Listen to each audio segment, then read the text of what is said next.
Hello. Yay. The one time I don't test my microphone, like every single stream I like just tap my microphone before the stream to be like, "Oh, I hope it's working. Oh, good. It's working. That's great. So glad to hear that." The one, the one the one day I forget to do it, is the one day of course it doesn't work. It always happens. Like, I'm very consistent with checking it except for the one day that I forget to check it and then it doesn't work. Oh well, whatever. Hi Bear, hi Kiwi, hi Nix, hi Music, welcome. Hi Kumiko, hi Pew, hi Venus, hi Snoozing, hi Kefki, hi Hio, hi Ruler, hi Gail, hi Millie. Welcome. Hi Jill. I was so tempted to type muted after we could hear you just for the chaos. That would have been, well, I mean, I can see that it's not muted, but anyway. I hope you all have been having a nice day. Kafki! Thank you so much for the 70 stream streak. Thank you. Thank you, I appreciate that. What the heck? So many streams. So many streams. Yeah, what's everyone been up to today? I hope you've had a nice day. I'm trying to think what I did, but I don't think it was like anything too exciting, so. Except I don't remember. Whoa! I don't know if you heard that first. My volume was turned up to 100%. And ow, my ears. I just got vine boomed by the PlayStation logo. Ow. Only heard whoa. I'm glad that it doesn't come through. Thank goodness it wasn't too loud for us. Okay, that's good. That's the main thing. Providing only I suffer hearing loss, then it's fine. It's fine. It's fine. Yeah, I don't quite remember where. Oh no, I think we're like. Wait, let me see if I can.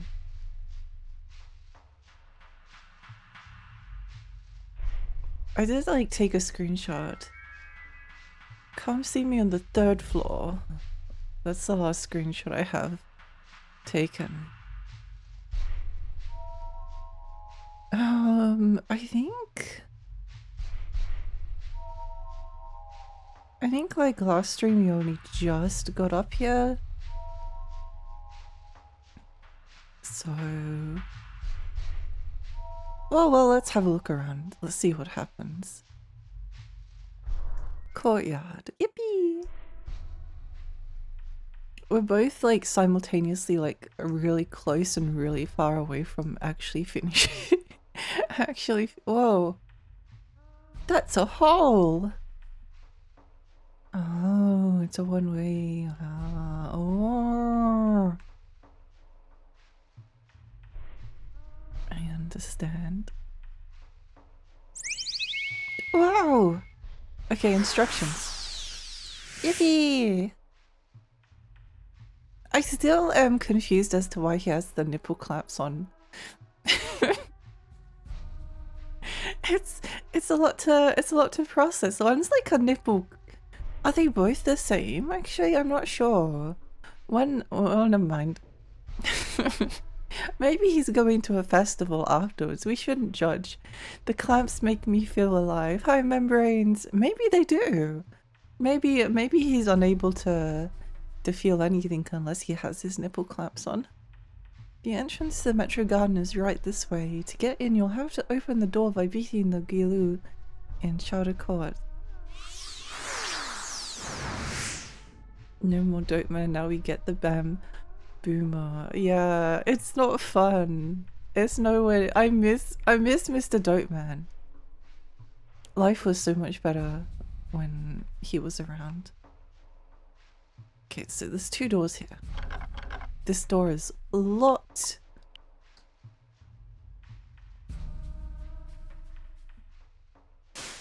This door is locked. There was something like purple around. Oh.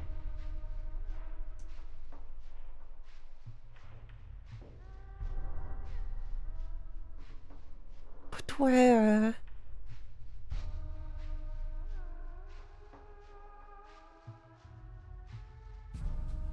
How do we get over there?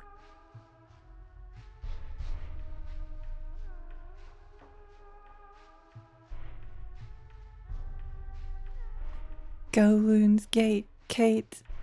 Hi Laura, welcome.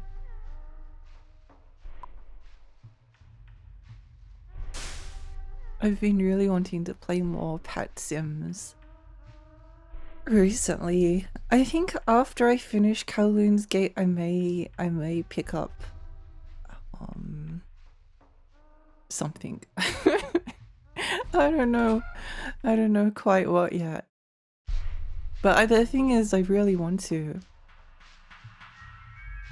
I really want to. I could play like Pet and TV again, but I feel like there's more pet raising sims out there in the world that we have yet to experience, so we must find them. I love Tamagotchi. I wish everything was Tamagotchi. I'm actually like so happy that Tamagotchi is still around. Can we fall through this hole? Oh, we can. Just get an old CRT TV with no screener and make it a cat bed, and then you have a pet and TV for real. I wish I thought to do that. Like Pixie Garden, yeah. Kind of has a new resurgence of popularity, which is cool. It is cool. It is cool. Yeah, no, I agree. I think this one's Earth. I'm happy to. Yeah, I actually didn't mean to press that button, but oh well. I'm happy to see it because I love Tamagotchi and it deserves popularity. Although I think that it would be nice if there was some more. Like one of the things that used to make Tamagotchi cool was that there was all these like other virtual pets, like a dinky dino and a bunch of other different ones. Oh, okay, I guess we're going upstairs.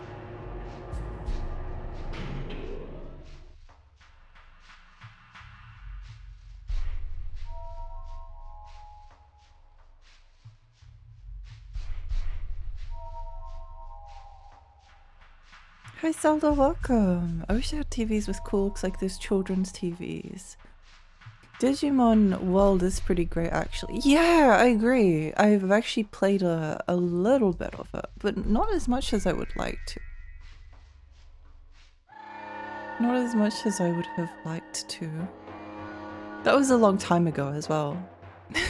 Wow! That's an interesting... There's no way that this one isn't water, right? It has to be. It has to be. It has to be water, so we shoot earth at it. Yeah, of course it's water. It's logical.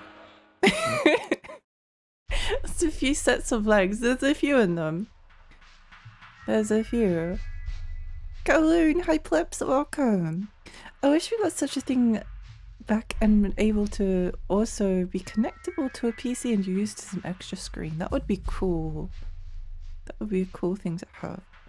Oh, I like that that wall is there just as like a perspective trick. Like it looks like a hallway and then you go down and it just gets smaller. What's the purpose? There's no purpose. It's just there to be cool and trippy. Oh, door with an exit.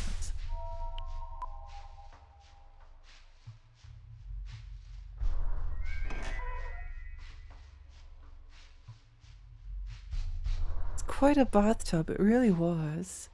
Imagine if it wasn't. I think I would have I think I would have lost my mind. Can we go back down? No? No. No, of course not.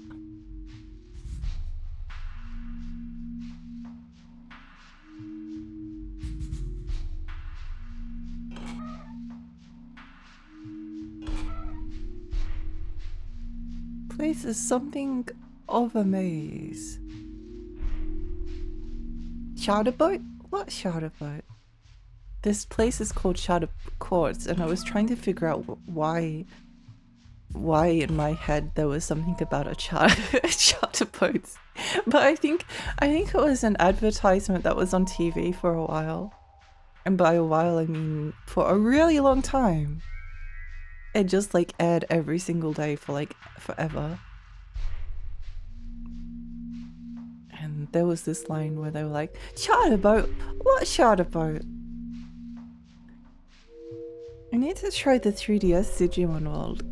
Yeah, same, honestly. There's I didn't actually play much of it, but there's a Digimon World game. I think it's on PS4. It might also be on Switch. That's like inspired by the original Digimon World. I didn't put much time into it though. Maybe one day. Maybe one day. This area is so complex.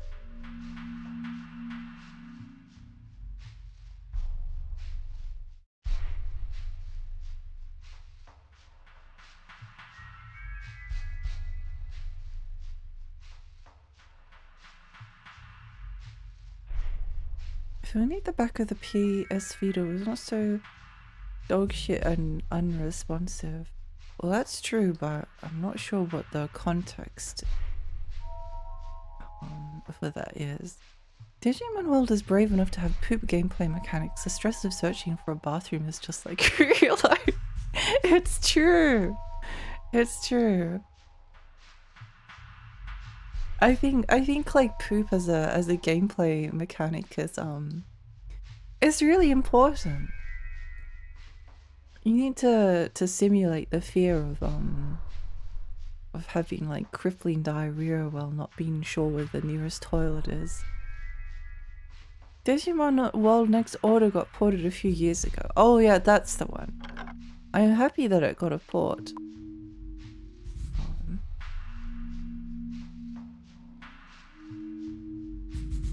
Yeah, Digimon like in general has made a pretty like strong comeback. I'm happy to see it. Digimon World Cyber Sleuth was really good, but Digimon World has such wild conditions for evolutions, it's just a bit confusing. Context is, imagine if we get a new PS Vita like that works like the Vita and has a back on the back, but the back is a good touchpad and the device can be used as an added screen for PC games and emulation. My dream. Well, I doubt that will ever be a thing. That would be interesting. Hi Mad, welcome! Welcome. You're doing great and I'm glad you're here. I'm glad that you're here. Thank you for coming. I hope you're having a nice day. I think maybe we try to go downstairs. We're still like a fair way away from the end of the game, but at the same time we're closer than we've been. So maybe it is like a case of it only being like 2 or 3 more streams and then we're at the end. I'm going to say that it's going to be like two or 3 so that I'm not like I'm not disappointed, you know? Where does this one go? Charter boat? What a charter boat?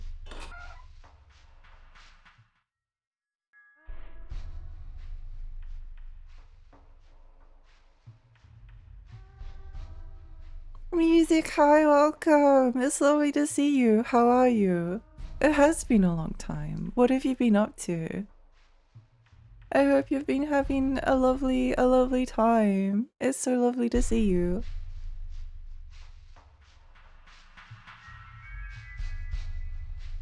I'm currently stuck in a A horrifying maze with no way out.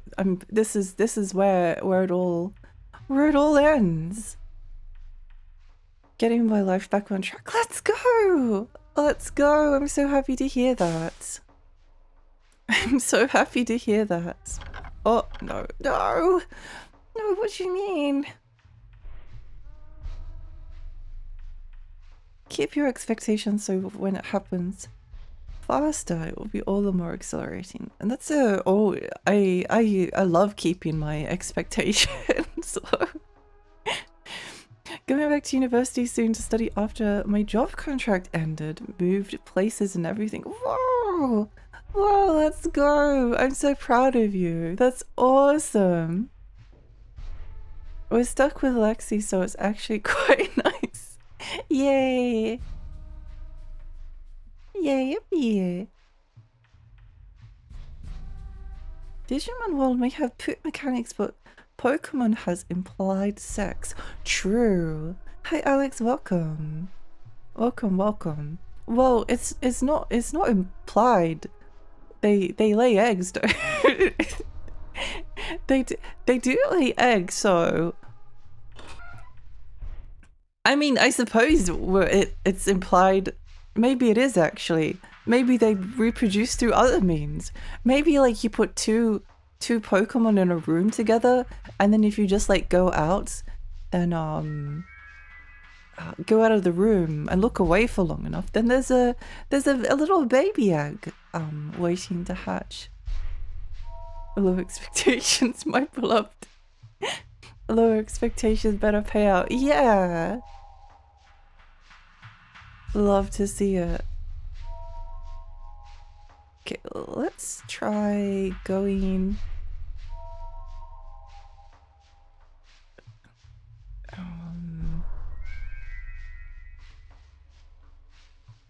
I could try going this way.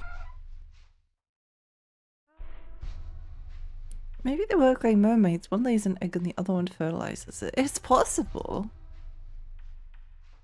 Pokemons have babies via meiosis. It's spontaneous generation.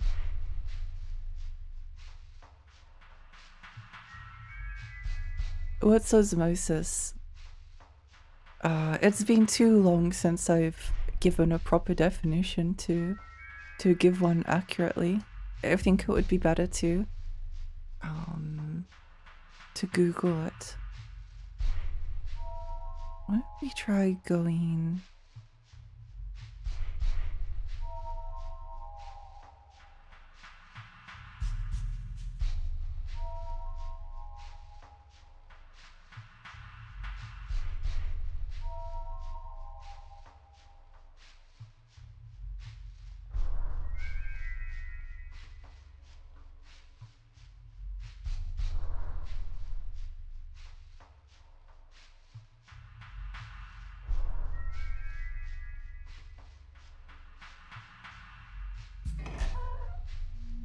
Well, it's definitely not that way.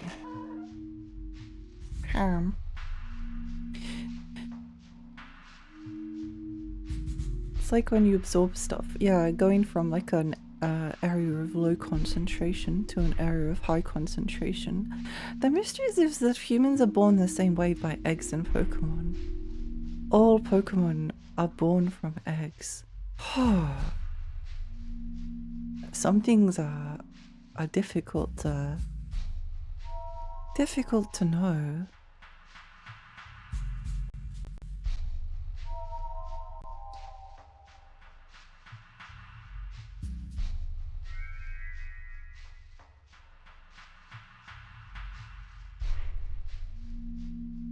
Maybe I can go out that other window over here. No! No! Thank you for the posture check.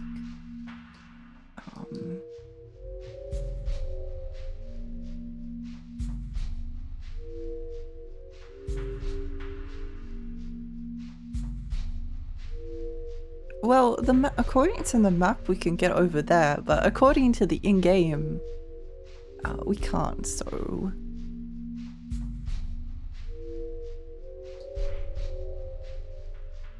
So,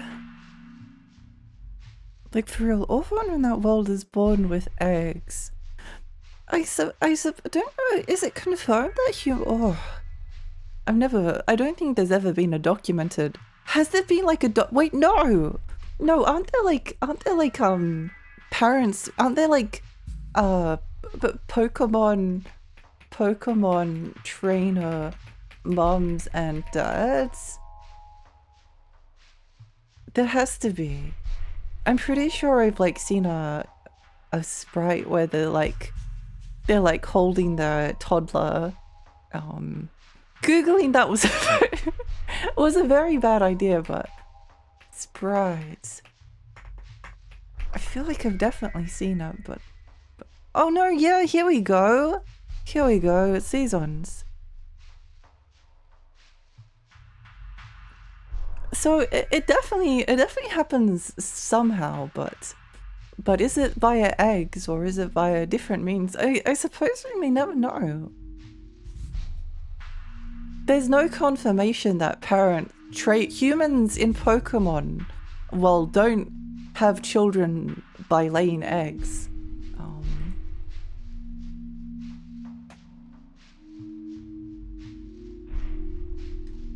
Which would mean that humans and Pokemon are actually like quite compatible with each other.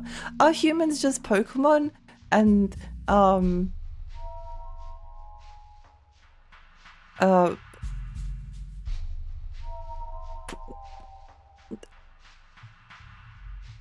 I think there's like a I think there's always been like a weird little contradiction in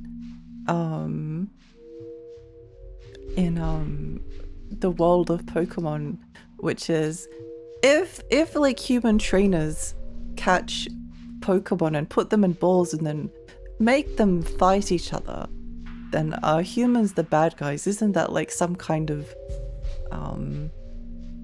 horrible outcome? And the answer to that question is no, the Pokemon enjoy it. Don't think about it too hard. They have fun. They're enjoying themselves.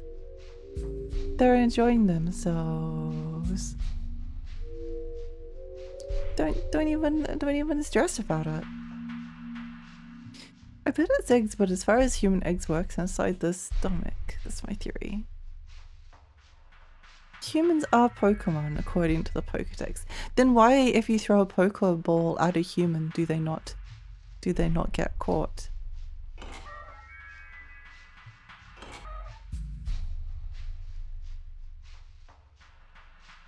Bombardier, the stork Pokemon, drops the babies off to the parents from somewhere unknown. Oh, well, so it's just like the real world then. That makes a lot of sense. Mystery children's creepypasta coming up. My main question was always, if humans can put Pokemon in balls, can put humans in balls as well.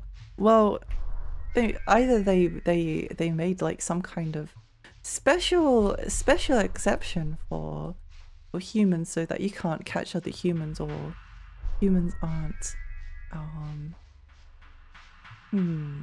Interesting.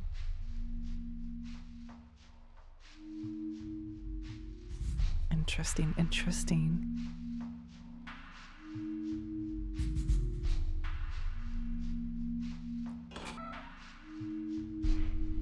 I just need to find like a way to progress, but there's no way to progress. Because ever if something was human, enough people would be able to get humans, dead spirits. Huh.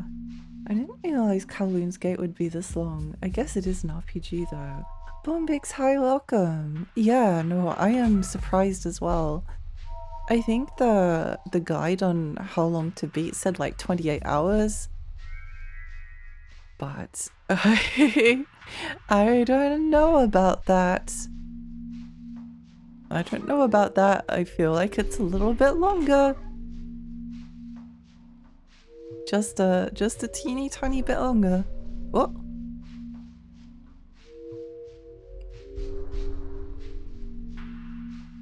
Oh.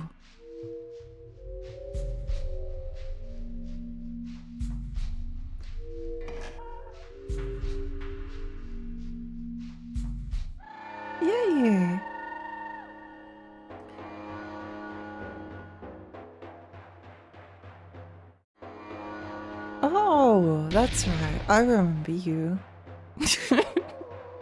I remember this creature. I remember. It's the fetus baby with the scalpel. I do want to play this one maybe. Maybe it's an off streamer.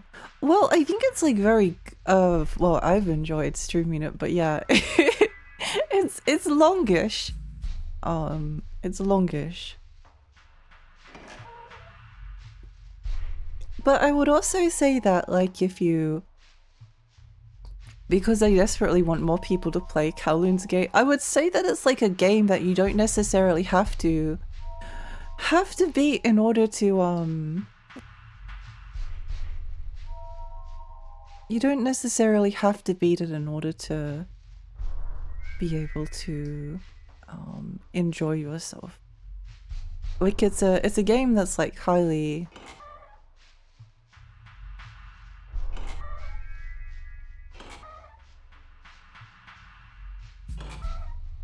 you could stop after like the first 10 hours and probably come away like really satisfied and be like, wow, that game was like so cool. I could see that happening. Which is why I would advise people to give it a go. If you end up liking it enough to finish it, then that's great. But if you didn't end up feeling like finishing it, I think it's like there's a lot of like satisfying moments, and you can kind of like you can kind of like stop whenever you want, if you wanted to.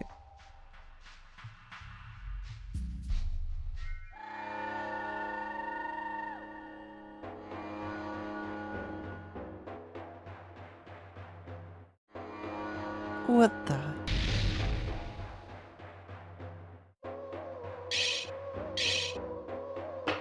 Metal. He did Starman. Whoa, is that an Earthbound reference? I was about to mention that the leaks of something saying Pokemon are human or close enough that they could have children, which was very creepy focal-like, but people thought it was very like or something.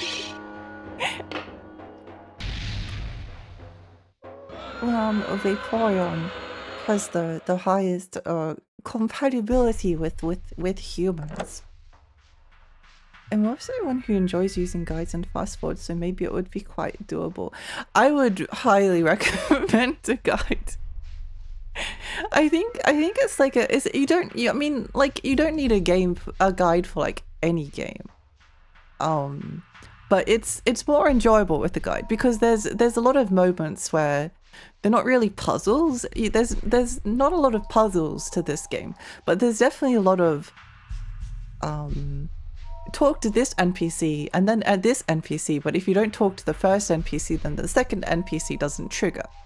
And sometimes the game can be like, oh, why don't you go and like consider doing this? But then what it doesn't tell you is before you do that, you need to go and like talk to someone else or read an email or something.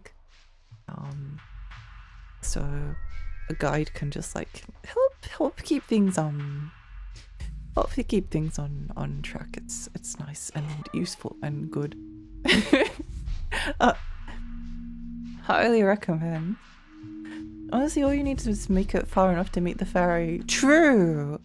Hi Debbie, welcome. Although if you make it that far, you're probably getting like towards the I mean, that was only last stream for me, so you might as well continue at that point if you wanted to. But I suppose you could like have a speed run of Kowloon's Gate to meet Mr. Fairy and then stop. Look at them go! I was joking, but I forgot that Phantom was literally a ghost kid. Whoa! Enslaving the spirits of dead children. Are we the monsters? He said Starman looks so funny, if only it was a gift that could forever dance on stream. Oh, like the spooky skeleton. The spooky skeleton, oh. I wonder if I could make my own like viral Kowloon's Gate meme. That would be That would be pretty cool. That would be really quite cool. What's your favorite monster? Something like Monster Rancher, Pokemon, Digimon? I don't know, actually. Maybe Pet and TV. But I kind of like tend to think of them all in like I was very into Pokemon when I was little, and then Digimon came out and I was very into Digimon as well at the same time. So there was never any like conflict in my mind between Pokemon and Digimon. It was just like more of a thing that I loved.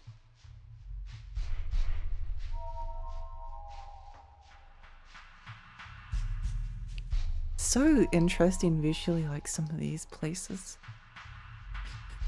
Hey guys, did you know that in terms of human compatibility, Flareon is objectively the most huggable Pokemon? While the maximum temperature is likely too much for most, they are capable of controlling it so they can set themselves to the perfect temperature for you. Along with that, they have a lot of fluff, making them undeniably incredibly soft to touch. Thank you for that. Spez, hi, welcome. Something's up with the ceiling. Whoa. Whoa. I was so obsessed with the Digimon anime. Digimon 3 altered my brain chemistry forever. Oh, it's so good! It's so good! There's also that episode of like, so there's Digimon Adventure and then there's like the sequel series to Digimon Adventure where they have like the armor eggs. I didn't like it as much, but there's this particular episode where, is it Kairi goes to the ocean and then there's this like sewer tunnel and it's so creepy and weird, and I've thought about it like so often. Oh, it was so good. I think that second season of Digimon was definitely like not my favorite, but I really love Digimon as a whole. I also really like Digimon Frontier. I think that's the one. Mon Frontier. Yeah. Even though it was like different and they didn't have the partner Digimon, but it has a fairy and I really liked it. I really liked it. I actually have the Digivice for that season, which was really fun. But yeah, Digimon Tamers is incredible. Incredible. Really good. Really very good. Very good show. Do please watch. For some reason, Digimon Season 4, despite undeniably not being the best season, was the one I had the most fun with. It's good, yeah.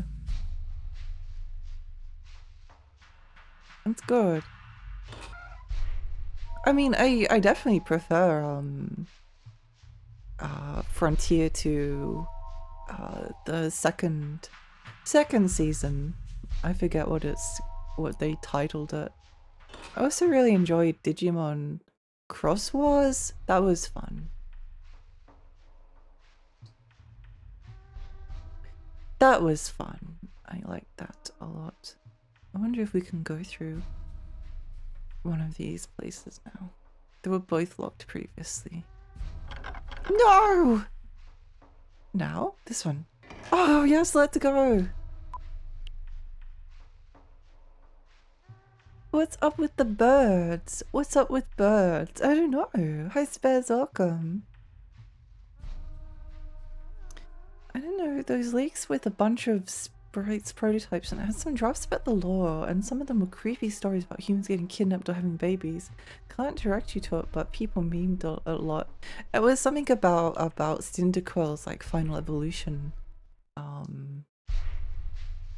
Something about Cyndaquil's final evolution. I've been meaning to watch Digimon Ghost Game. I need to watch it as well. I haven't really like kept up with, I think like the 5th season of Digimon I never watched because I didn't like the character designs.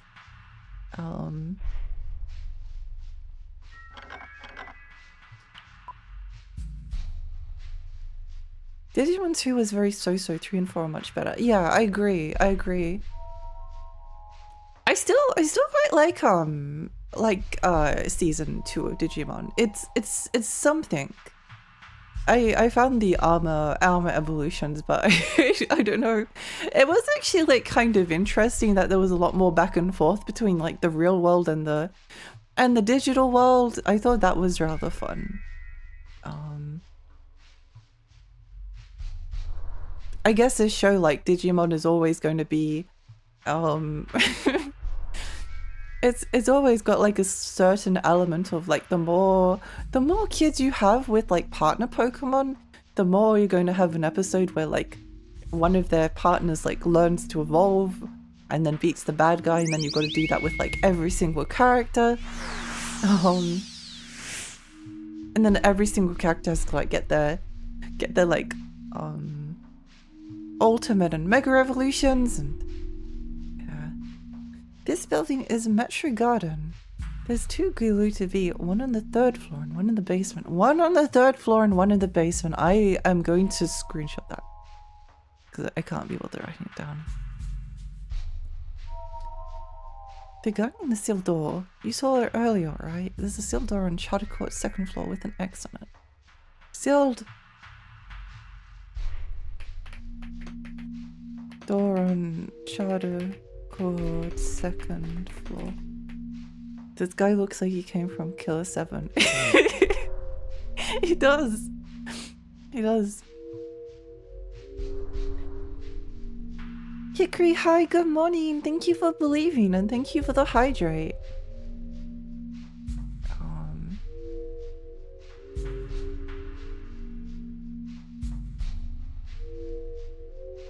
Digimon Data Squad, if I remember correctly, was the 4th. Was that the 5th? What was the 5th season?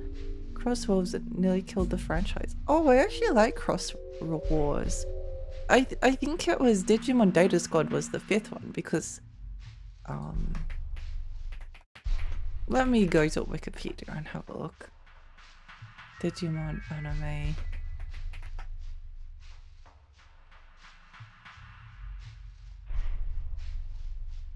Yeah, it's Digimon Adventure, Digimon 02, Digimon Tamers, Digimon Frontier, and then it's Data Squad.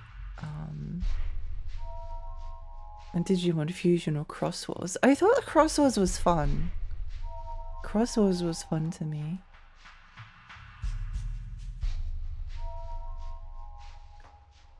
Is Digimon Tamers the one where Beelzemon goes from villain to good guy? Yeah! Yeah. Oh, I forgot to hydrate. Thank you for hydrating. Hi, Joker. Well, actually, there's a lot of whimsical, cute-looking, cute female-looking Digimon you'd like. Yeah, there are. There are. I know a few of them.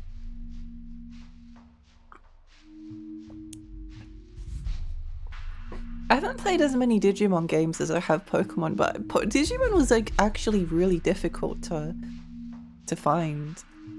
Like it's like Monster Rancher. I'm pretty sure that like Monster Rancher was like a game that I always wanted to play it, but it was just like never in PAL regions. Yeah, the first one wasn't.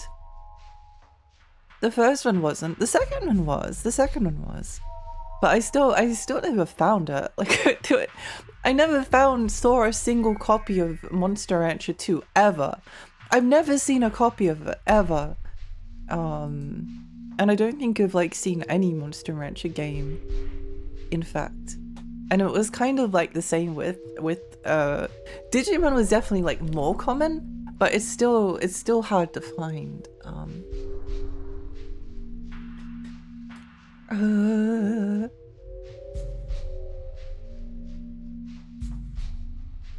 It was good, Data Squad. I'll have to have a look at it one day. My favorite was season 3, Leomon, my boy. The studio always wanted to end you. They hate Leomon. Leomon can't survive. The whole Digimon Emperor story went in a wild direction. I think I remember it doing that, yeah. But I don't remember. because like my ability to consume it was somewhat difficult because it would be airing on TV, and sometimes you just miss episodes, and then there was like the period of time where it got banned from school, and we weren't supposed to like watch it, and then we'd watch it anyway, but then you kind of have to like sneak, and it like changes the entire dynamic. The versions were so cool, but I thought the cast wasn't as good and the stories were lackluster.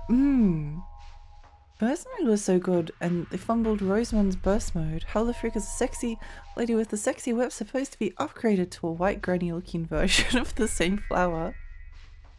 Oh, by the way, Alexia, are you going to play Pixie Garden now that has a translation? Yes, absolutely. I really want to. I really, really want to.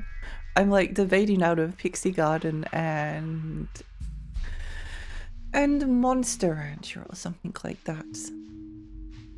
Crosswords was the 6th season, and also the 7th. Crosswords was some love, but nearly killed the franchise. New season's Beat Break is amazing. Oh, it does look good, yeah. I heard that Ghost Game was like more episodic and sort of had like a lot of monsters of the week. But I find like, especially as an adult, I don't always mind that. I think it can be like relaxing.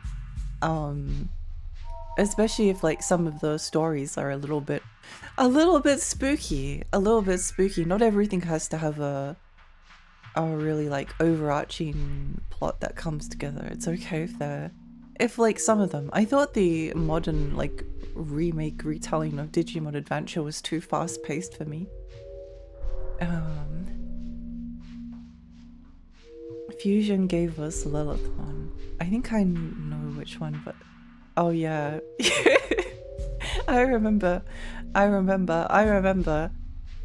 Yeah, Crossworlds Wars was good. I love the Monster Rancher streams from Carnan. Holy shit, it's so funny. It's such a good game. I want to play it so badly. I feel like I'm dying. I have so many game redeems. I need to do. And I need to finish Kowloon's Gate, but I want to play Monster Rancher and I want to play Armored Core, and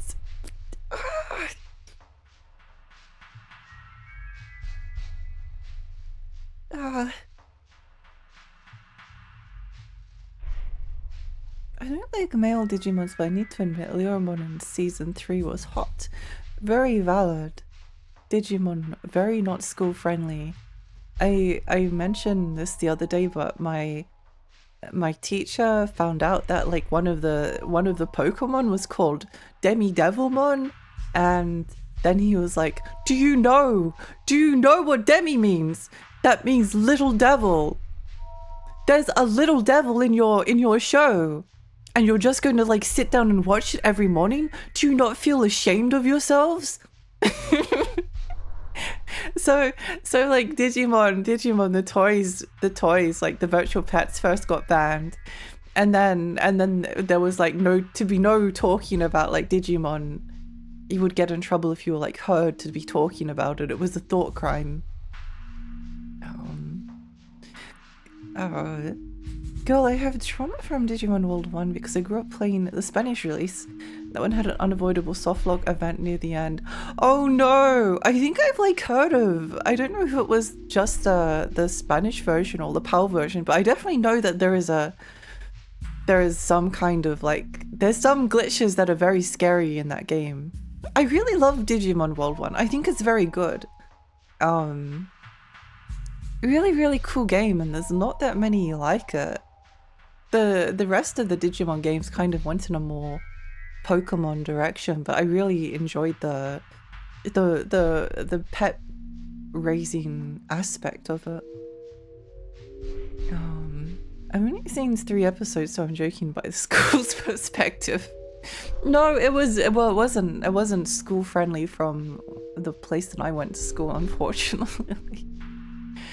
And Beat Break, they harmed my ice Leomon. No! Leomon can't go a single season without like dying or becoming extremely injured.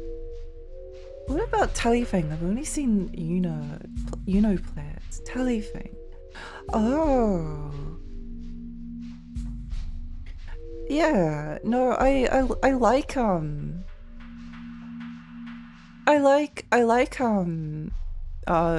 pet raising monster breeding games. There's also that like Robopon. I also really liked Metabots as well. That was very fun. The studio has some beef with Leomon. They do! They do! They hate him. They can't let him survive. I bet the next game will be Pixel Garden, but I still vote for Monster Rancher. Beat Break and all new Digimon split. I believe in the series up for debate. You have to name your monster Gag Jr. Consider it. Master Blasting, welcome! Armored Core mentioned. Yeah, I really want to play it. I've been playing Armored Core 6 in my own time and I'm having fun. I'm happy to find out that like my strategy of equip big gun to mech works. Works quite nicely. I like bazooka grenade launcher. AC1 or which Armored Core? I'd start with AC1. I think like I usually like to play game series out of order if possible.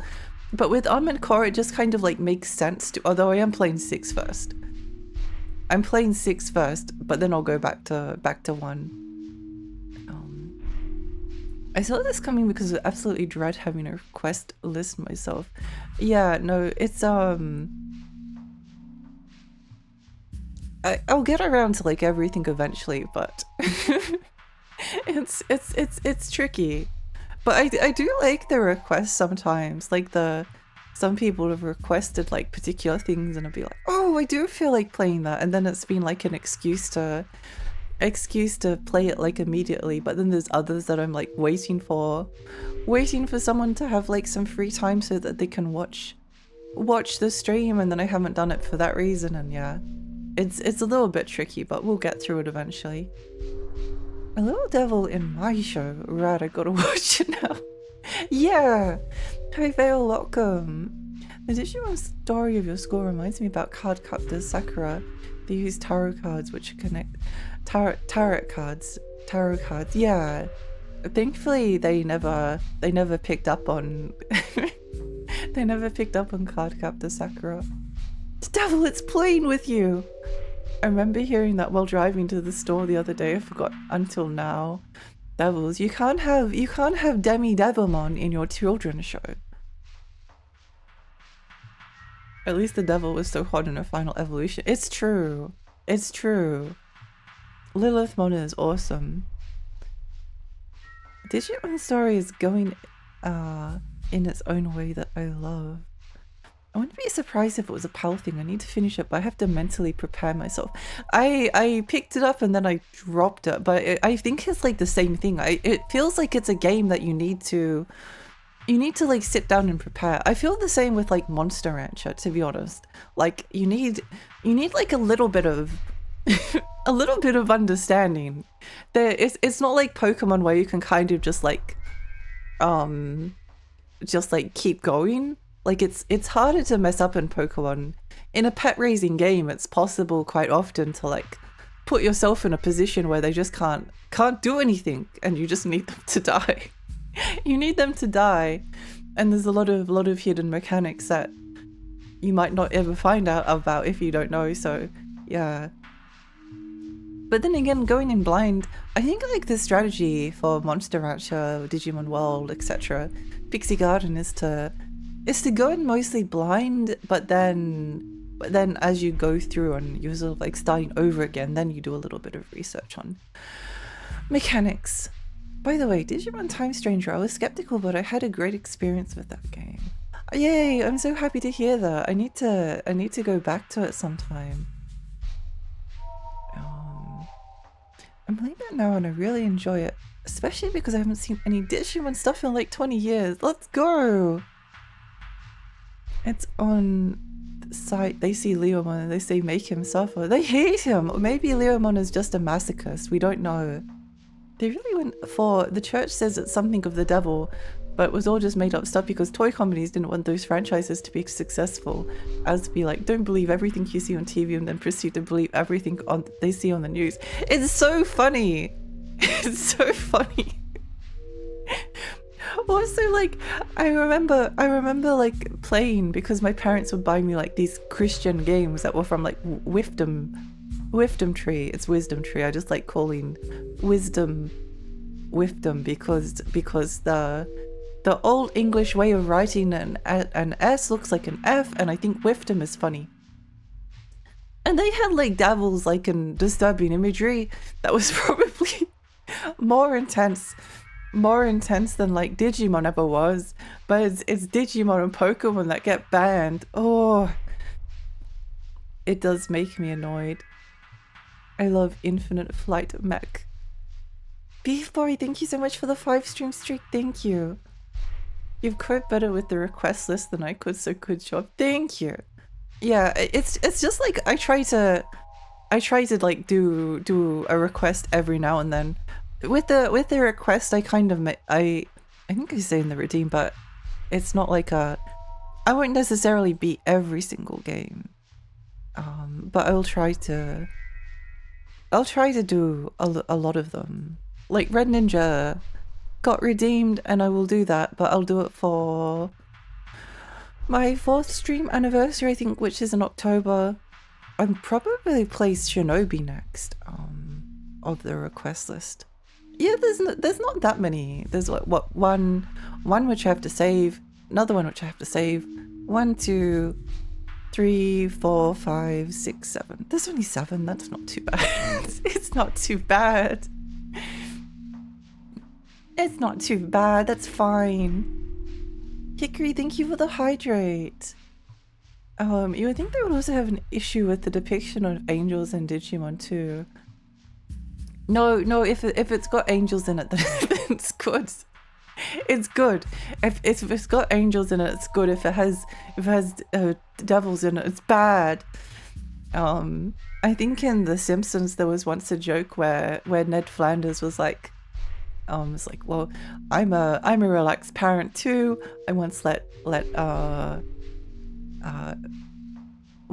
Todd buy like a candy with like a little red devil on it. It was like, whoa, that's more Ned Flanders from The Simpsons is like more progressive than more progressive than like most of the parents at the time. I remember seeing that episode of The Simpsons and getting annoyed because it's like, wait, why does Ned Flanders get to buy? Think that it's okay to buy like a candy with like a devil on it, but then we can't watch Digimon. Hi human, welcome. I finished Underbirth. Let's go. Let's go. I feel like this dude is from Dino Crisis. Dino Crisis, yeah, maybe.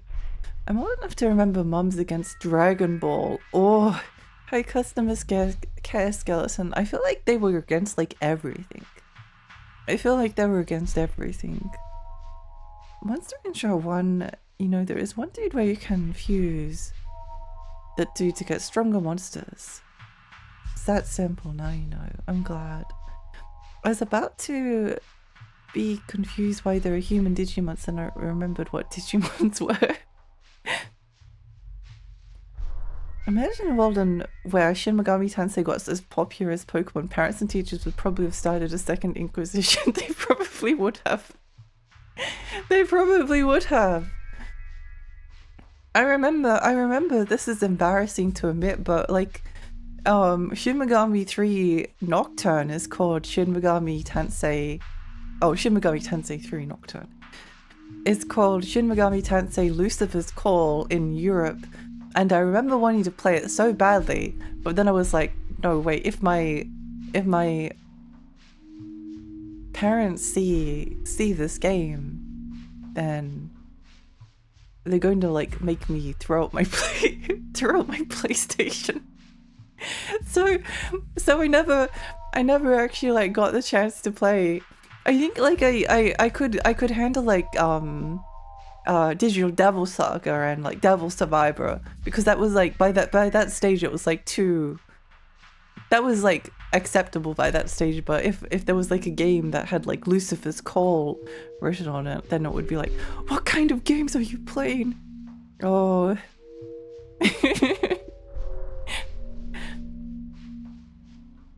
Not only has Lion Christ, Digimon has Leomon. You would win in a death battle. It always makes me cry when I saw my boy Leomon and they always give him a chance that he will not be gone, but always he does. It's so sad.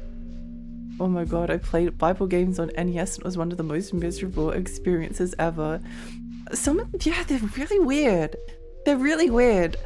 I kind of like have a certain admiration for they're all like bad in like different ways and also like morally extremely dubious, but because they're like a lot of the time it's like we gotta make this like video game acceptable to parents, so how do we do that? So you have like these violent video game mechanics, but then they're explained through spiritual warfare is like a Zelda clone, but it has like very, very atmospheric urban environments. I do actually quite like the MS-DOS version of it. There is also a Mega Drive version, but I don't like the colors as much, so it changed like the atmosphere for me. I think that like the atmosphere is actually like kind of interesting and was like somewhat pivotal because it's like it almost like has like a similar vibe to something like Earthbound, where you've got like these very, very familiar like urban environments, but then there's like this like strange unsettling element that's like laid over the top of them. Wisdom Tree's demons and stuff approached tomb levels. They did. They did. The final level of spiritual warfare is like literally going to hell, and the final boss is scary. Like the final section of that game was scary. It's weird. And you're literally like fighting drug dealers and gang leaders and I don't know, politicians maybe. We finally beat 428 Shibuya Scramble. That's a good game. 90% of parents. If anything, why were they letting kids watch The Simpsons? That's not a kid's show. I think like eventually my sister and I started watching The Simpsons on our own, and then we liked it, and then my parents were like not overly against it, and then we like convinced them to start watching it, and then they thought it was funny. And then also like my cousins were one set of cousins was allowed to watch The Simpsons and the other wasn't. And then we were like, but those cousins watch The Simpsons. I remember like talking to the cousins that did not watch The Simpsons, were not allowed, and be like, oh yeah, like The Simpsons is actually really good. And there was just like this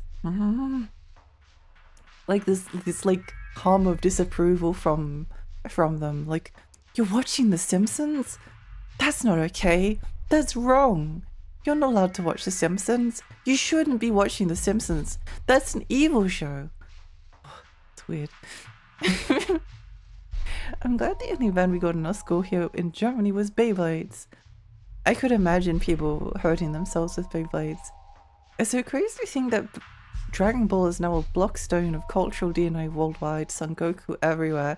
It kind of is, because a lot of these things, like same with Pokemon and Digimon, well, more Pokemon than Digimon, but like Pokemon is so popular, but it was like so controversial for a period of time. Mina the Holler is like the old Legend of Zelda games and I love it. Mina the Holler is great, I agree. Wisdom Tree just kind of went religious overnight. Before that they were making unlicensed stuff with gore, and were even developing an enhanced NES cart with a CPU that we're going to use in a Hellraiser game. That's amazing. Yeah, no, I'm somewhat familiar, and it's like weird. It's weird.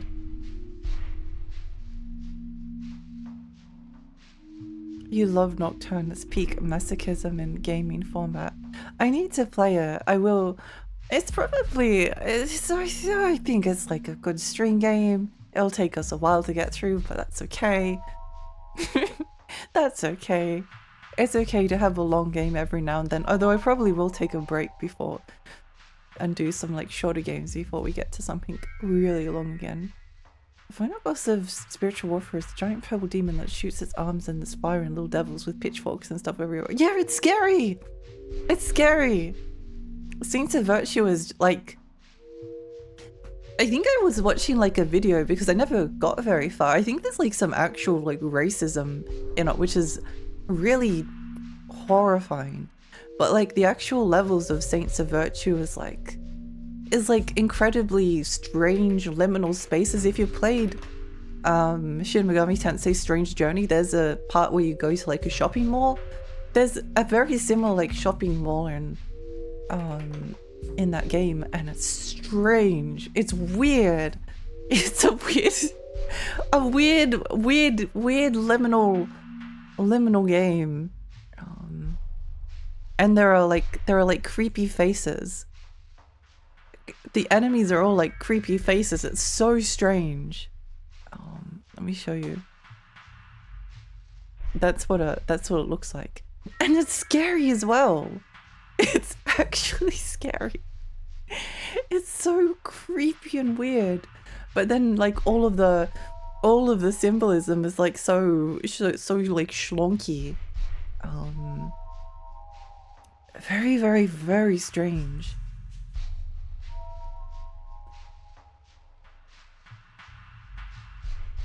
The Sims in early seasons had strong religious overtones. Still go back to them sometimes, like that one episode was like a treehouse of horrors with Bible tales. I think I remember this. Now I know why this game is so long. I'd say that like if we can probably find out how long the game is by adding up all of the VODs and then maybe like subtracting 1 hour per part or just chatting segments. I remember the documentary that described Pokemon, compared Pokemon cards to drugs. Mean that the Hollow is basically if you turned Zelda into a full-on action RPG. I actually like it a lot more. I do too. I do too. Beat Shin Megami Tensei 1 and then 3 and then 2. Oh, that's a good idea. I do like that plan. I was reading an old GamePro magazine talking about color dreams, and since I'm relatively unfamiliar with American video game press at the time, it was a wild ride of 90s talk. Oh. There's a certain lady in Nocturne you'll like. I'm installing the Yuri brains directly into your brain. Oh. Handsome Squidward. It kind of does. It kind of does look like handsome Squidward.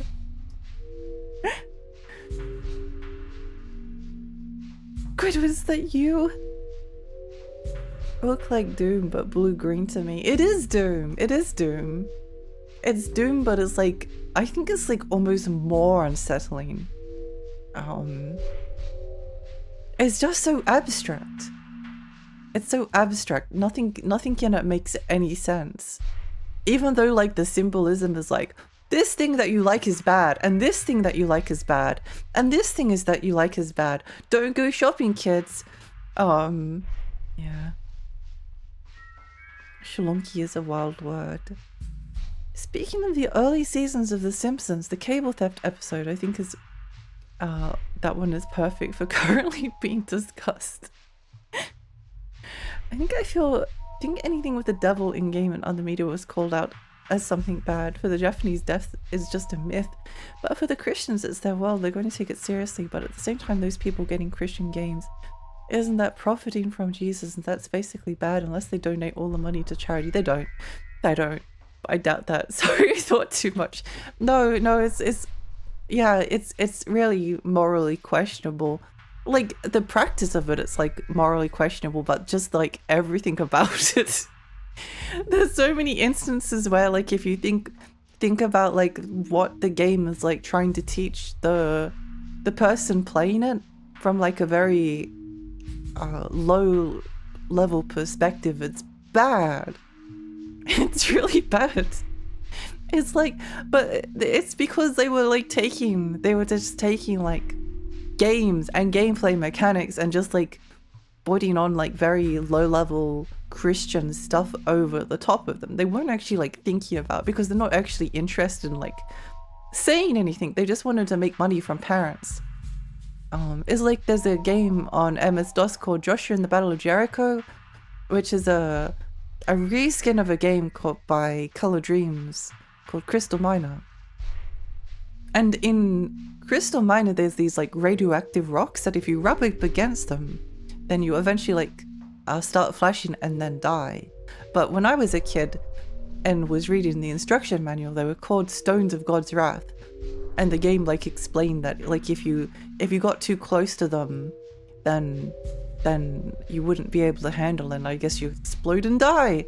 It was like as like a 2 or 3 year old, I was like, that doesn't make any sense. What do you mean? What do you mean? Why wouldn't it be like good to get, I don't know. And nothing makes sense. Shin Megami Tensei 1 is very good. I recommend the PS1 version. Shin Megami 2 has an amazing plot but a lot of backtracking. Whoa, just like Kowloon's Gate. Games with guns will make you commit to bad things. It's too realistic, you'll copy it. Is that the same with the violent paper delivery game when you toss paper into everyone's faces? It never made any sense. It never made any sense. People just wanted to be angry. I don't know about it in the US in the 90s, but they can't just hire Christian programs. That's blatant discrimination, so it's inevitable. It's just going to end up not religious at all. Don't forget Sunday Fun Day. That was wild. What was that one? What was that one? Sunday Fun Days are great fun.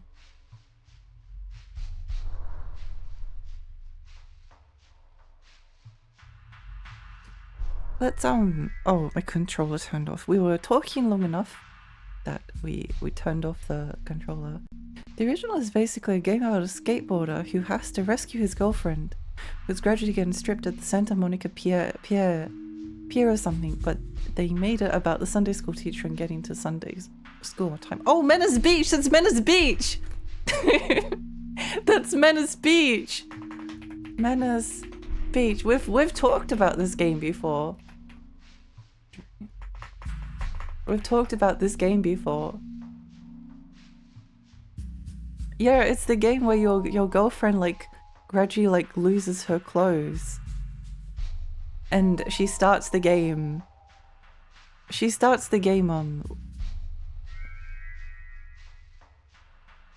yeah, fully closed, and then they disappear like a little bit every single level. It's so funny. Okay, Goofy, I'm getting really sick of this. Demon Dan is threatening to tickle me, and it's all your fault. Rescue me, you poor excuse for a boyfriend. She just like degrades you the entire time. Lexi, you should play the Bible games in the Philips CTI.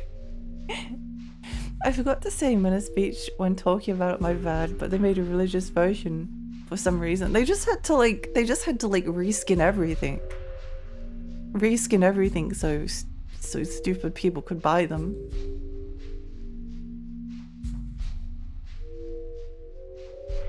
I wonder why Yu-Gi-Oh was never in any discussions at school. The Egyptians' god in the Shadow Realms. Oh, it got banned as well. The left reaches the end of the hall. Charter boat? What charter boat?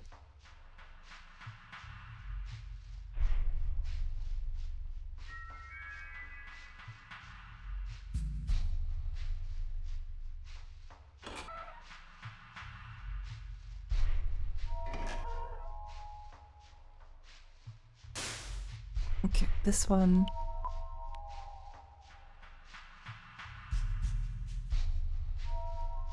Stair going up, stair going down.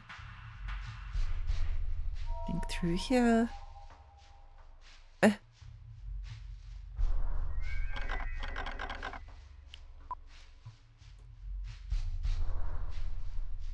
Kowloon's also published other people's stuff sometimes, like Master Chew and Drunkard Who, or whatever it's called, not as good as the title sound. Master Chew was probably one of the better games on the Rumble station.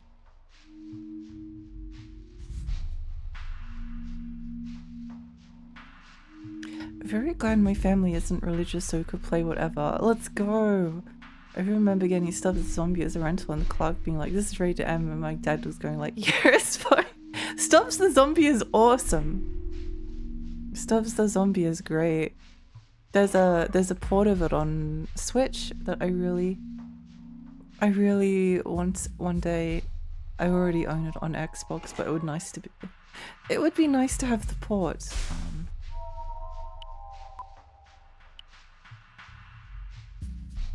Just make it a little bit easier to access. There's like a lot of ports of different games on the Switch. What are you? It might be fire. So let's scan it. Tree. Okay.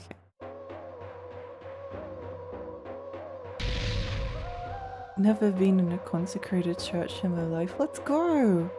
I remember there was this Pilgrim's Progress game. I don't know if that's based on a movie, but you had the protagonist fight creatures like in turn-based RPGs, attack with faith, and a bunch of crosses show up and the demons making almost a shotgun sound. I think it was on Steam. That's incredible. What do you mean absorption? Why does it fail? That doesn't make any sense. I don't understand why they like added a failure mechanic to the absorption. Because it's like you either absorb it or you don't. It's not what a strange thing to include. I guess maybe they were just thinking in terms of it being like a JRPG, and JRPGs allow you to miss sometimes.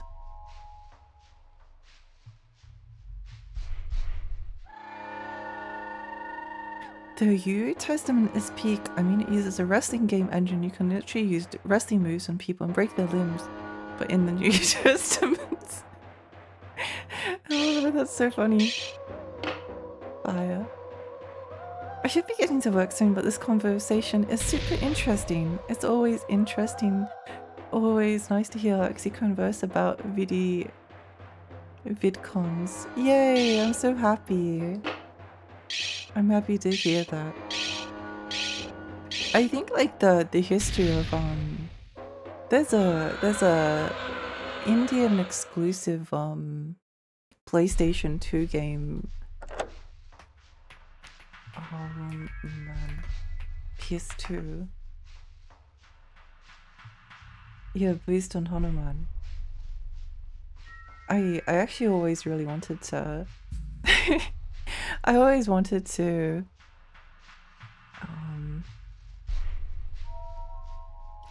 give it a try. So it's definitely not like a, and that was like a little bit later as well. I guess it's like a tempting thing to like for parents to buy things that they think will be like a good influence on their children, but then the things that they end up buying are actually like more messed up than like everything else. Oh. I really need to start playing the Rant Saga soon. I hope you enjoy it. It's so funny that I keep hearing rants come up in like discussions about like good JRPGs. Like people, I don't know if it's a meme or not. I don't know. But people keep trying to convince me that it is a really good and awesome video game and that I should play it if you like JRPGs. It's an incredible hidden gem. Missing in JRPGs is amongst the worst mechanics. I like it in something like XCOM because it's really funny when your soldier misses like a misses like a 98% hit, a 90% chance hit to kill, and then gets killed by an enemy shot that's like a 3% chance, and then crits them, and then they explode all over the floor. That's really funny when that happens. Infuriating, but really funny. And I think it's like it's like such an integral part of like the genre. It's nice to like it depends on the kind of game that it is. I never liked hit percent chances in like Morrowind because it always felt like obviously the sword is hitting, so why is it not hitting? Like Kingsfield doesn't have like a hit percent chance on like your swings. They just, if it connects, it connects. If it doesn't, it doesn't. Strange.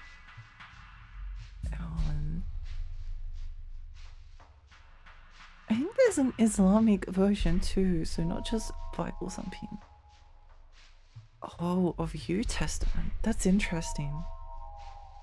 Yeah, I think there's like, I don't know if it's actually been like studied, but there's a fair few like religious themed video games. Obviously there's going to be more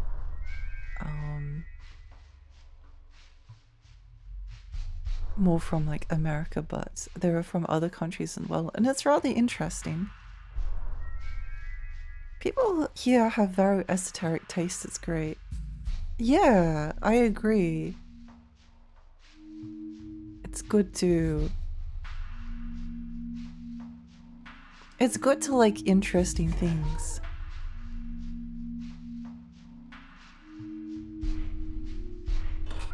Yes. It's good to like interesting things.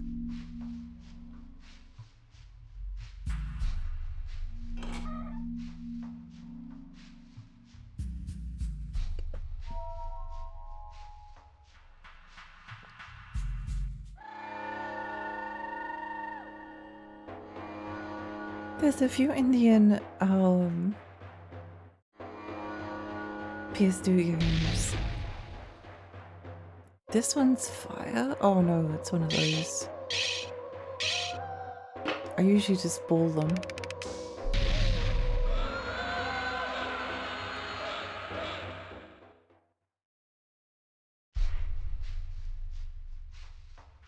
There's one that actually looks promising that's called like Don the Game. Oh. That looks pretty cool. That does look cool.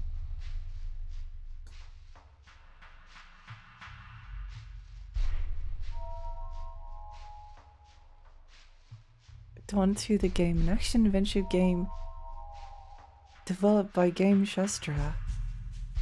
Oh! Interesting.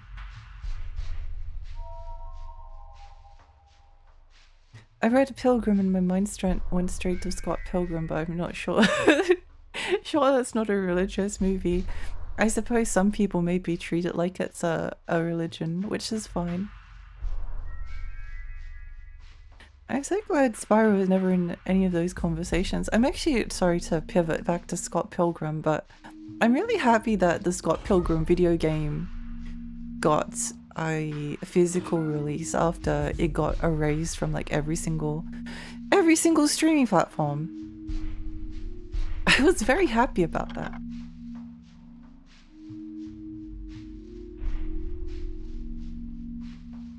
Very, very happy about that.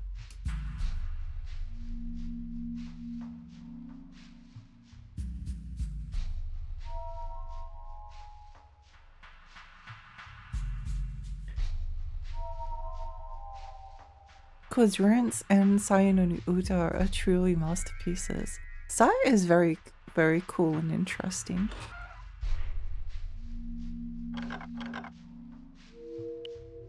Locked. I'm wondering if that Demon King game got inspiration from this. Hey Scarrick, welcome. I wonder. I'm surprised by how many girls like Rance, not exactly the fact I expected. I think it's like mostly a girl game. The only people I know that actually like it and play it are women.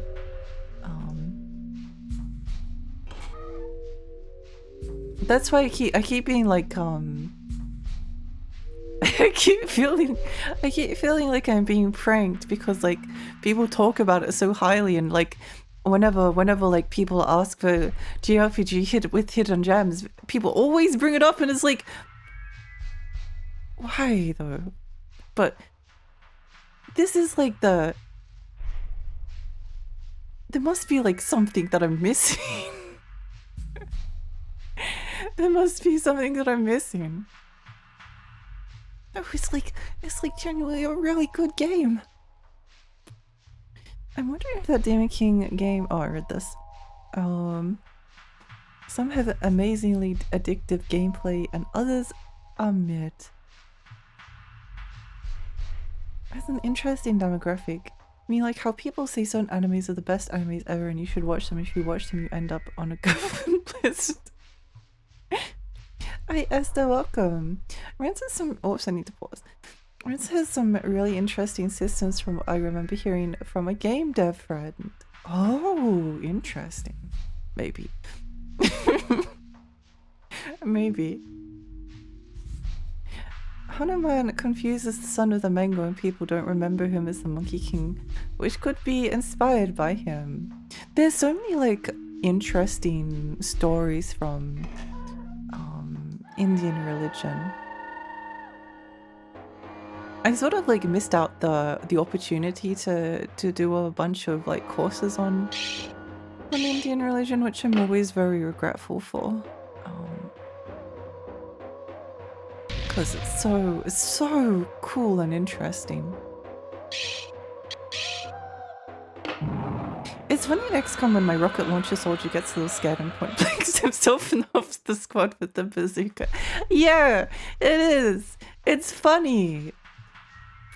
It's really funny in Fire Emblem Conquest when you decide to make like Arthur your strongest unit, but you don't read his like passive ability or even realize that they do have passive abilities, and then you get to the end of a map that takes you like an hour, and you're like, well, Arthur has like an 89% chance to hit, and is probably going to like instantly kill the boss, and the boss only has like a 30% chance to hit and like a 5% chance to crit, and then the boss crits you and Arthur dies instantly. It's so funny. It's so funny.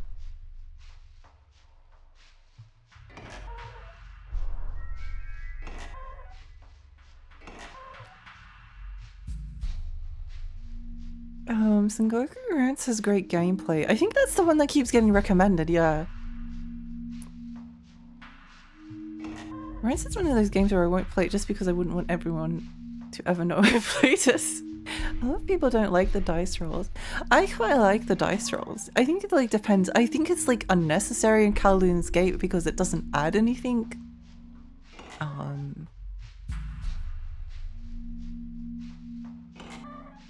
But I think like accounting for a certain like percentage chance to like mess things up to miss is like fun and interesting, or at least it can be.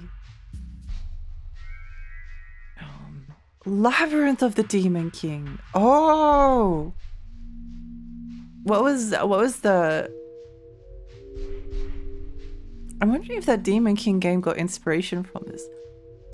I think Labyrinth of the Demon King was more explicitly inspired by Silent Hill and Shadow Tower, but it does have like it does have a certain Kowloon's Gate vibe.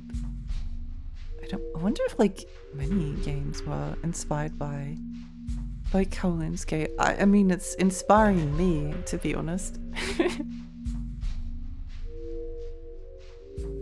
I have no idea what that game is, but it looks like a new universe waiting to be explored. Good news in the video game space. Preposterous! Yeah, I keep like worrying that I'll wake up and be like, Nintendo has just announced that they're canceling all physical media effective immediately. Is Lost Odyssey a hidden gem or openly known as a goat? I feel like I think like hidden gem is a self-defeating term in a lot of ways, because like the more people discuss something, like Psychonauts, Shadow of the Colossus, Okami were all like commonly listed as like hidden gems at a certain point beyond good and evil, and then everyone everyone like started to know what they were, even if they hadn't played it, but everyone knows what they are, and they're like, well, they're not hidden gems, everyone knows about them. It was more the fact that like no one had played them at the time. They were kind of like weren't massive hits. Do we go up or down? Maybe up.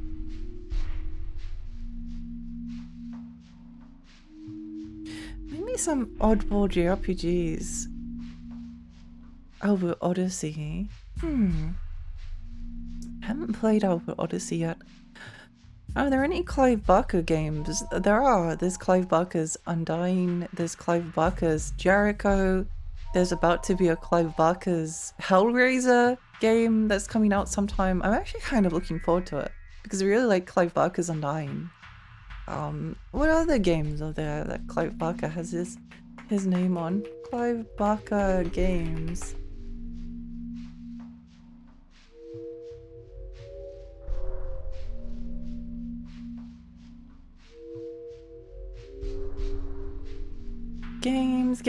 Games.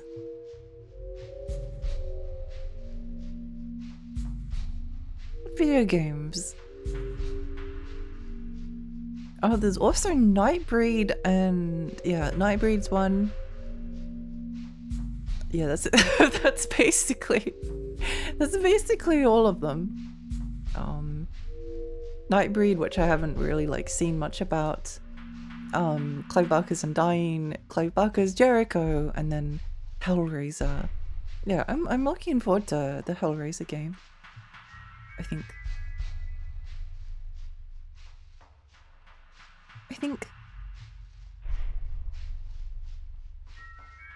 Stay hydrated, thank you.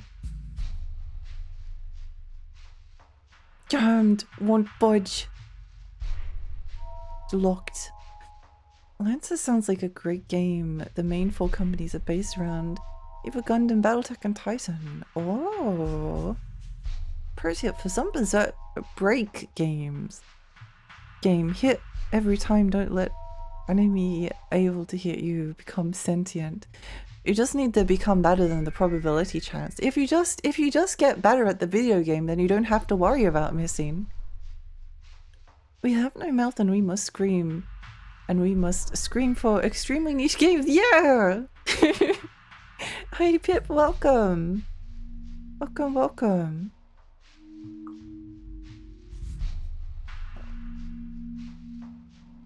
Good morning.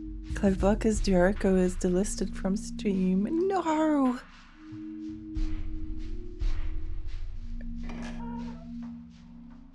It may be available on my abandonware. Actually, I look at my abandonware like relatively often.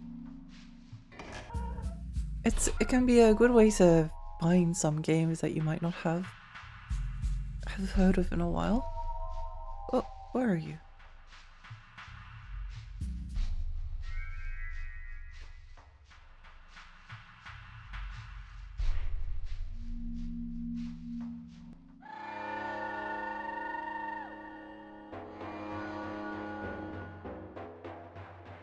Oh, it's you! It's this creature! There are so many questions I have. Metal. Perfect. Ocean made Nightbreed. Don't think it was on consoles, but there was a Commodore 64 cartridge. Oh. Burn the baby! Burn the baby. Guys, we cancel media. Forget about buying anything. Raise your hands. This is just plain robbery now. It's the path we're going. I've actually been like, because I never like, I was never into movie buying. I always used to like rent movies, get them from like a video store, but never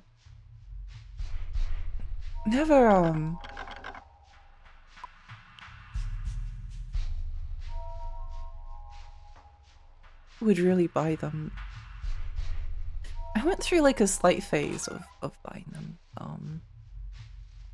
but it would be because like I'm really struggling at the moment to I'm just kind of like struggling to sit down and watch movies. And I think like a lot of the time it's because like when I choose to sail the seven seas to watch a particular movie. What do you mean?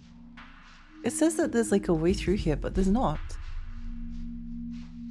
Oh, strange. I'm sitting like front of my computer and it does kind of suck. It's not very relaxing. There's too many other distractions. It's like kind of ultimately the reason why. Like if I'm streaming, then I'm like focused on the game, she says, having spent like an hour talking to chat about random things. But if I'm not streaming, then it's like very easy to lose focus and then start like looking at like other things.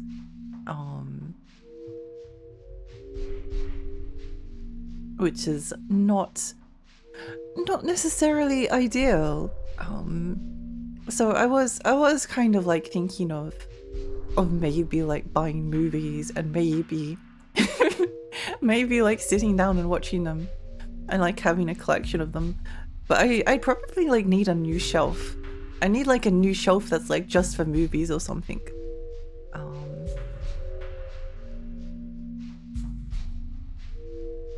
I don't know. Have we been here? This does look familiar. No, we've definitely been here. Definitely been here. Welcome, welcome. I love abandonware because there's games from places you'll never expect, like Russia, Poland, Southeast Asia. Yeah, no, it's a good way to like discover some cool unique games. Is that allowed on Twitch? What's allowed on Twitch? Oh, the baby. Yeah, no, it's fine. It's fine. I love them Russian jank games. People didn't start buying movies until DVDs. I feel like people are going to forget that. I definitely had some like yeah, my cousins are big movie collectors. I don't know, like it's if certain video games aren't going to be able to be collected.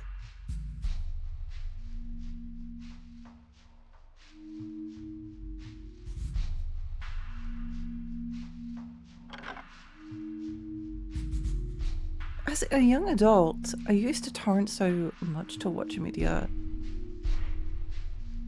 I have heard of this thing called torrenting. I have heard of it before.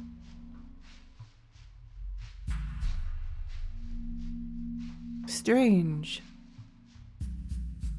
We must bring our inner Professor Layton to finally finish the game. It will be difficult, but maybe we can maybe we'll be able to finish Kowloon's Gate before the new Professor Layton game comes out. If we really hurry. So much focus. What do you think about movies on memory cards? On memory cards? Like Game Boy Advance cartridges? We see no qubit torrent with this one.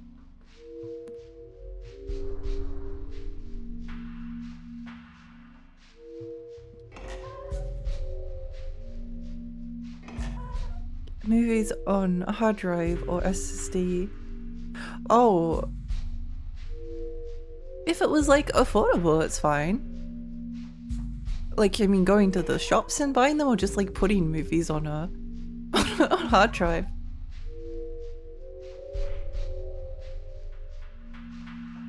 Professor Layton, Phoenix Wright boys. I actually really love Professor Layton versus Phoenix Wright, even if the game is insane.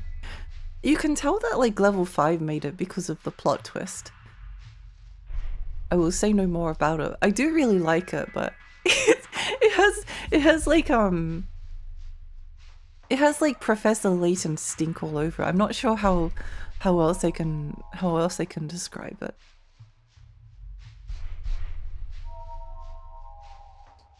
I swear I was going someplace to buy a book, a CD, a cartridge, anything physical. It's just an experience. I enjoy taking time and watching these objects, hanging out and talking with others about them. It's something you can't recreate by watching a streaming service or doing anything online. I miss a lot when you had to go to a video club to rent movies. No, I feel the same. I feel the same. I think there's like something that's like lost if you don't have like that. Like even if you're buying something online, Amazon in Australia, usually if you buy something, then it will be there the next day. But that's like still a day that you have to wait for it to arrive. And then even once it does arrive, you still have to like take the disc out.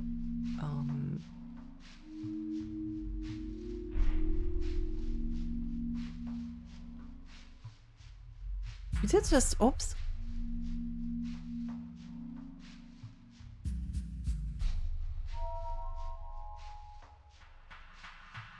Even if you order stuff online, it still takes time to arrive, and a lot of the time, if you go to a store and you buy something like physically, then the journey to like go and buy it is like memorable on its own.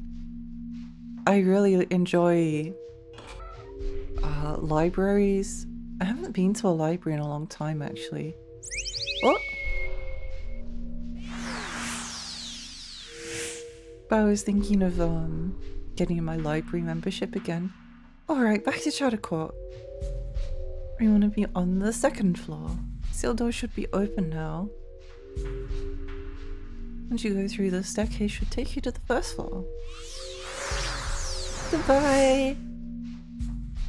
I love how Professor Layton versus Phoenix Wright combines all the Layton plot twists into one package. It's hilariously stupid. It's so good! It's incredible. Also, there's like an amazing moment in Phoenix Wright versus Professor Layton where you can be like,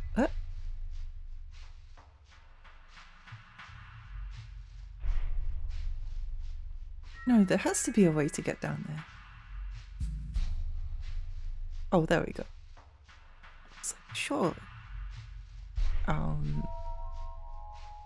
There's a there's a moment where it's possible to have Layton mess up and the look of smugness on Phoenix's face is so incredibly great that it's actually like it's like a work of art. It's incredible. I miss things like blockbusters. Me too! Hi Splat, good morning. I hope you're having a nice day.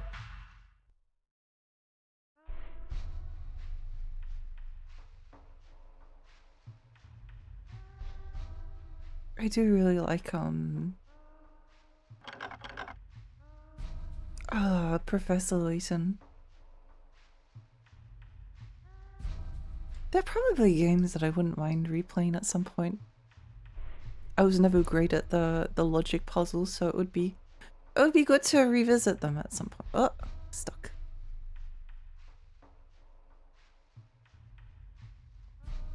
That's over there.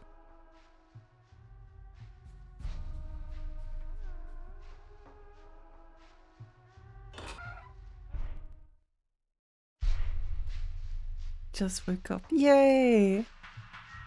I still remember Donkey Kong VCR animation. Oh, trying to think of if I know what you're talking about. I remember there was like something like Deek.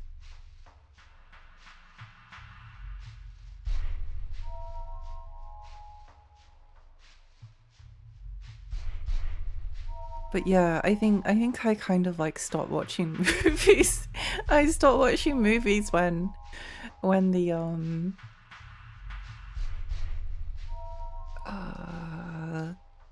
video stores like closed down.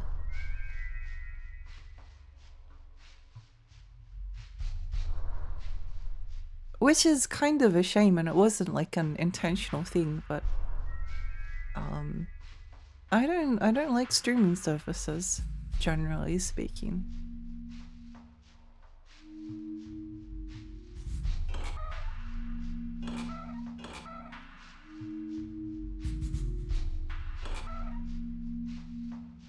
It's one frame with the DK bot. Oh! Do you mean the DK cartoon where everyone has an amazing singing voice?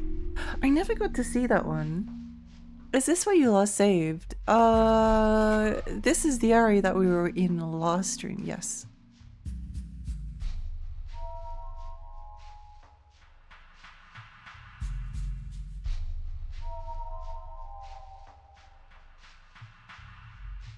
Maybe that's upper floor?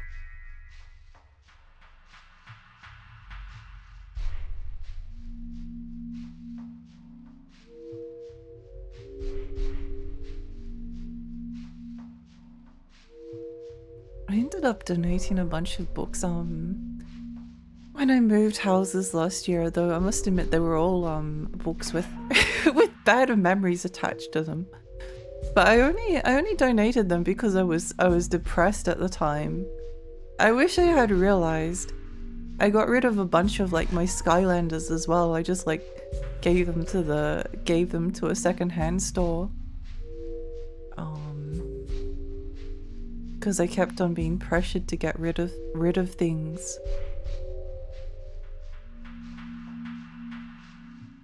But it was literally just down to depression. And I wish I had realized it. Because I don't like super regret the things that I got rid of, but I did kind of realize afterwards that they were all things that, yeah, I wish I wouldn't have like gotten rid of them if I hadn't been feeling so bad at the time. Unfortunate. My collection. Did you regret getting rid of your Skylanders? Yeah, I didn't get rid of all of them. I only got rid of like some of them. Like the ones that I didn't think I would care as much about, but like still.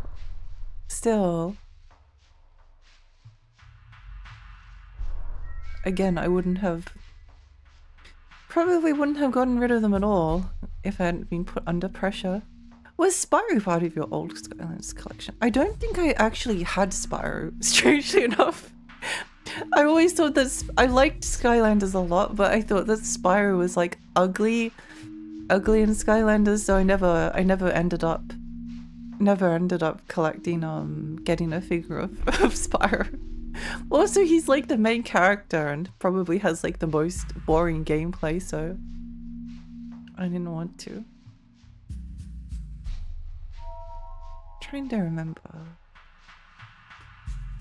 Do you remember?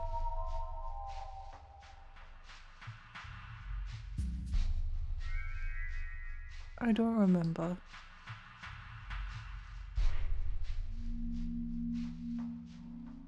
Maybe it's through here actually. This looks familiar. Yes!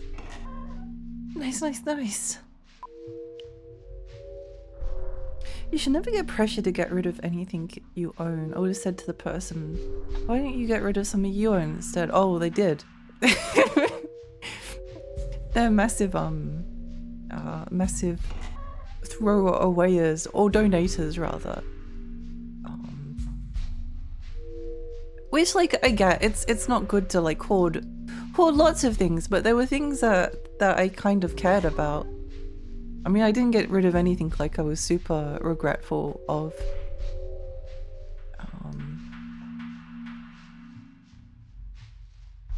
But yeah.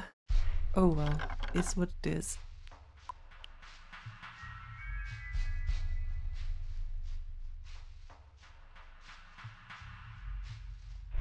Best not to throw things away or donate them. I probably wish that I could could go and get them back. I don't even know if I remember which ones I would have gotten rid of. They ruined my boy's Spyro. At least we have a new Spyro game coming. Listen up, could be all the Gilu in this area, one after the other. Don't take the charter court way, or you'll get lost. What you mean? No, my glasses.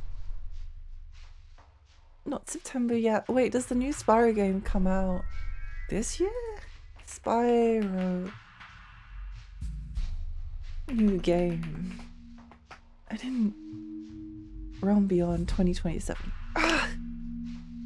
I'm actually not sure how I feel about the flight. I don't know. When I was a kid and I was playing Spyro, I always thought that like flight would be really fun to have, but I don't know now. What?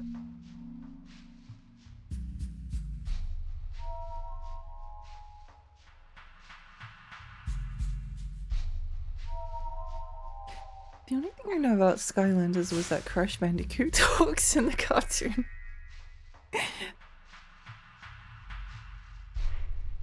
Oh, I mean, actually, like, genuinely, Skylanders is a good game. They're good games. They're probably like one of the best kids games to come out from that period. And like, obviously the toys are a little bit of a cynical money-making thing, but I don't know, like at the same time I really loved collecting them. I found it like incredibly fun.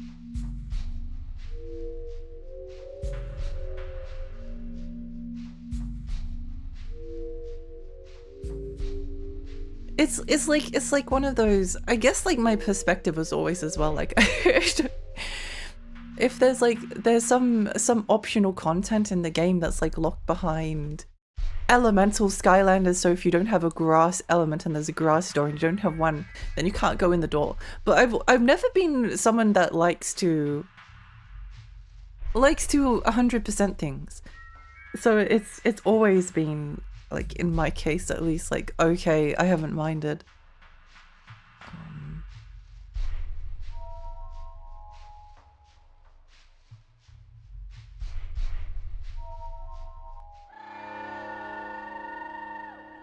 I might have to...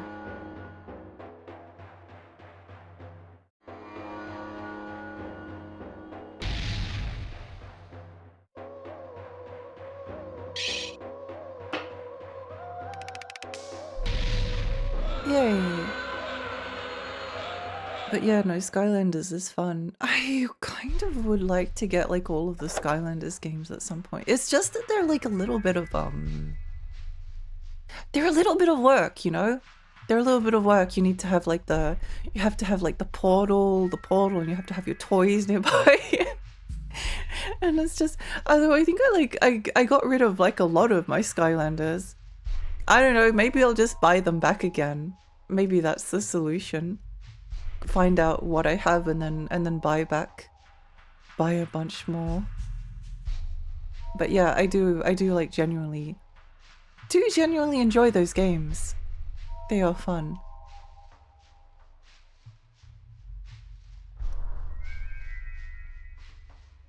I think like having a good kids game is an underrated type of thing.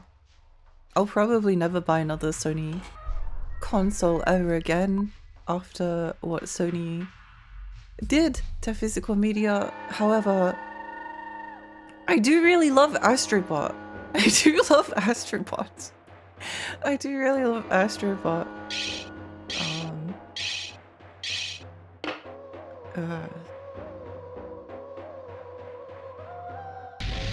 I love Astrobot. Astrobot was great. Astrobot Rescue Mission is one of my favorite games ever. So yeah, it will be a shame if it will be a shame if they end up, I don't know.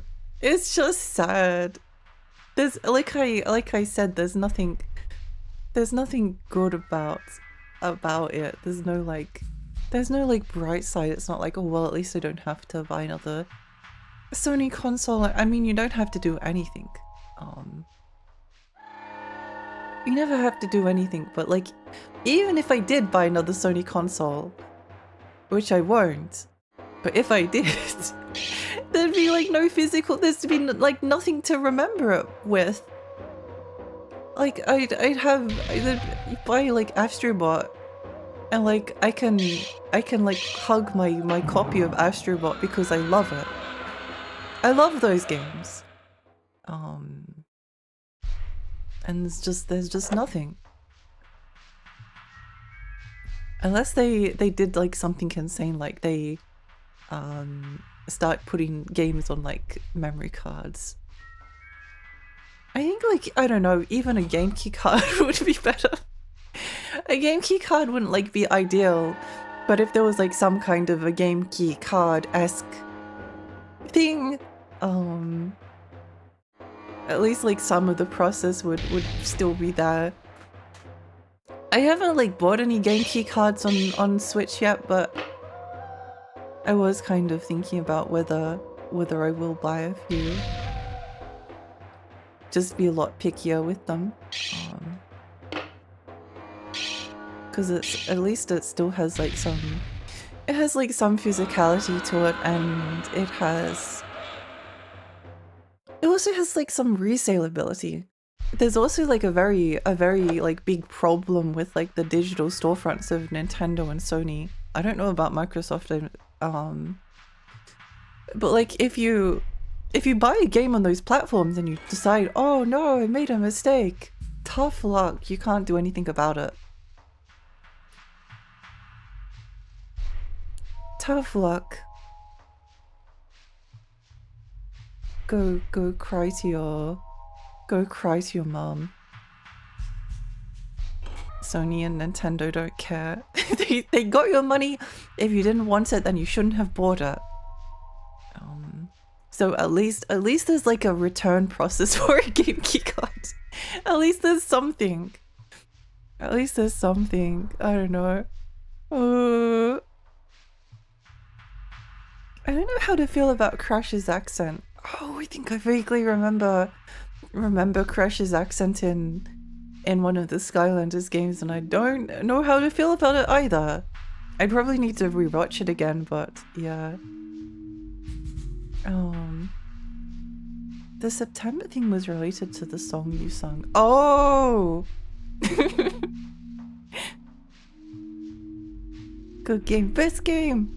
I wonder if they could bring back Skylanders as a whole new game. I think like, yeah, I think like bringing back Skylanders would be cool. Would be cool. I don't know whether they could bring back the toys, but oh well. Chomp, thank you for the raid. Welcome, raiders. Hi, I'm Lexi. I'm Tony Ferry over in Rainy Lake. I play retro games and horror games. How was your stream? What were you streaming? What did you get up to? What did you get up to? Welcome.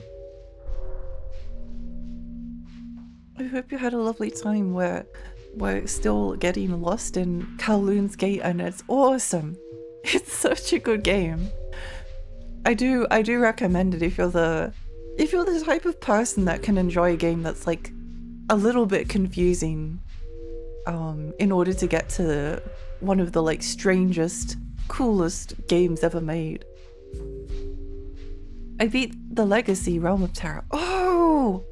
I've been wanting to play that actually. I've been wanting to play that. That's been on my Steam wishlist for a while. I mean, it only costs like $1, but for some reason I haven't bought it yet.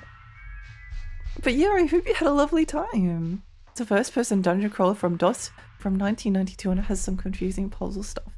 Oh, well, potentially if you like if you like that game, then you may actually like Kowloon's Gate, and maybe that gives me more motivation to play Legacy Realm of Terror.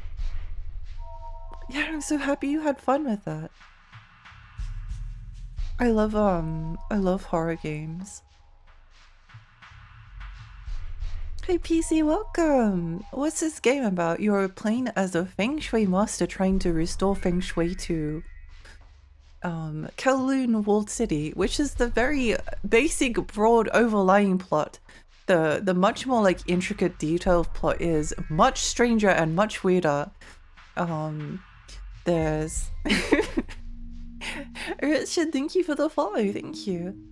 Oh, but where do you even like start? There's a special power that twins have called Ming Li, which is kind of like a psychic connection that is very, very powerful, a kind of like spiritual ability. And a group called the Snakes want to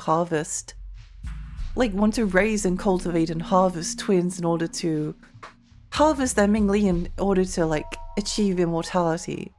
That's one like plot thread. Then there's also like the city is, I think until Feng Shui is restored, the city is like becoming overrun with malice, which has like two effects. One is that it turns ordinary everyday objects into basically like resentful monsters that want to hunt people down and fill them with malice as well. And if a human is like completely consumed by malice, then they turn into the object that they most desired. So like if you're a person that really loved toilets, you would become a half hurt person, half toilet person. And you have to basically like maintain the delusion that you actually are a toilet for the rest of your life. Because if you start to think that, oh, I'm not actually a toilet, I'm actually a human, then you turn into a toilet for real. So there's a little bit of Baroque, there's a little bit of Garage Bedroom Adventure. Some parts remind me a little bit of Hell Knight. It's really cool. Sounds like a tree deal. Yeah. When we turn into a refrigerator, are we filled with malice and not tasty food? I think when we turn into a refrigerator, we definitely are filled with malice. I think most of it looks like there's like this like blood substance dripping out of the fridge. So maybe we're like filled with human body parts or something. I'm not sure. If only you had a good comeback so you could have kept it. My dad was like, son, you have all of these figurines of girls, but he was implying in his voice that I was going, no! But I had a comeback. Would you prefer if they were men? He stood up and thinking all perplexed from that I was really manly, I guess. Yes! We love standing up to parents. Good job. I'm proud of you. I'm proud of you. I'm glad that you don't let didn't let them pressure you into getting rid of something that you loved. It's really easy to let that happen.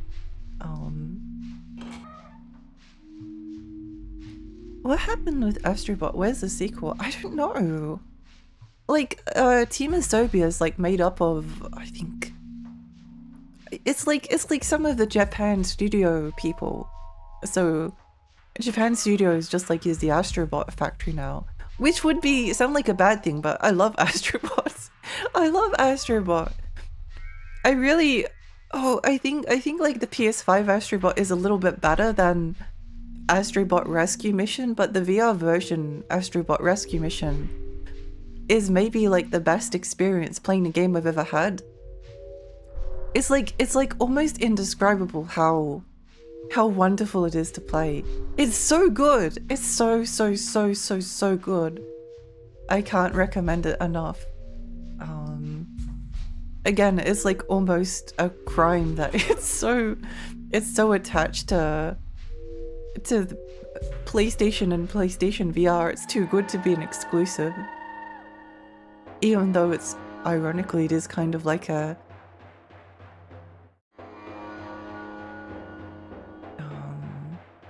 PlayStation tribute franchise. Sorry, I was I was distracted by Bone Pail. I was a little bit distracted by him. These elements don't conflict. No! Whoa!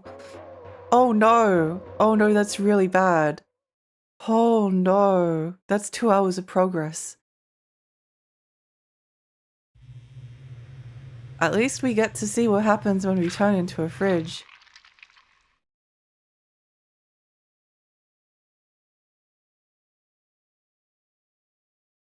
There's a retry option at the bottom, and I've never pressed it before. But what if instead of... what if instead of, pressing the load game button, we press the retry button?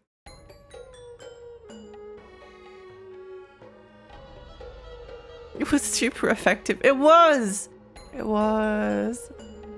Okay, let's try retry. Return to the current game. What does this do? I don't know! I don't know.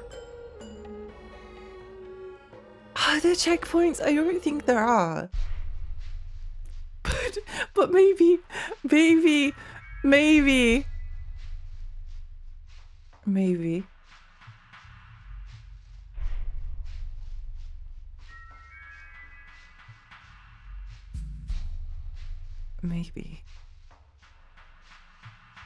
Maybe they just want us to go back to like the...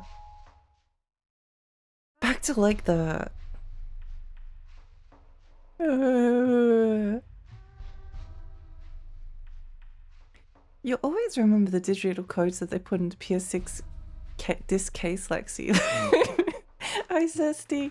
You'll always remember going to the store and then coming home and then taking the piece of paper out and scratching it off and putting the digital code in. It will be a experience you'll remember for the rest of your life. That was at least an hour of chatting anyway. It's still a lot of progress to lose. It's fine. Whatever can you do sometimes? What can you do sometimes? My parents are pretty cool. I think they found that funny. Or maybe he was worried. I'm not the best son, so I appreciate their patience. I'm the black sheep of my family. I was trying to figure out the way to phrase... to phrase it, but I'm actually not sure. I think like the moral is like you're very cool, and the black sheep is actually like the best sheep, and sometimes families don't know what they're talking about. I think that's all progress lost. I don't think there's any...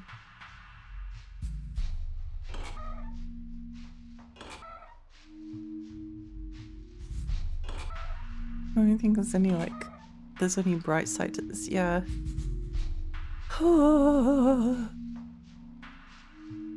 I don't even know where we're up to.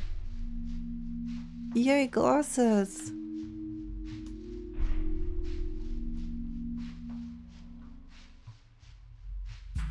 We're just trying to see the positive. At least we get to spend more time playing Kowloon's Gate! Did you, say put the pig in the cauldron? When did this turn into a black cauldron stream? I don't think I said that, but maybe we can pretend that I did. True. Black sheep was just a concept to stamp out individualism. Yeah! You didn't take them off the first time. I did take them off! Did I not toggle them back on? Did I just not do anything? I can take them off if you want them off. Unless the toggles aren't working. Oh, the toggles aren't working.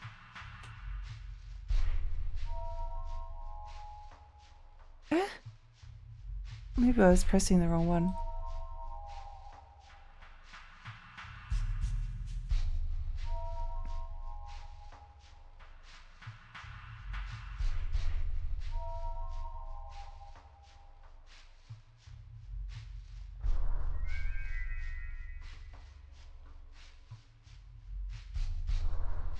Whoops, no getting back through that. Wait, hang on. No. Ah! Ah!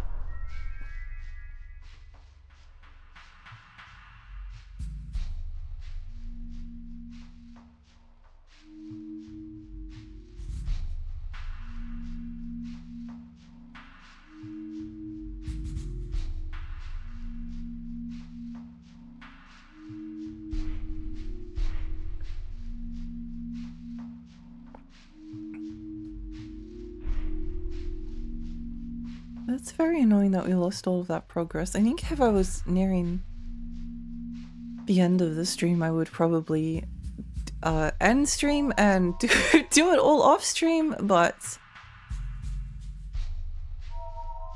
what can you do? What can you do?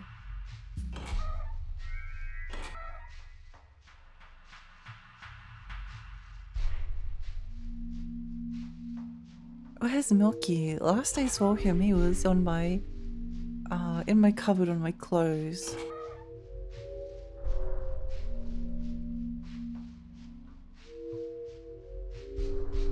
Did you lose hours of progress? I did. I did. I lost like 2 hours of progress. 2 hours and 10 minutes of progress. Something like that.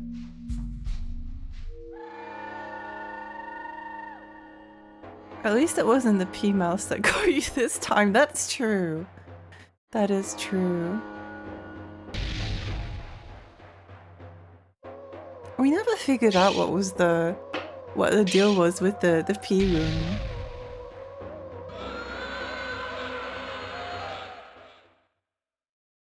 I think I'm just like accustomed to losing progress. Like it's definitely unfortunate to lose a lot of progress, but it's like that's just how things are sometimes. That's just how things are sometimes.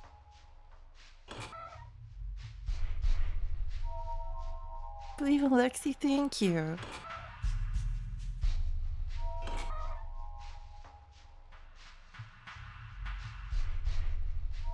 Progress lost, fine. It's so fine. We're so fine. Everything's okay.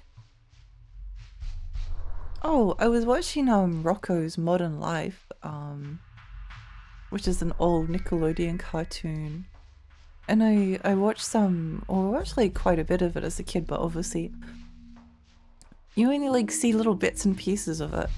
And oh my gosh, that cartoon is so it has so much adult humor in it. It has so much adult humor in it. It's really, really interesting. It's not just like a little bit, it's like in every single episode. Also, like there's like the modern aspect of it as well. Like it was made back in the 90s and a lot of like the specific, I guess, like technologies aren't maybe like as novel as they were, but it's still like very weirdly relatable and disturbing. It's kind of cool. I like it. I really like it. Although strangely enough, the episodes that I found really uncomfortable as a kid, I still find it really uncomfortable. Like with the big heads. There's an episode where like the big heads are like two frogs that like live next door to Rocco, and the wife is like lonely because her husband she doesn't think her husband loves her and literally wants to have sex with her. That's the premise of the story. She's lonely because he gets back from work every day and he doesn't want to have sex with her and she feels undesirable. So, so she invites Rocco over to like fix a bunch of things. And it's just very weird and uncomfortable. And the episode does end with the big heads actually having sex with each other. Love is restored between them thanks to Rocco in part. And it's really weird and extremely uncomfortable. And I remember those episodes as a kid being like, I hate this. I don't like this one. And I never understood why, but now I do. Now I do. It's strange. Sure is strange. In Kowloon, the pee room kills. In Kingsfield, the pee fountain heals.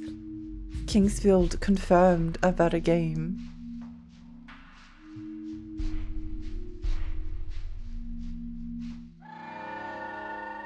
Kingsfield has a pee fountain that heals and a sex compass that tells you where to go. It's awesome.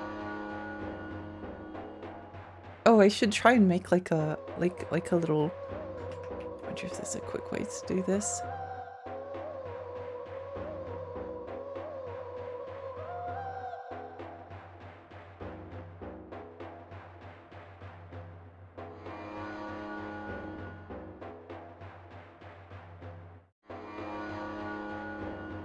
Okay, wait, let me give this another try. I need to take a bigger. I need to make it bigger.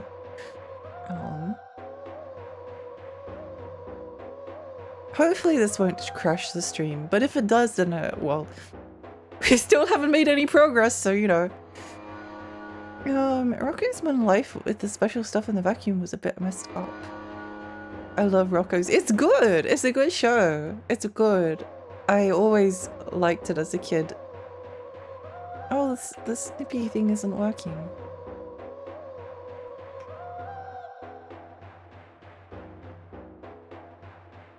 Wait, hang on. Let me do this again. I think this will be worth it. I think this will be worth it.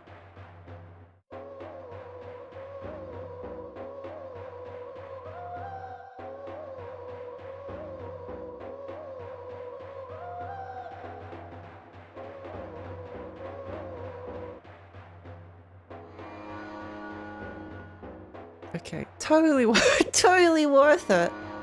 Totally worth it. Okay, great. Good job, Laxi. Oh, what was this one? Was it metal? If it was metal, then it's probably worth. Yeah, getting rid of our fire element. Tongue twister! Tongue twister. Hang on just a moment.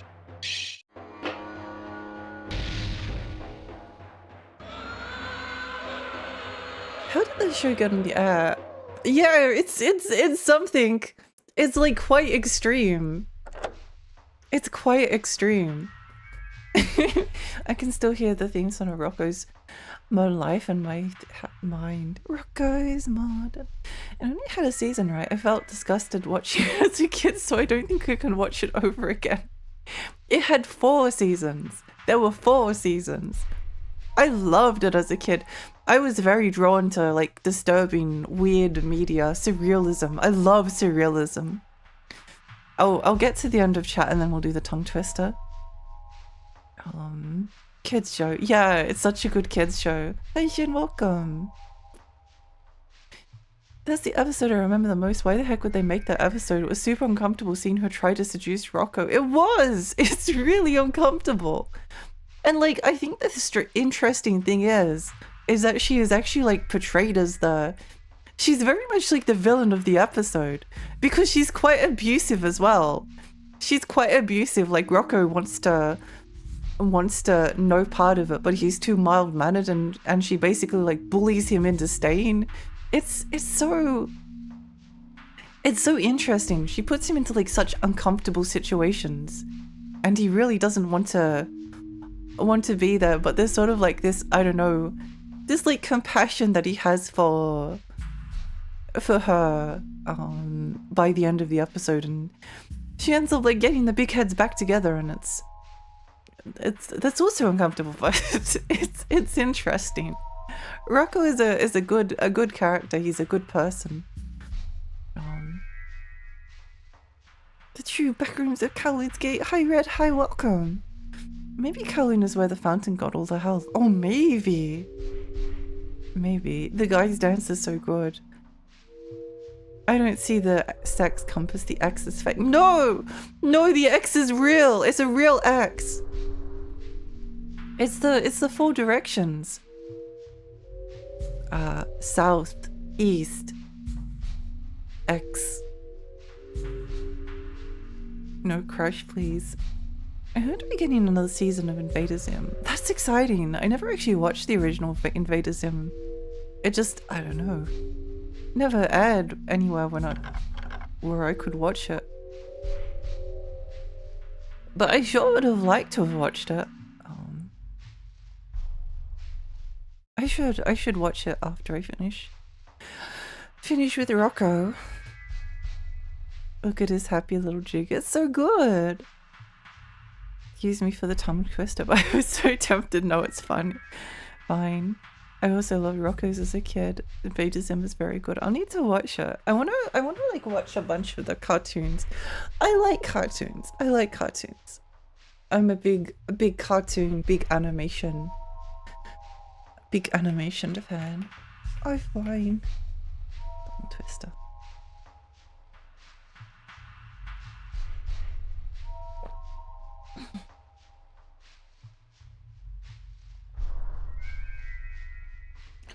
I saw Iso kissing Kate. Kate saw I saw Iso.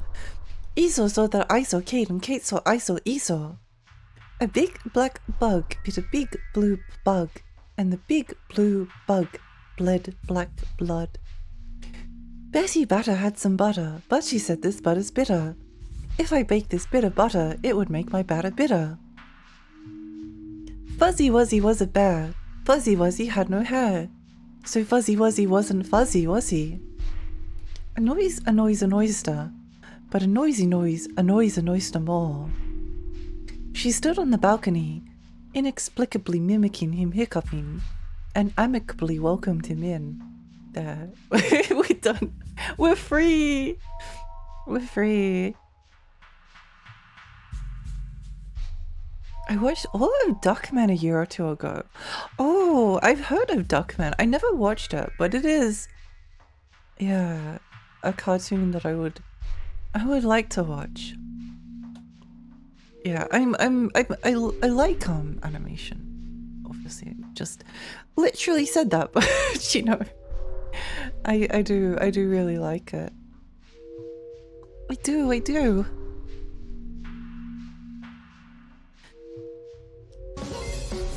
Wow!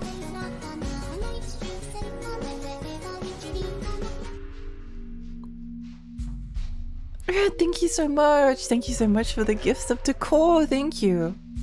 I really appreciate that. SpongeBob from old episodes and new episodes still have adult humor. They even banned an episode where they did a panty raid. They did what? They did what? I must have missed that. That's so interesting. That's so interesting.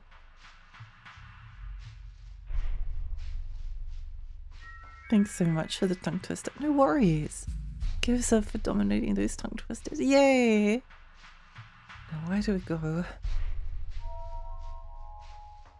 The problem with this level is that it really is a maze and there's like no easy way to get there. Duckman was something. I'm so intrigued. I'm so intrigued.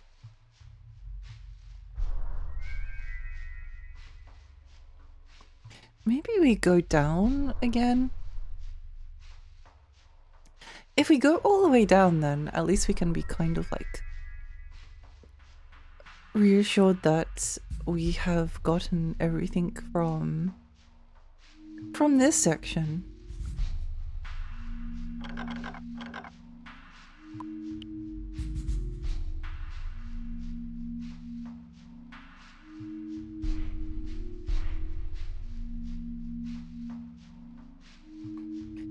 Darkwing Duck was so fun, but sadly less good as I remember.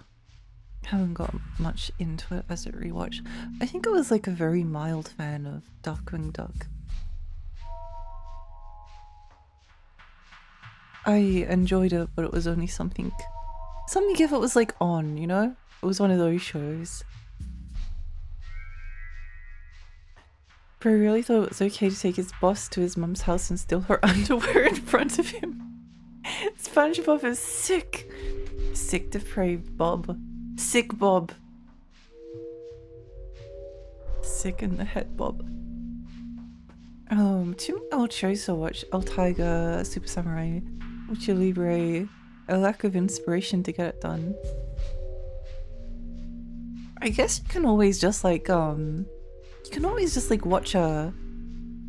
like a couple of episodes, and then if you decide you get bored or you don't want to go, you can just try something else.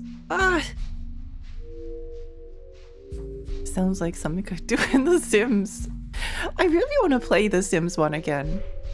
I think The Sims 1 is maybe my favorite Sims. It's not as there's not as much stuff to do as there are in other Sims games, but it's still very good. I think I like Sims 1 the most. I didn't play enough of Sims 2 because it was too expensive. It was too expensive. I couldn't afford it. It was really sad. I didn't like Sims 3 though, and I actually quite like Sims 4, so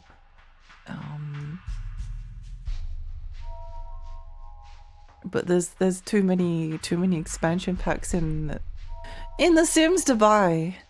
And like the thing with The Sims always kind of is that if you kind of need to like decide what to do with like a particular character.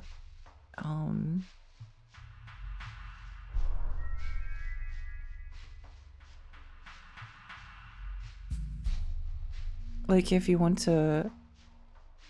playing The Sims 1, then you have to decide like if you're going to like be good at magic or good at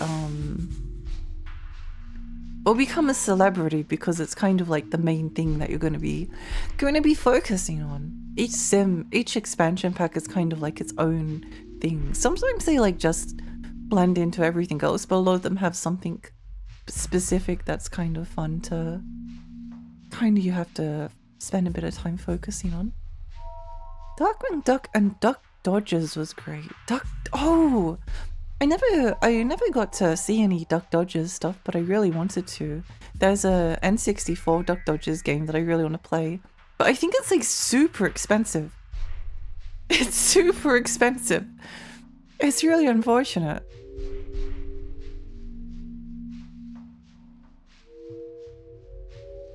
Really, really unfortunate. Oh, okay.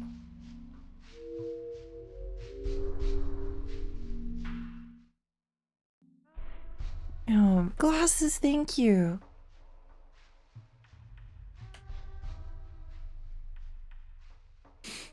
I always just watch a couple episodes and then get bored. I think that's fine. Sims 2 was good, that and Sims Medieval. I never actually played Sims Medieval. I think I bought it for my sister. And then I was waiting to like get her account so I could play it afterwards, and it never ended up happening. I've been watching Courage the Cowardly Dog and Ed, Ed and Eddie. Oh, I've only seen a little bit. I've never seen Ed, Ed and Eddie. I've only seen like a little bit of Courage the Cowardly Dog. I really like Courage. Courage is very cool.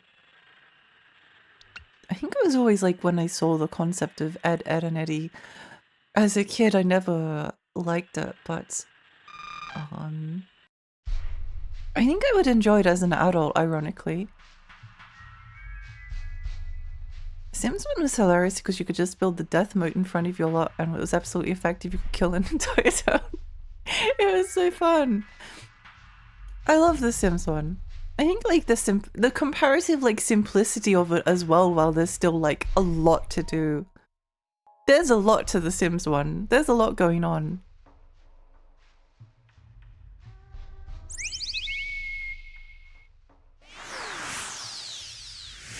N64 game is super expensive and fun, but if you emulate, it's certainly not the same. I think it might be one of the games that has like some issues with emulation, or at least it used to. I could always use like an EverDrive, but I don't know. I have to open the doors. We're beating the Kowloon charter court.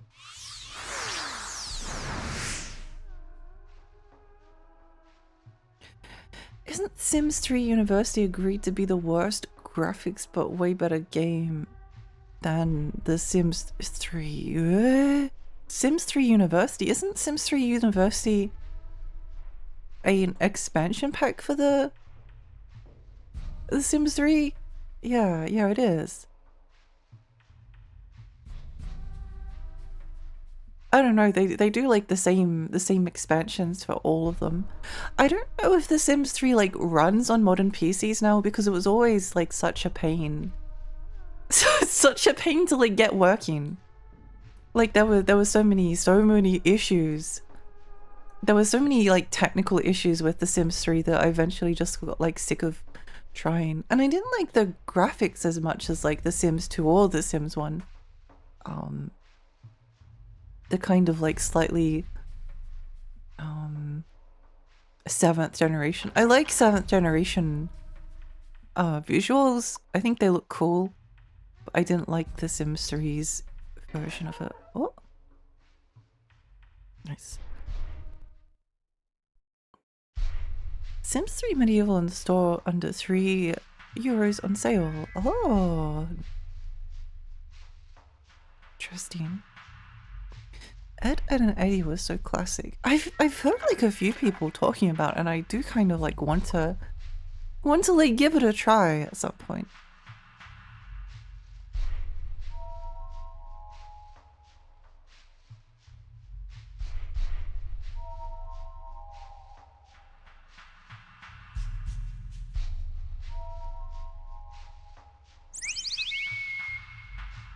This looks like here.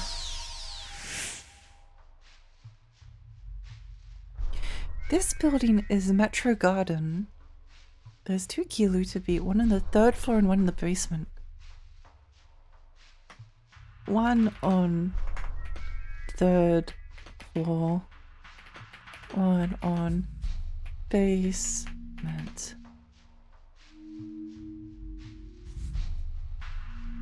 Guarding the steel door, you saw it earlier, right? There's a steel door on Charter Court, 2nd floor with an X on it.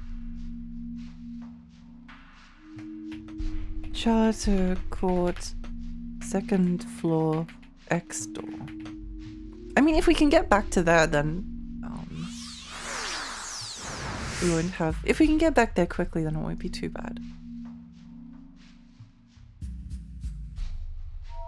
No! What a beautiful movie finale for Ed, Ed and Eddie. Oh. Ed, Ed and Eddie is fantastic. Rewatched it all on so many characters and neurodivergent coded. It's awesome. That is very cool. That is very cool. It's a shame the complete series DVD of Ed, Ed and Eddie doesn't include the movie finale or any of the holiday special. No! A lot of those like older cartoons, Angry Beavers, Cat Dog, Rugrats,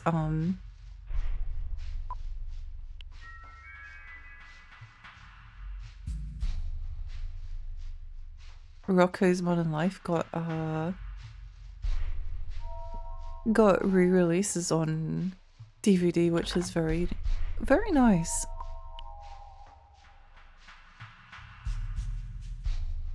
Sims 3 runs on modern PCs, but you need to get it working.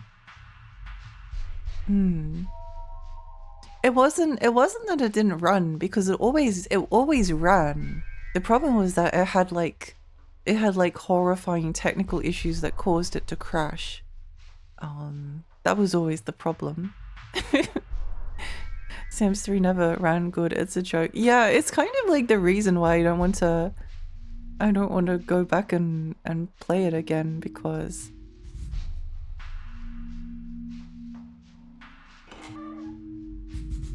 it was just kind of miserable.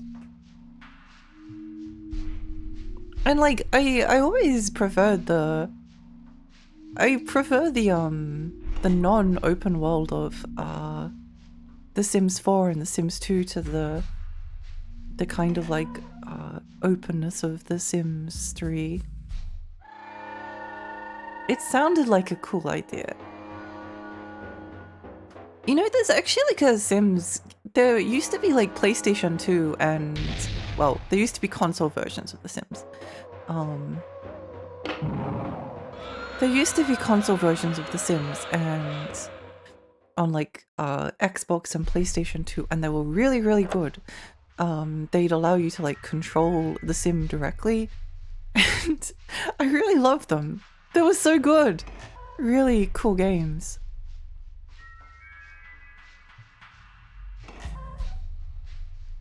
Very, very, very good and cool games.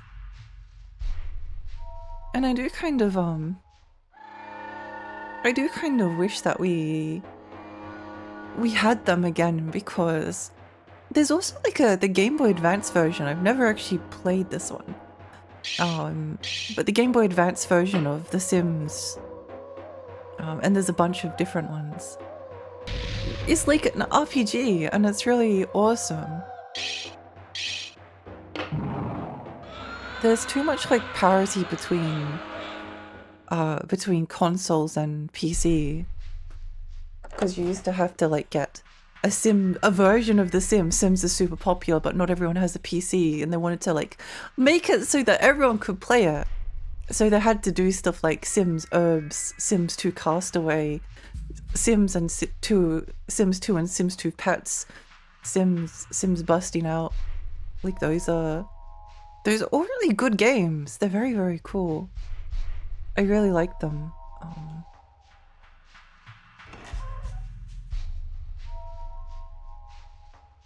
Sims Money runs fine on Windows 10. Same with SimCity 4, it just ran poorly. Oh really? I always wanted to try SimCity 4, but I could never. It was too expensive. And then when I tried the Yo-Ho-Ho, it didn't work.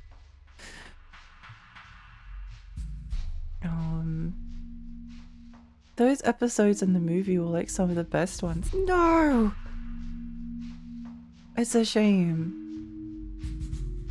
I might try and get some of the... Maybe next time I go to like a somewhere that has a JB Hi-Fi, I'll have a look at the movie section. I'll have a look. It would be good to have like a collection. I don't know, I've just been kind of feeling really down about Sony's announcement, because like the convenience of digital, and there's a lot of really like good convenient things about digital. I have a Kindle. I really like the Kindle, but I buy all of the books on the Kindle physically, and I use like the Kindle as just like a portable way to read them.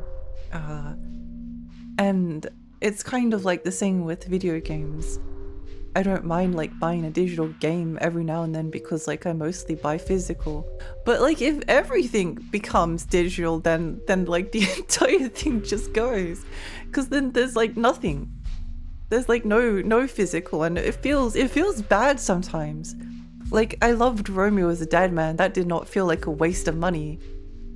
But like some things that you do buy digitally, you do feel like you wasted your money.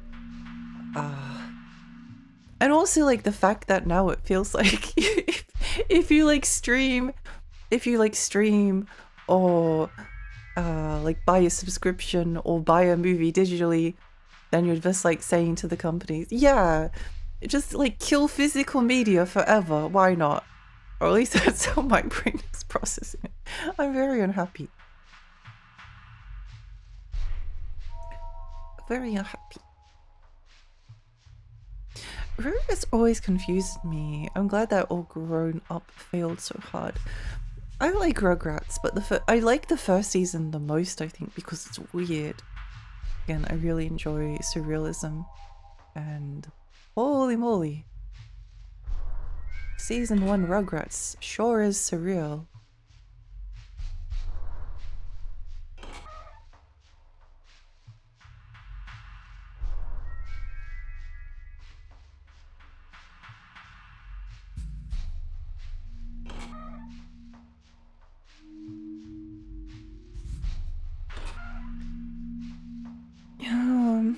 Do you ever hear the unused audio for the final episode of Angry Beavers where Norbert tries to explain to Daggett that they aren't dying due to the show ending, but they'll exist in endless purgatory of reruns? No, I didn't. That's really cool. That's really cool.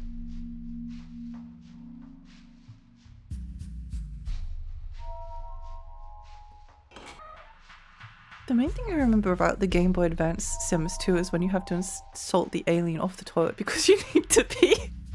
I've been thinking about streaming the Sims Game Boy at some point, and I feel like that gives me motivation to do it at some point. But again, there's a lot of games we have to get to. Oh, I want to play Monster Rancher. I want to play Monster Rancher. The Sims was even on super old phones. Yeah. No, it was like, it's cool when things had like different versions because like a lot of other things were not powerful enough. What do you mean the search failed? What do you mean? How old is your Kindle? A few years old. Oh.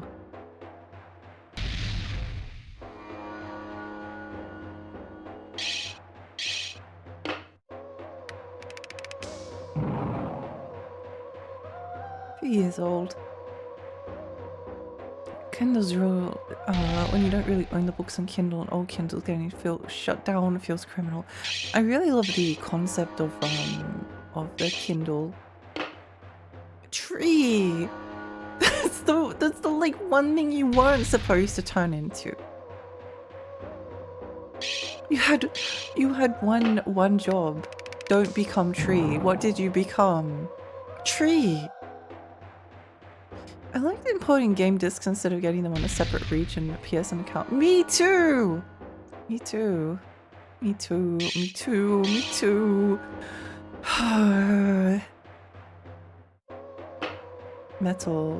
What do you mean? Oh wait, no, metal's fine. Metal's fine. Are we gonna die? Are we dead? Well, that's 2 hours and 50 minutes of progress lost.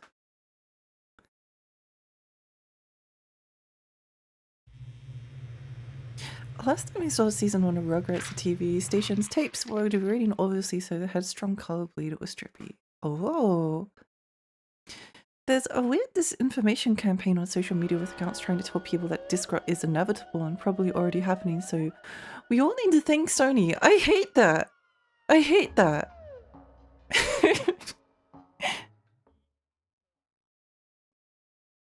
It's so overblown. It's so overblown. The thing is, I don't even necessarily know like how to get back to where we were. No! Gaming, we're gaming. Nightmare Secrets and Rugrats, holy, they understood the word nightmare to perfection. They're really weird and spooky and scary, yeah. We got fridged again. There's like there's no save points in this level. That's like part of the problem. I mean, there is a save point, but there's one. In all of like the previous levels, they looped back around enough that you could always go back to the save points. But in this particular case, there is very little option to do so.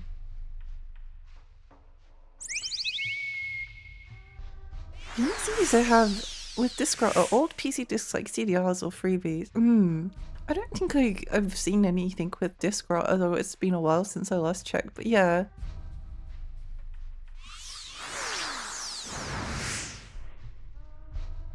And like, the other thing is that,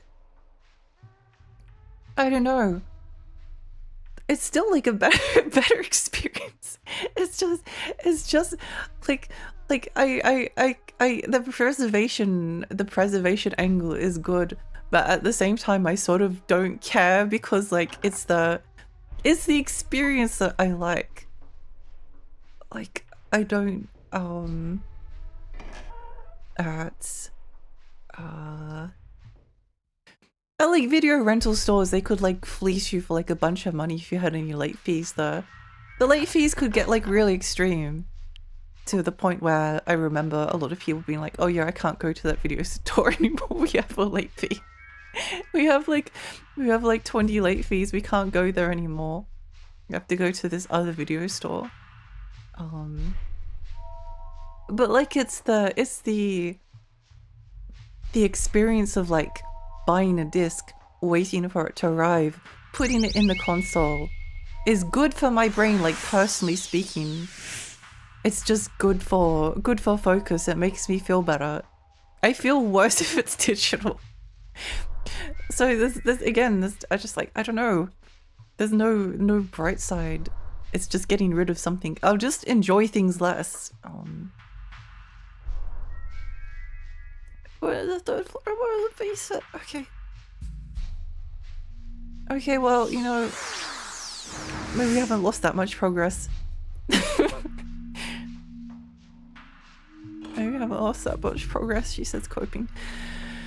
Oh, disc is more of a magnetic media thing, like magnets losing alignment. There's another Twitch streamer who works as a retro preservationist professionally and says the only things vulnerable to disc are old laser discs and some very rare discs with manufacturing faults. He knows his stuff.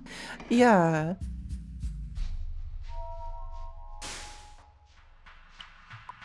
Like I remember people talking about like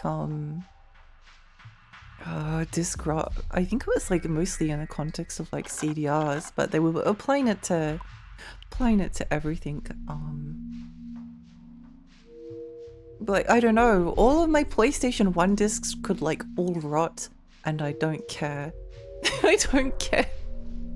I guess like if they all rotted it would make like collecting them less desirable.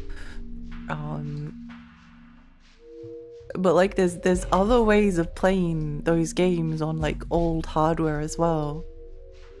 So like even if like a game did like have disc rot,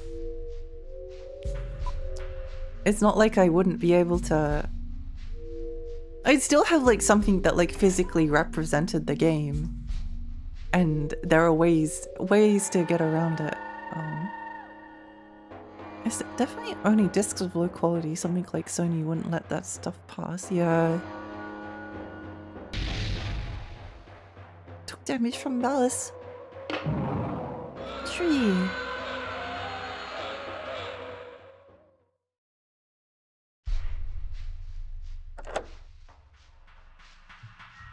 I mean, I've heard like similar things with like, I don't know, I kind of hate being like in... I'm kind of like anti-fandom, anti-community sometimes. But like being in collectors community, there's a lot of like, oh my gosh, guys, did you know that like if you don't put your 3DS games in your 3DS like every couple of years, then eventually they'll be all erased.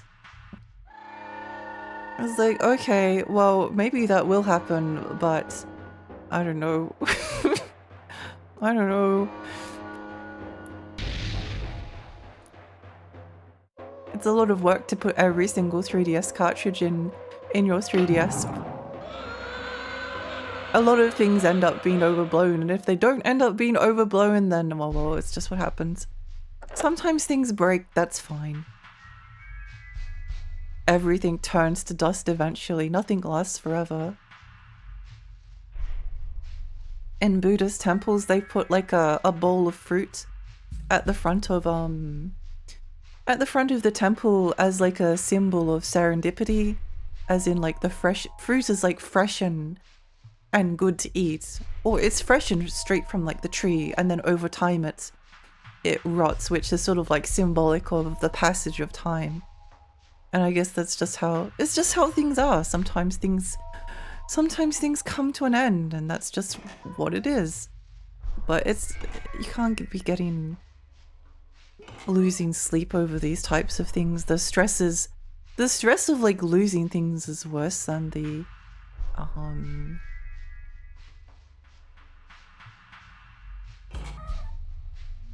is the worst part of it all.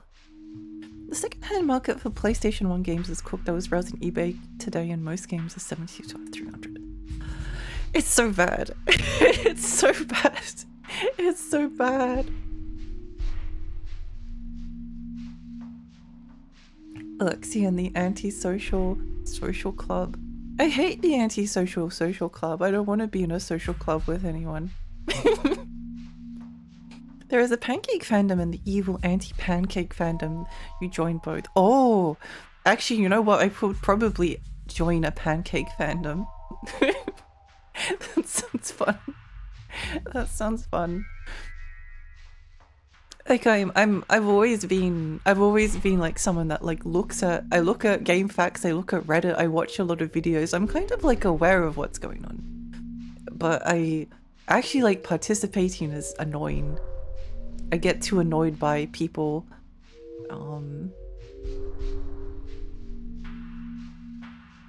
It's better just to stay away. Even like observing from a distance can be like irritating at times.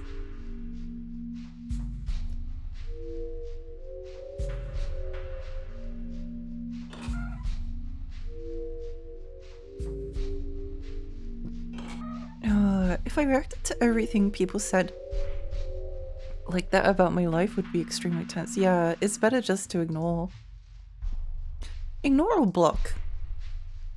If it's one that you don't know and you don't want anything to do with them, block them if it's someone that you do. Or like vaguely aware of, like a celebrity or something. I tend to like mute them. But it's not, if people are putting things that are stressful, I don't want to read it. I like Hideki Kamiya just like blocking everyone.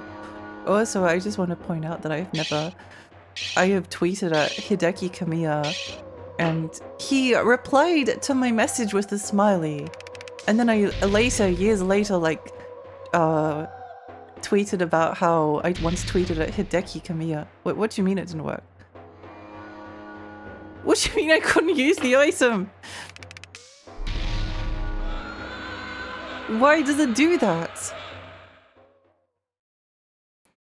No, hot dogs! No, Lexi needs to last forever. I'll try to last forever if I can. Evil pancakes, go for waffles instead. Sounds like a do like pie kind of thing. So many different kind of pancakes. Oh, I wonder if the pancake fandom like has fights over what like actually counts as a pancake. I think there's a couple of discussions that I find so boring. What makes a game retro? How old does a game need to be for it to be retro? What is a Metroidvania? Is Metroidvania a good term for the genre? There's even like discussions like I saw somewhere like someone pointing something out that's like, what guys, what do you think is like a better fandom? What game series do you think is better? Kirby or Sonic? And it's like, I don't know, it's so stupid. Comparing like two disparate things is so uninteresting. I think like is this thing better or is this thing better so often devolves into, maybe it's just the fact that I'm kind of like a historian and a lot of the things are like, well, there is no real like concept of truth within history. We can't actually know what is the real.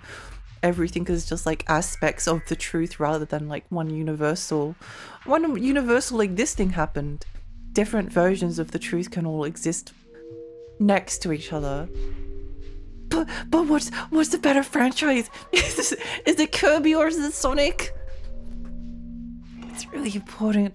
It's really important. Oh, by the way, if you answer Sonic, then you'll have 30,000 people telling you about Sonic 06 and how there's like never been a bad Kirby game.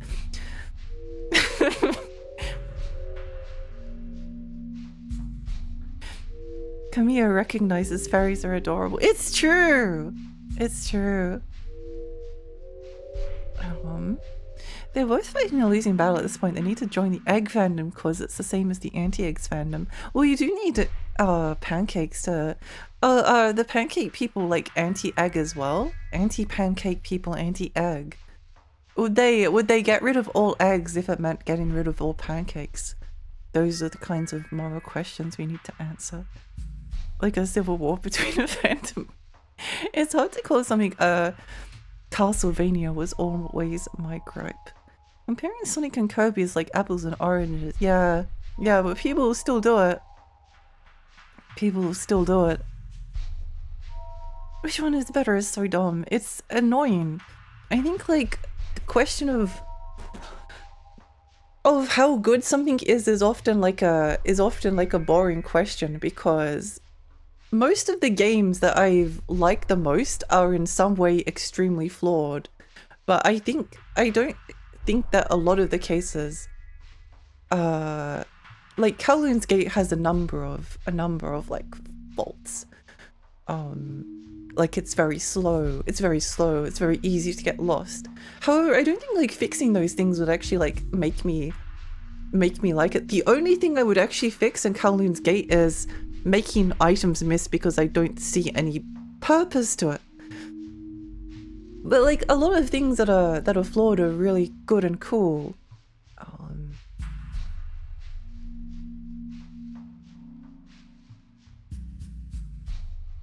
And I don't know, it's just like there's so many more interesting questions that you could ask about like a piece of media, or like think about something, than like what is better? How good is this? Does this game have any flaws?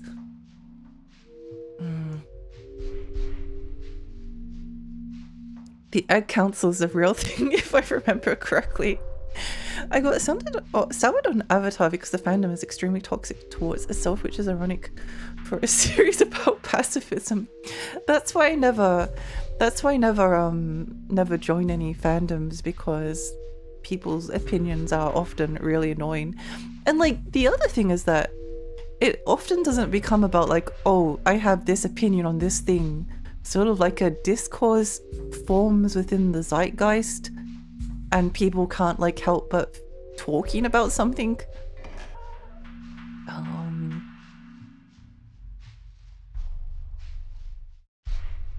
And then you're not really like discussing an opinion with someone else.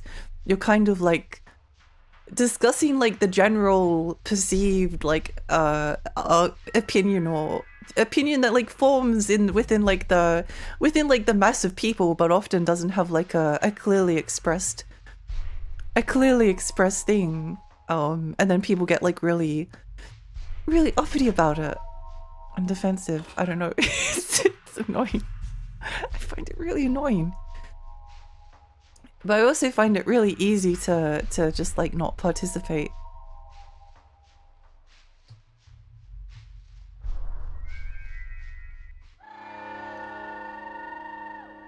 Would you ever be an anti-pancake? I could never be an anti-pancake.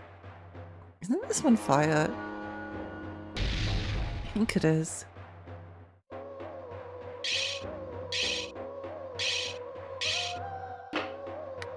We'll use the shellfish powder on it. What do you mean I can't use the item? What do you mean?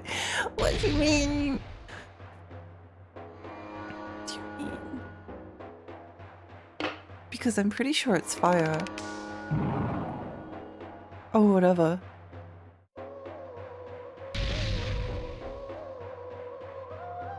Yeah, I would still get rid of the chance to miss. I don't think it's like an interesting mechanic.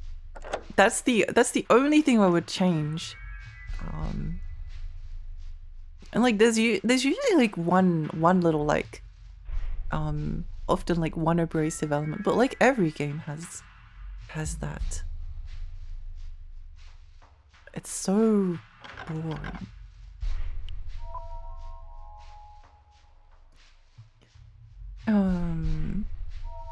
Are there eggless pancakes? I don't know. Is eggless pancake possible? Oh, there are! The best eggless pancakes ever. Eggless cooking. The anti-pancake fandom destroys eggs in order to stop the pancake fandom, but then the pancake fandom creates eggless pancakes. The war continues. I heard this earlier with Mega Man. I actually said the Mega Man Zero series is more panned out. Then people start arguing over which was the best Mega Man series, and I said, guys, you're going to play all of them anyway, aren't you? It's okay to like have different opinions on things. Also, like, opinions change all the time. Like that's just how things are. You can feel one way one year, and then things change in life and you maybe feel differently. And that's okay, and also a good thing.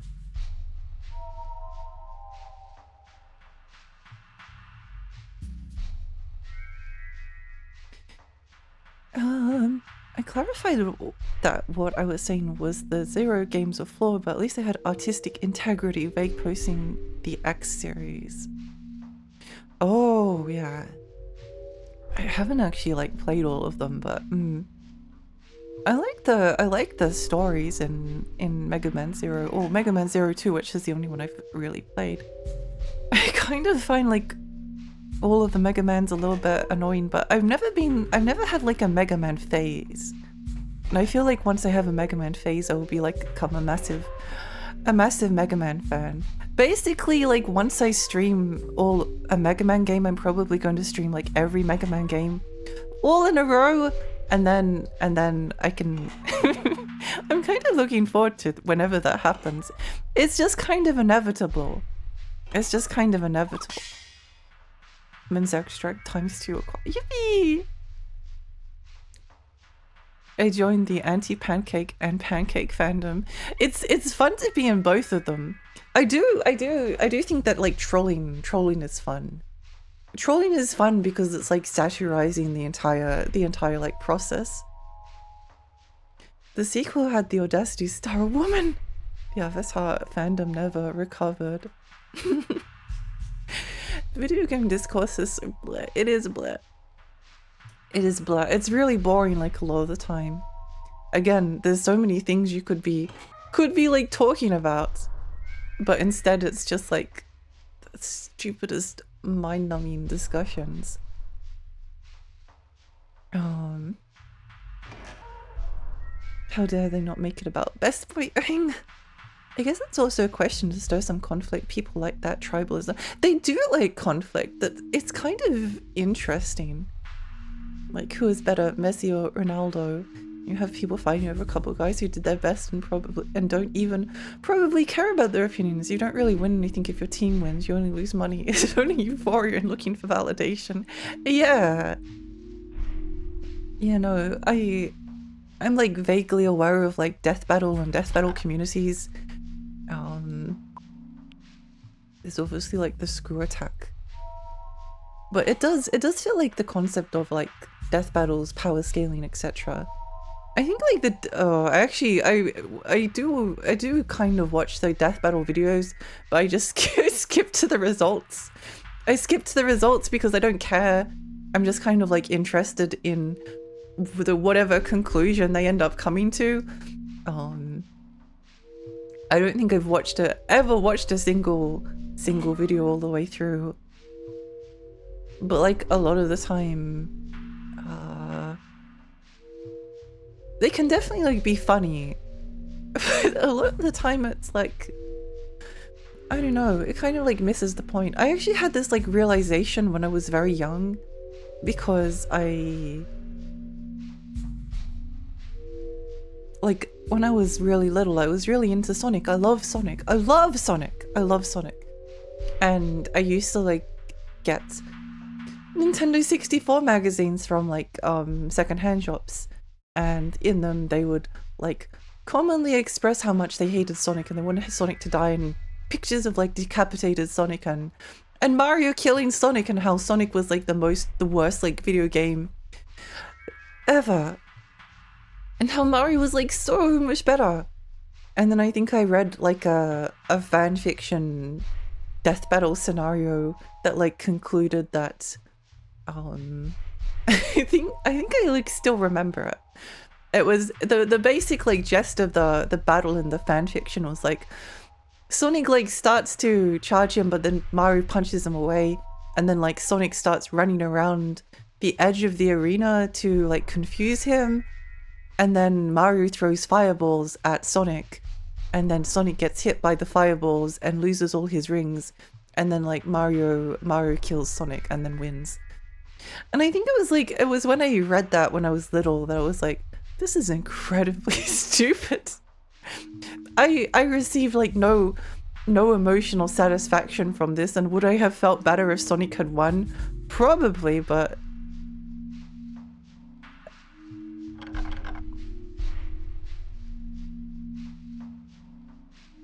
it just all felt pointless. I think like it was actually that in combination with some other things that gradually made me like lose that grudge against Mario.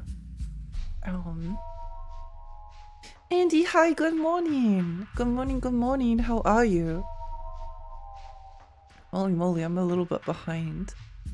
This game mechanic said it don't want to. How to make an avatar of the last Airbender fan mad. Remind them that Aang and Korra are the same person.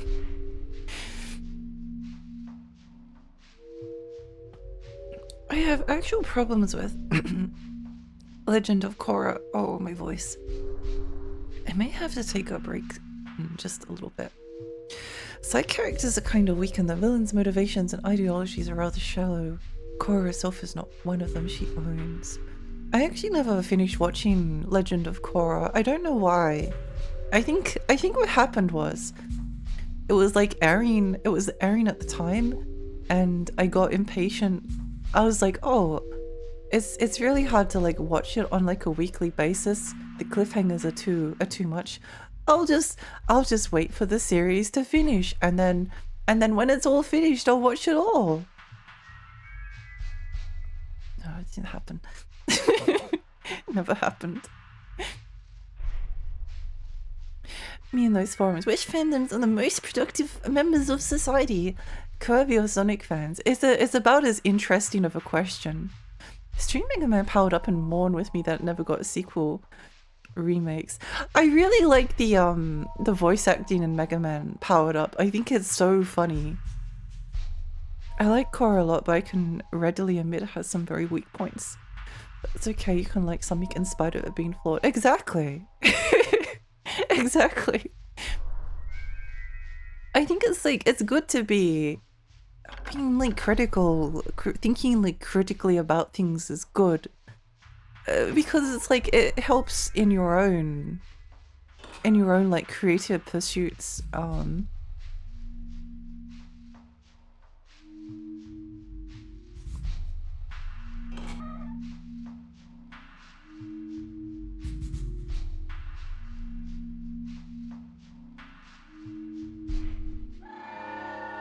Wait, this looks familiar. No, it's not true. They can't be the same person. No, it is not possible.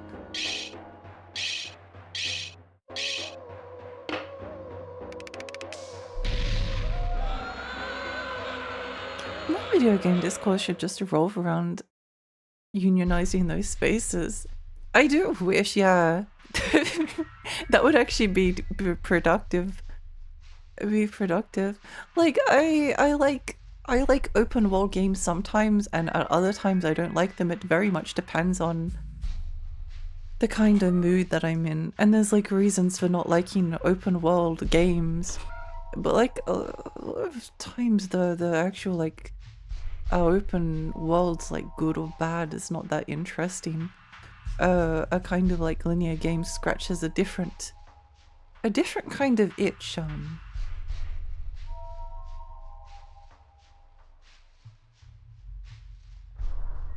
I don't know, I don't think that's the best example. It was just the first one that popped into my head. Like I didn't really like Breath of the Wild that much when I played it. And I never finished Tears of the Kingdom, although I did enjoy that a lot more. I was enjoying it a lot more, rather. I think we went in here just then, no?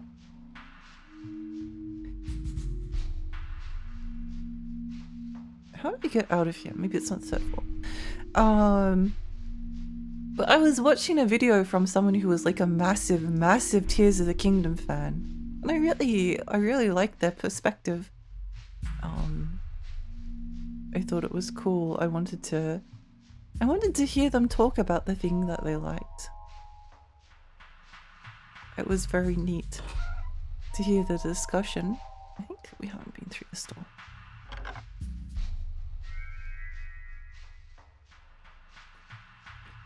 Arguably, the Sonic fan senses crossover with the impossibly rich IT furries who keep the internet running. This is true. This is true.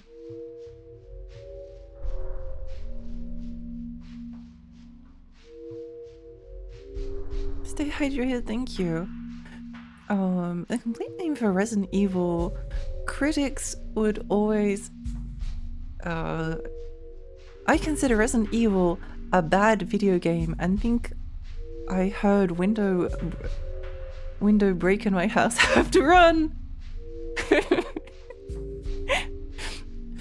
I think yeah, like I don't know, sometimes I think like Resident Evil 7, it didn't like grab me the as much as like the other Resident Evil games, but I think the fact that maybe it didn't grab me as much is actually like something that makes me want to like revisit it at some point. I did really like some things about it. I do really like some things about it. Maybe we go to floor 4? How do we get out of here?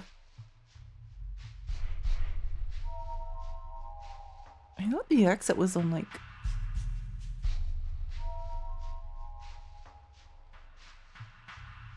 No, I'm pretty sure we did unlock this door over here. No, we have not. I still made a death battle for massively spoiling Final Fantasy 16 for me when I was partway through it, and I had no reason to assume they'd just spoil the entire cliff notes of the plot. That was my entire first and last time watching it. Yeah, it's not something... I think I have like... I don't know if I would call it a guilty pleasure because I find neither guilt nor pleasure in watching it. In just watching it the way that I do. But... yeah, it's not something that I like. I think like the entire... It's kind of like maybe importantly solidified my like dislike of that format. Just not interesting. Video game media was so strange back in the day. It's like everything was written by teenagers with no oversight. It really was. It really was. Maybe it was first floor. You've been playing this for months. This better be the best game ever made. Hi, Poser. It is the best game ever made. I did just lose like 3 hours of progress though, so that was a little bit unfortunate. I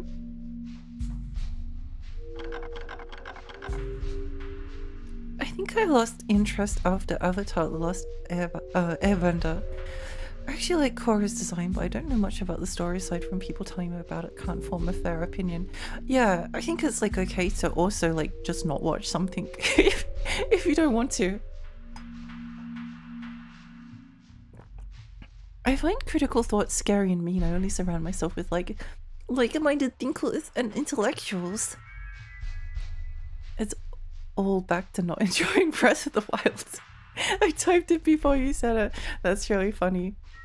Yeah, I mean, like, I say that I didn't really like Breath of the Wild that much, but that's not entirely accurate either. It's not accurate to say that about my experience. I did like a lot of aspects of it, and I did enjoy a lot of the playthrough. I don't know, maybe I just got burnt out towards the end.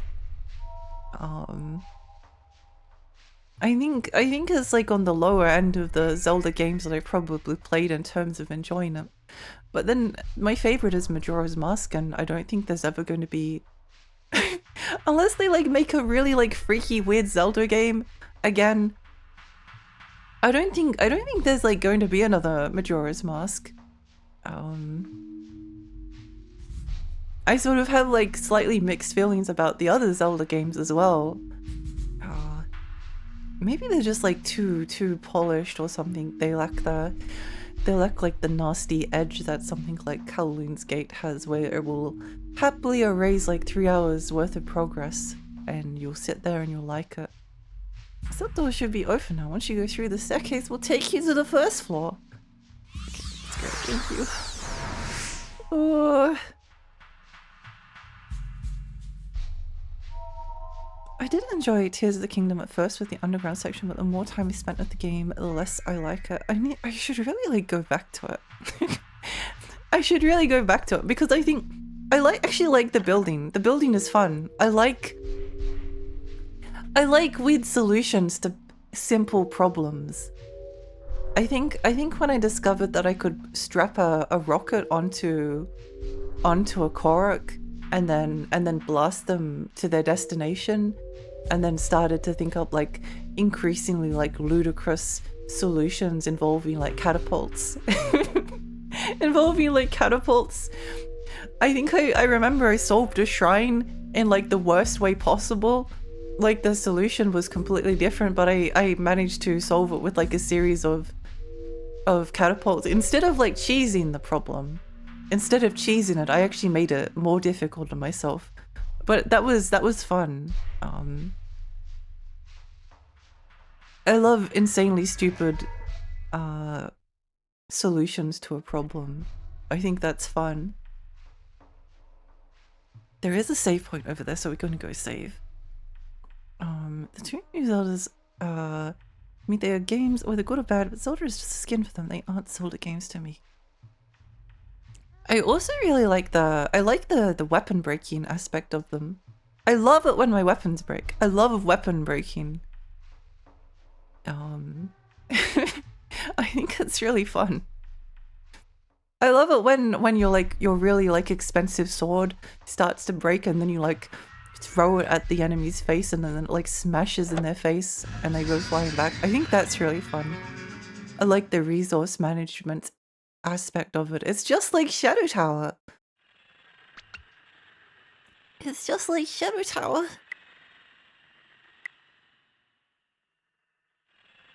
Kotaku ruined the plot of Bayonetta 3 for me because the reviewer was so mad that Bayonetta did not turn out to be a LGBT icon they thought they were. They just explained the story beat for beat. No! No. The Bayonetta 3 review was a disaster and reviewers still got the same opinion up until this day. I mean, I think like Bayonetta is very obviously like bisexual. I never finished Bayonetta 3 basically for the same reason. The plot got spoiled for me. And I was just like, oh, just wait until like I'm in a better mood and the discussions like calm down because I can't concentrate like this. But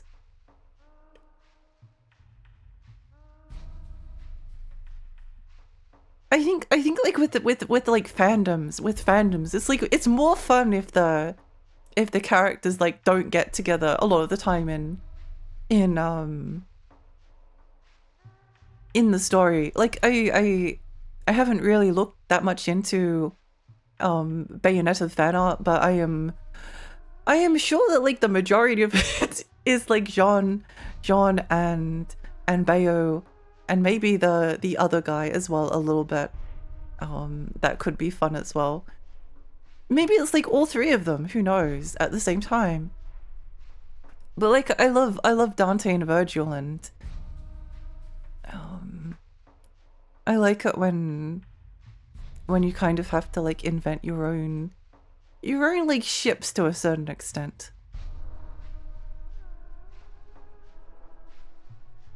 I think that's fun. I don't remember where we needed to go because I was too Too busy looking at the... Oh, right here. Is this door?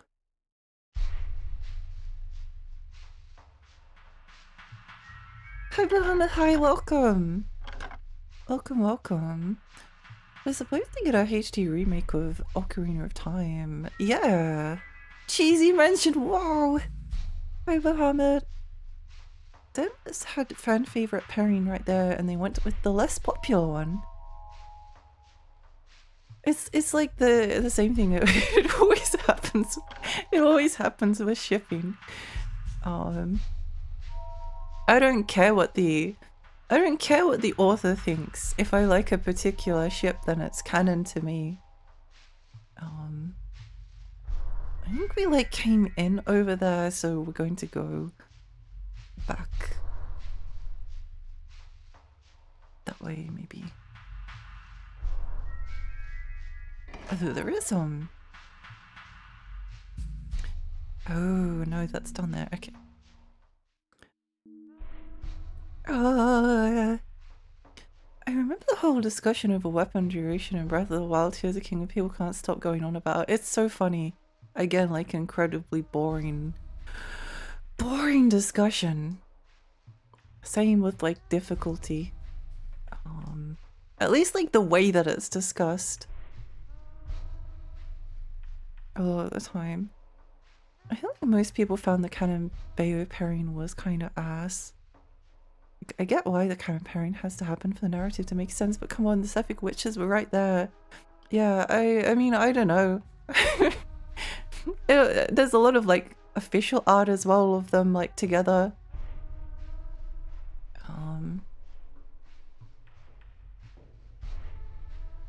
But again, I don't know. I don't really care.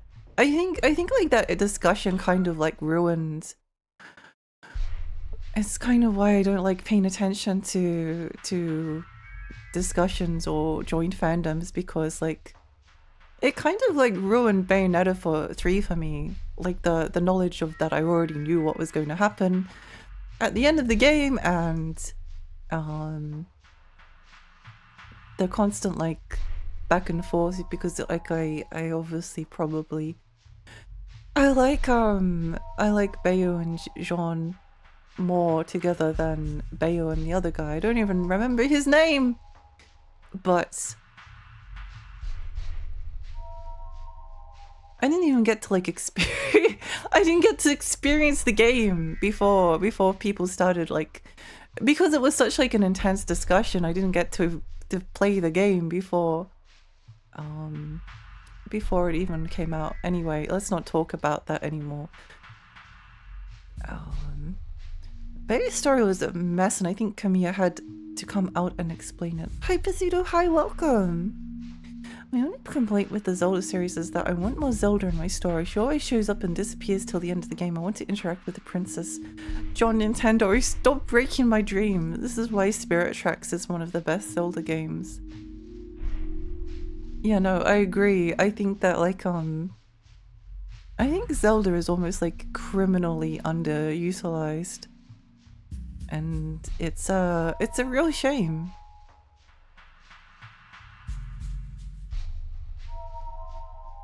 It's a very big shame. I don't know where to go. We did get a game where you play Zelda. Just wish it was a mainline and not a spin-off.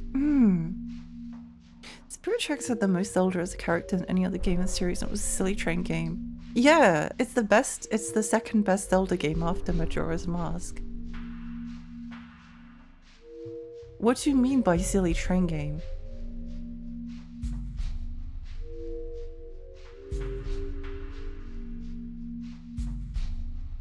If you want some fun discourse that's a bunch of people showing their literal buttholes, mention Dark Souls and selectable difficulty in the same sentence. I don't know about Bayonetta and story. All I see is pew-pew and fun gameplay and sexy boobs, and a dump truck of cake, and all I see is fun. Bayonetta is very fun.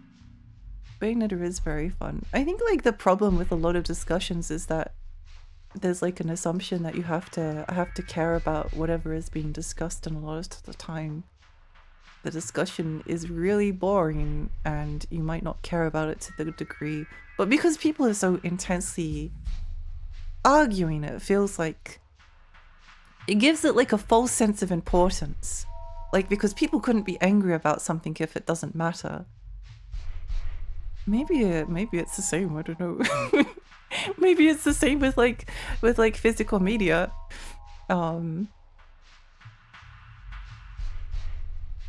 Although I think I care about that one. I have like thought about whether my intense like upset over Sony getting rid of physical media is silly or not.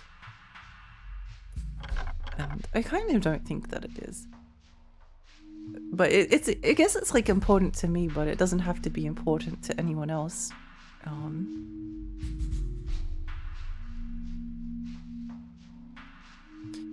Luca was so forgettable. Oh yeah, that's his name. I don't know, I don't think it was forgettable. I think it was funny when he like ran into a building. I think it was funny. I think there's like a certain like appeal. I think there's like a certain appeal to like pairing Bayonetta up with like the loser. with the loser. It like scratches a particular itch which I like.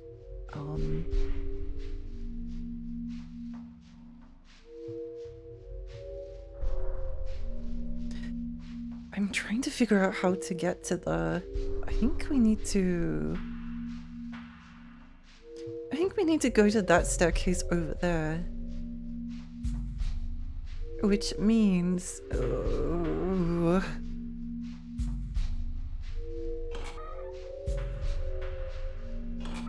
Which means...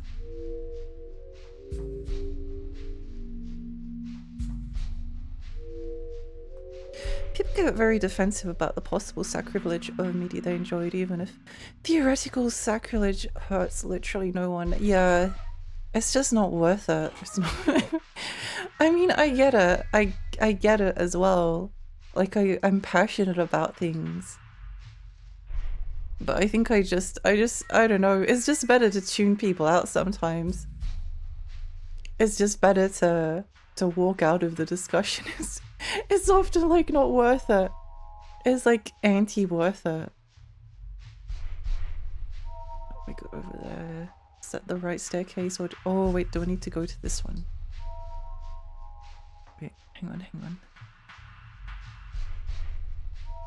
Yeah, maybe it's that one. Hang on.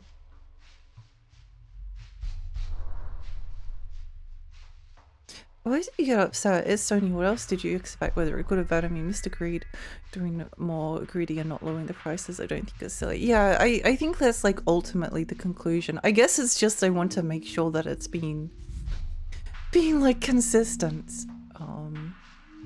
But it's like it's such a big thing as well. Like it's not a in terms of my own enjoyment, it's not just a it's not just like a, oh, they remade Ape Escape and I don't like the voice acting. Because I really don't like the voice acting in... How do we get over there?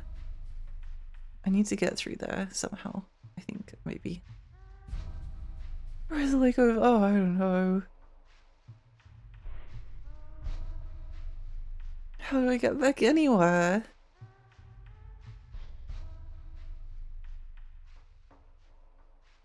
I don't know where I need to go. Maybe I just need to try a different staircase in here. Let's try it again. Let's try it again.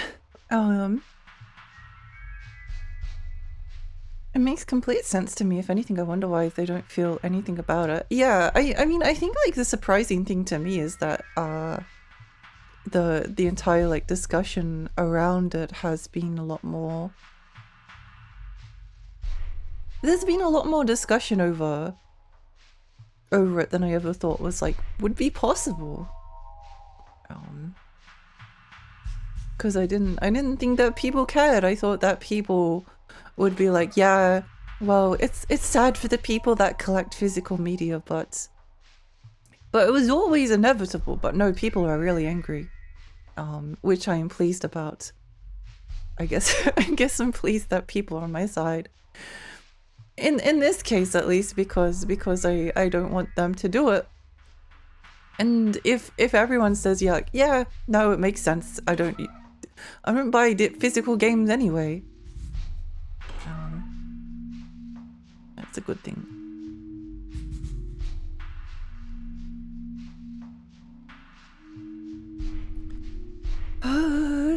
Sometimes it's better to let people stew their little pot while you go and get some ice cream. Yeah, I mean that's what I did with Bayonetta 3. Like, I was actually enjoying it quite a bit.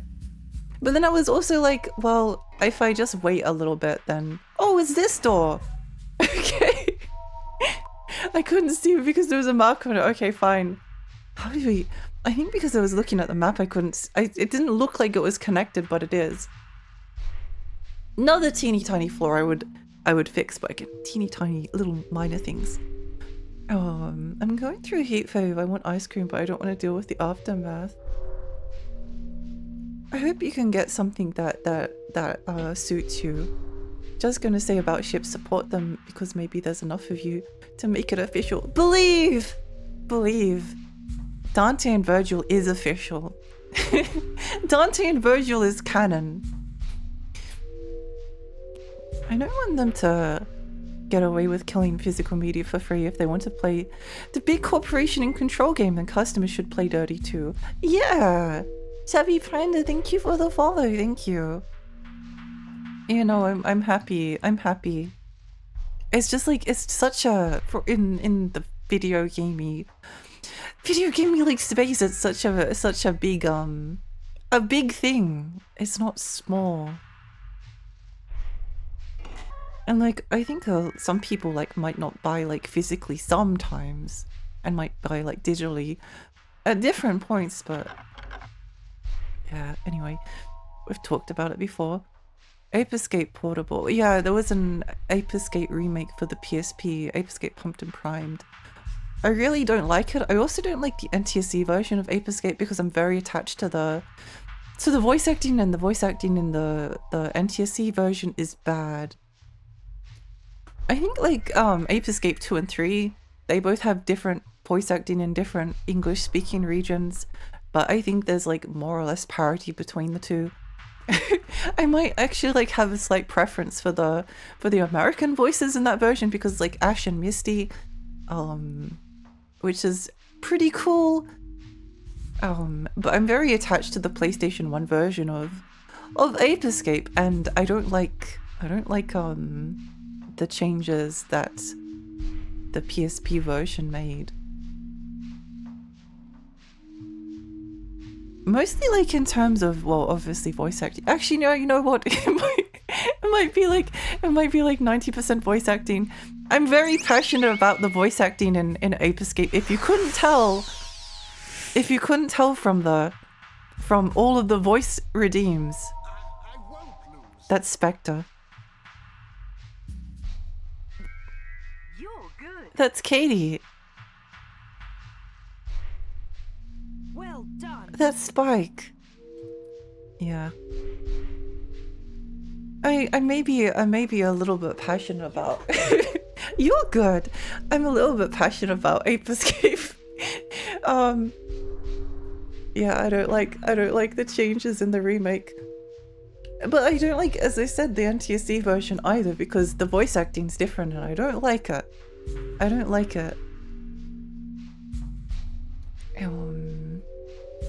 Unironically, I miss my PC having a disk drive. Me too. That's the other thing I said the other day, is that like some people have pointed out like, oh well, PC's been digital only for ages, and like the storefronts on PC is so much better, and there's competition, and they can like refund. And also I was really unhappy Like when PC went all digital, I just like stopped buying PC games. I buy PC games occasionally now, but most of the time it's just like I don't know, it's just like a means to an end. I don't feel good having bought a game on Steam or GOG or wherever. I miss the experience of like installing things and going to the shops and buying the stuff. Like that was important. That was an important part of the PC experience, but it's going to be even worse. Like I don't think that it's an exaggeration that the only thing that like makes consoles worth it for me is that they have physical media that I can collect. And if they took the physical media away, then there's no reason to partake in them anymore. I think maybe the only exception is Nintendo, because Nintendo games are pretty good. But then again, it would just be like, I'd still feel sad. But like if it would just be like a Mario Pikmin machine, I still wouldn't feel happy about it. DMC is about fighting over jewelry. It's a very gold-coated game. I agree! I agree, that's a pinnable comment.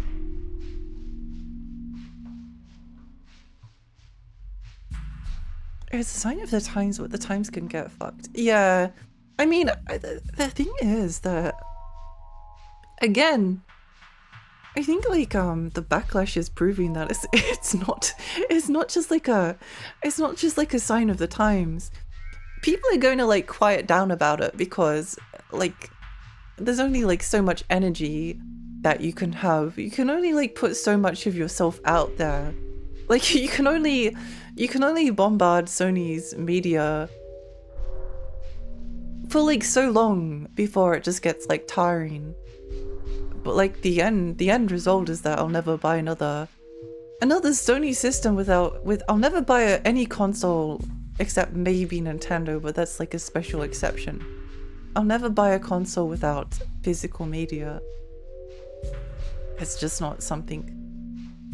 And if like all of them eventually like got rid of physical media, I don't know, I just like start buying more books and movies.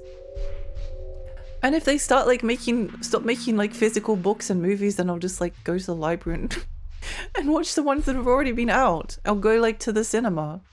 And if I miss out on the cinema, then oh well. Just yo ho ho or something.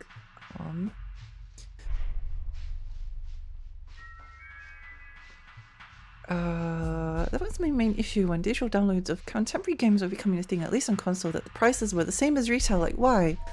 Wasn't the point of retail to offset printing the discs and cases, shipping to the stores, and store publishers taking cut as well? It's cheaper in Australia. Like, it's significantly cheaper to buy things at retail than it is to buy them on the PlayStation store. At least for a time I recall digital versions being somewhat cheaper than the physical.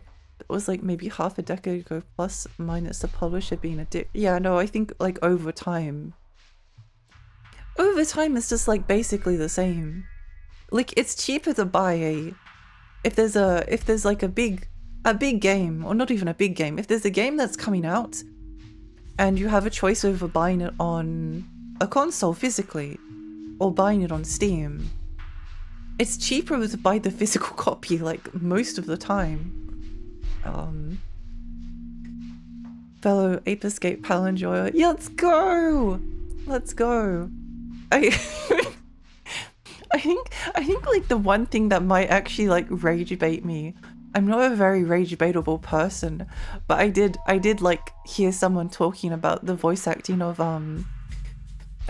Pal Ape Escape and calling it significantly worse than the American version, and I wanted them to suffer horrible things. I was so upset for like 3 seconds before I realized that I could not care any less about them and their stupid opinion that is extremely wrong. But obviously I still remember it because it never went away. I never forgave them, but I did get over it. I won't lose. The voice acting in the NTSC version is bad, but that's the version I grew up with, so that's the version I enjoy. Oh, super valid. Yeah. Also, like, bad voice acting can be good. It's just that I like the voice acting in the PAL version so much that I don't want to like experience anything else. It's like essential to the experience. PC is the only format I buy digital media on, but I rarely buy console games. I think the last time I bought a digital copy of a game on console was like Yakuza 5 or something, so whatever. Yeah, I refused initially to buy Yakuza 5 because it was digital only. I thought about like buying, oh no, I did buy a copy. I have a Japanese copy of Yakuza 5 on my shelf. And then it was given away on PlayStation Plus for free at some point. And so I ended up playing that version and putting the disc in and pretending. Sony not making Ape Escape for the PlayStation 4 or 5 is such a big miss. They literally have a controller full of fun gimmicks. But no, it's so, I don't understand why. I mean, partially, I don't know, they just want to make money. They want to make lots of money. That's why they don't make like they don't make any Jack or Sly or make any like new platformers aside from Astrobot. And like occasionally they'll like throw out a Ratchet and Clank. I did buy Taiko no Tatsujin digitally, but I think with music games, they're pretty close to online games now anyway. I think it's like very valid to... I think with like a rhythm game, it depends on the rhythm game, but if it's going to be something that I play like semi-regularly, then it's buying it digitally just makes sense. It's the same with like fighting games or like any kind of like multiplayer online game that you like go to like all of the time. I'm still shocked and outraged that we never got Ape Escape for the Move or PSVR. If they were smart, they'd make the new control scheme tag demo series. That would have been really cool. And I had better use the PAL voice acting, you know, so I will lose my mind. Or at least like take inspiration from the PAL voice acting. It doesn't have to be the same voice acting, it can be different. They can hire different voice actors, but voice direction is important. And if you end up like altering the voice direction so that they just sound like different characters, then ooh. They did actually make a PlayStation Move game for the PS3, but there's a reason no one brings up. It's like a rail shooter, yeah. I distinctly remember with late PC physical games like Skyrim, I'd buy the game but never use the disc, I just use the key. I wonder where my discs are anyway. I bought not that long ago, actually no, it was a while ago I suppose, but I bought like a Elder Scrolls anthology that had all of the games on disc. Which is actually all of the Elder Scrolls games because I haven't released a new one since Skyrim. That was pretty cool. They did release a PS4 port of Ape Escape 2, but they never did one for Ape Escape 3 on PS4. Yeah, and also the Ape Escape 2 port is broken on PS5. And I like... I prefer Ape Escape 3 to Ape Escape 2. Like, I have a huge preference for Ape Escape 3 over Ape Escape 2. It's really not close at all for me. I think like Ape Escape 2 was a bit of a disappointment for me. I wonder if I can ever change my mind on it. I don't know. Maybe. I would like to change my mind. I kind of changed my mind on Ape Escape 3. I didn't like it that much when I was younger, and now I really love it. Almost as much as the original. I'll make that like an objective for the future to replay Ape Escape 2 and enjoy it. Sometimes you just need to like alter your perspective and like see things and something that you weren't looking for before. The people I'm still behind on messages. The people that don't complain never got to experience the absolute delight that was buying one of those big cardboard boxes and packing your game CD along with the manual prints extra. Like stuff like Baldur's Gate 1 and 2. The manuals were huge. Like Age of Empires 2. Medieval Total War. Like there was often like this meme about like reading the manual coming home in the car. But with some of those games, you would literally like have to study the manual. You don't have to study. You don't have to do anything. But you could like sit down and like read the entire manual, and it was such an experience. Like there's nothing like equivalent of that. Like Baldur's Gate 2 had like all of the races and all of the stats and what everything did and all of the spells and what they did, and it had like all of these like different feats and traits, and like you sit down and read and you're like, whoa, this is crazy. There's so much to do. There's so much to do. It's so exciting.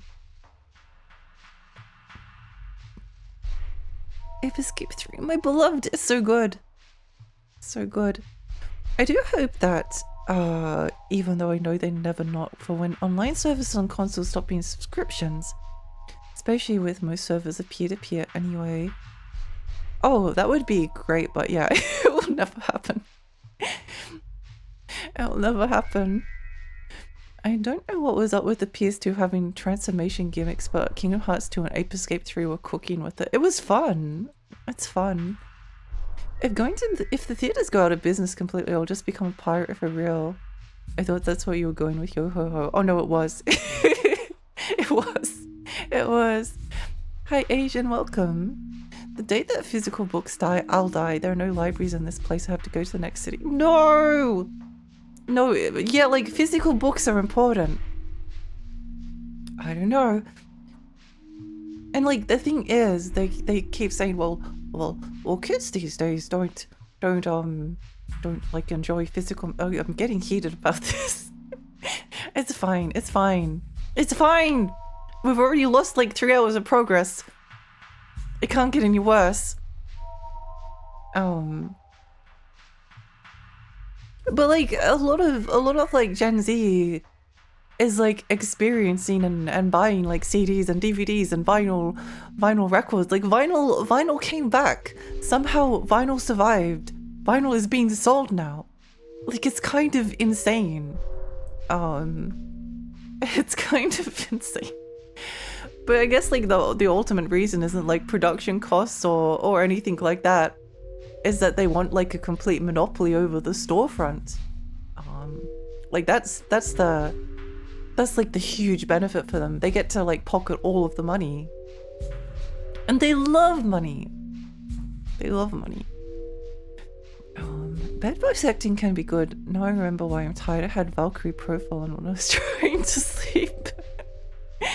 Speaking of bad voice acting, I actually like enjoy bad English voice acting now. I never used to like it. But I kind of, again, like changed my perspective on things. Looked at it from like a different angle, and I appreciate like how funny it can be. Thank you again for the sub for Core Red. I did fall asleep eventually, but it was near the end. The last thing I remember is I hate it. I don't know. Do you know why Ape Escape kind of fell into obscurity though? The gimmick was dual analog, but the PS3's right stick was just the camera stick for everything. Yeah. No, it's a weird one because you do kind of need to. I think like maybe my solution for to this problem is that they like create two control schemes. Penny's Big Breakaway actually did this. One control scheme uses the dual analog stick and then like shifts buttons around in order to do that. And then the second control scheme does something that's like similar to... Did Astrobot not use the second analog stick? I don't think it did. Something that's like similar to Astrobot Ape Escape or Ape Escape Pumped and Primed. Like it's an easy problem to solve, but yeah, like the central gimmick of it kind of like fell off. But then again, the process of like catching monkeys is so good. So good. Voice traction is crucial. It is. Bloody raw voices come to mind. Age of Empires 2 was an exercise book size. Yeah, it was huge. It was a book. It was a book. It really was. I miss physical manuals. Me too. Me too. It wasn't the biggest I've seen, but it could damage if you hit someone with it, I'm pretty sure. You probably have to roll it up. Too thick to make a mill wall brick, too thin to be a bludgeon someone to death. We need to make it bigger. They need to like re-release Age of Empires 2 physically, but with like all of the expansion content that got like released in modern periods, and then like make the manual even thicker. I miss game manuals so much, not just the info about game mechanics, but the backstory and world building, game art all help to add to the experience. Yeah, no, it was a big thing. It's a big thing. There's like loads of art. There's loads of art and it's really cool. I need to get Pointy's Point at some point. Oh, I bet it's expensive now. Breathe. Breathe. Final never died, it just had a coma now. Yeah. Yeah, like I don't know.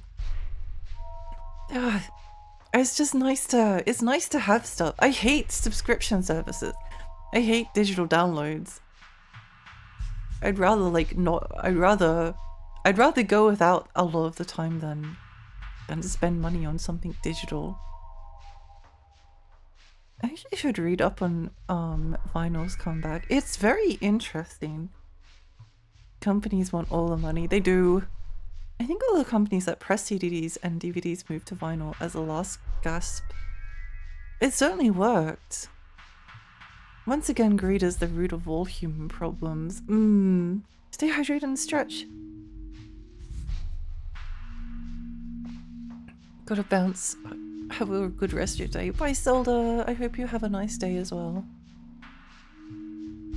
Go beat up all the Kowloon in this area, one after the other. Don't take the Chattercore way. So we have to keep going this way. My controller turned off again.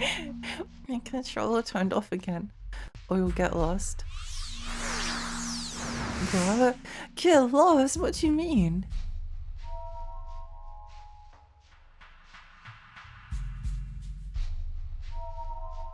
Oh, it's just crazy. Okay, let's go and beat them up.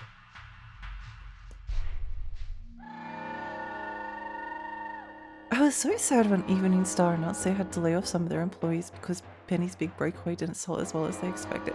No! I didn't know that happened. That's really upsetting. I really liked Penny's Big Breakaway. I sort of didn't play as much of it as I maybe wanted to because I wanted to stream it because I felt like it would be a fun stream game. That's why they haven't announced anything new either. No! Oh yeah, I also wanted to buy a physical copy of it. Unknown Element. What do you mean? I don't know what to do with the unknown elements. I usually just toss a ball at them and and hope that it works.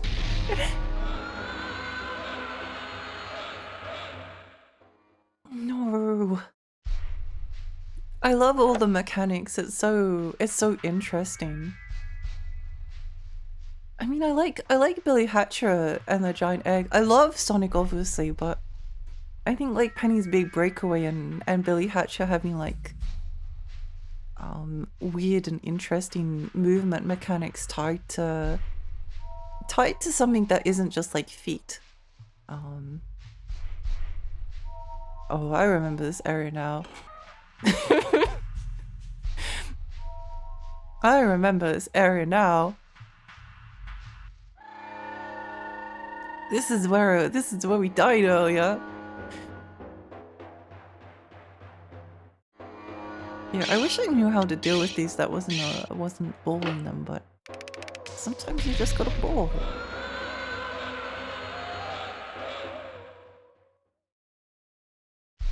Watching high school players zoom through Penny's Big Breakaway is such an experience. It's so cool. It's so cool. Yeah, I love Billy Hatcher and Penny for that reason. The zoomy platforming mechanics is really fun. Is this one fire? Oh, it's the one we don't have. I think this one is fire, so we're gonna toss a toss the powder at it first. And then hope that it changes to something.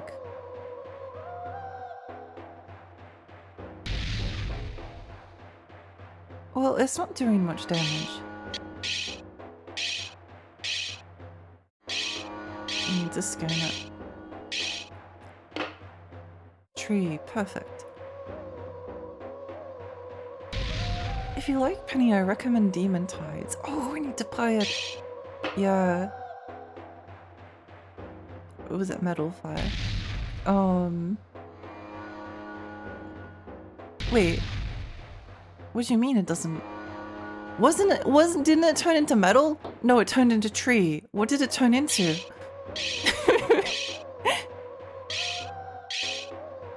I think we have to pop a men's extract.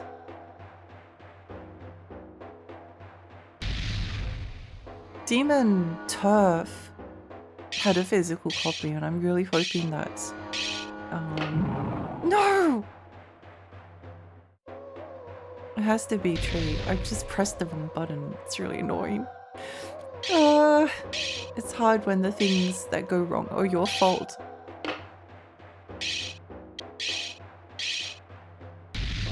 There we go. Yeah, I really liked Demon Turf, and I want to play Demon Tides. Demon Turf was fun, but I feel like Demon Tides surpassed it by a lot. That's really exciting. That's exciting. I really liked it's not really like the same kind of game, but Cabin of Dreams is one of my favorite games ever. Cabin of Dreams is like very vibey though. I'd say that Cabin of Dreams is like a mixture between like Spyro the Dragon and a little bit of Yume Nikki. It's interesting. It has some of like the Yume Nikki DNA while still being like very much a platformer. I think this one's fire. So let's just use the powder on it. Without spoiling much, I love how you can just go anywhere you want. Oh, I need to play Cabin of Dreams. I personally like really loved it. I loved it so much. Yeah, tree, okay. Really cool game. I need to get the there's a physical copy, but it's expensive because it was with Super Rare Games. But I don't know, I think it's worth it. I think it's like worth it. It's definitely worth it for me, at least. Also, the dragon's so cute. It's such a cute little guy. Such a cute little guy. I don't remember. I don't think there's like any combat in the entire game. Like it's all platforming. And like you can do some like fancy movements in that game. I don't think there's like any combat, but it sort of, it was so compelling that it felt like there was. It felt like there was. Apparently Caravan of Dreams is 60% on Steam if you don't mind digital. Oh! It's probably a really good price.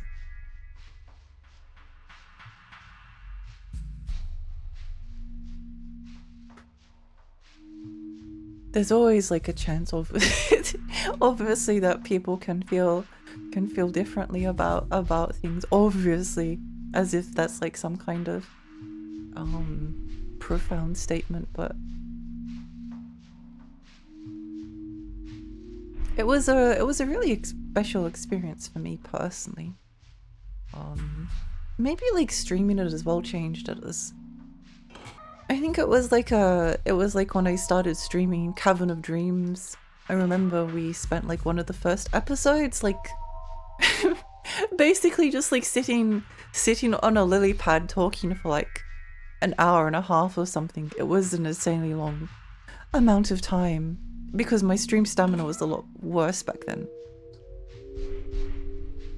So I have a lot of have a lot of fun memories from the streams as well. I think like streaming definitely changes perspectives on things. Is this one metal? If it's metal, then we can dump. What the heck?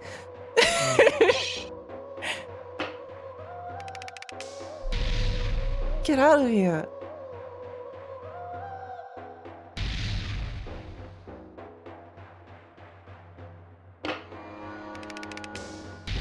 No, what do you mean?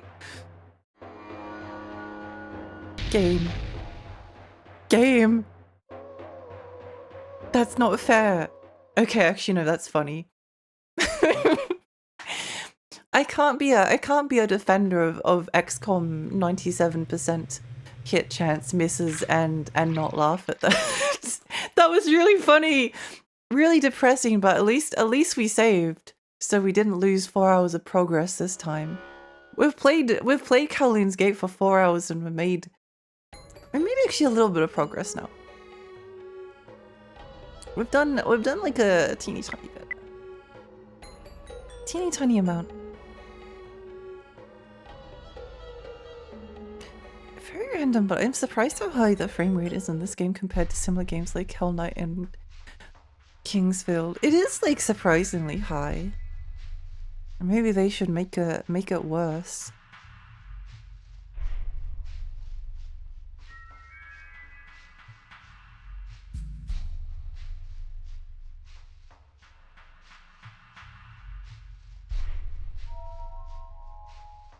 Oh, Iru. Iru is quite fun. I like Cosmic Horror. Although it did feel like a game of whoa! Whoa guys, whoa! Look, there's like a well-known cosmic horror entity. And he's killing everyone! Is that Cthulhu? I thought Iru was very tedious, but honestly kind of charming. Yeah. Yeah. I kind of like the slow pace. I was happy that it's we're back to not knowing where to go again.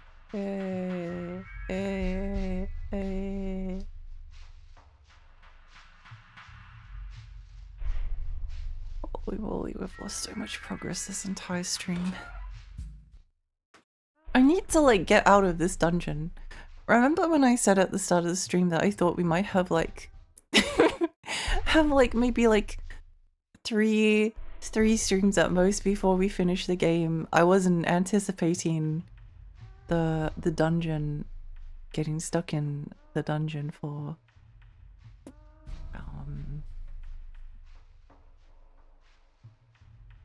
literal hours.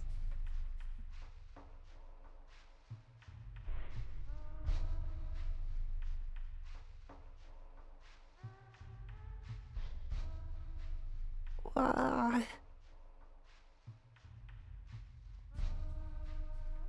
Can we go through here? No. No. I think we like came over through... I remember walking to that save point.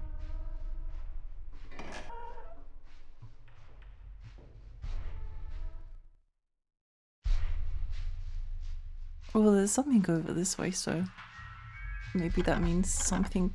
I'm going to need to like borderline put oh, unless people have heating turned on, that could be a possibility. That's something I didn't consider.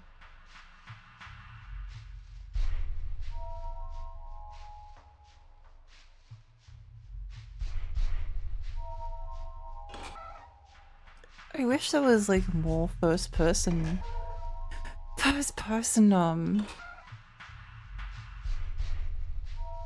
crawly dungeons in.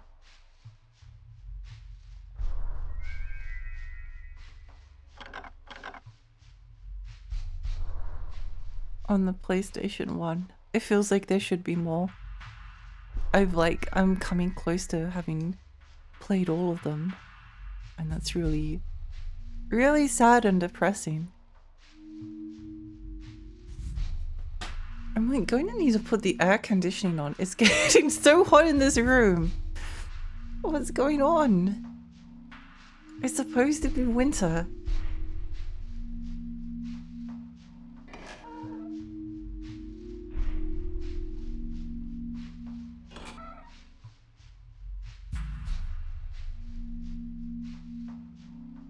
It's pretty damn cold here. Maybe I just need to open the door. Unless like the heating is turned on. That's a possibility.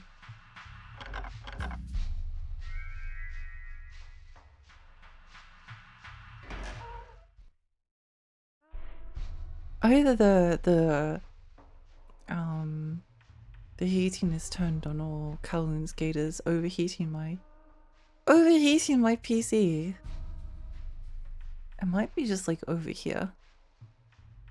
I know we don't need to like, we haven't like lost that much progress this time.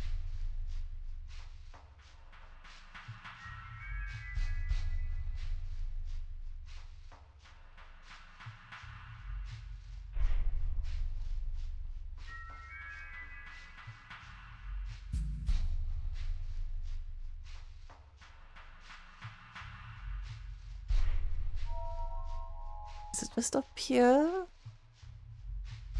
Brain and PC overheating. Too hot.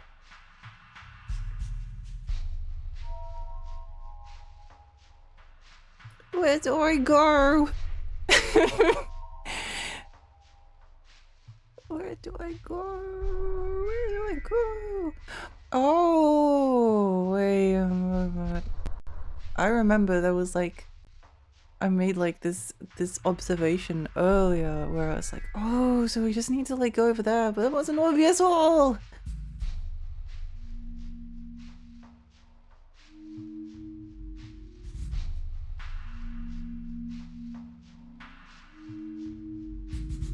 Nope. I smell smoke from a fire. We must have got a wildfire over here. Oh, Dirkus, hi, welcome.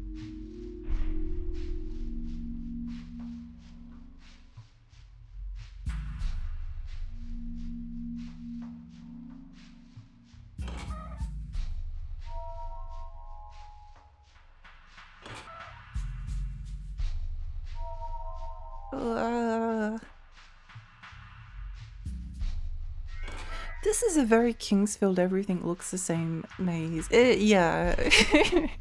It is. It is, it is, it is.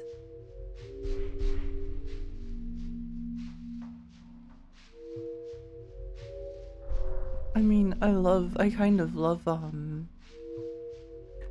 Kingsfield, everything looks the same maze. But it's just we keep dying, an enemy keeps killing us and,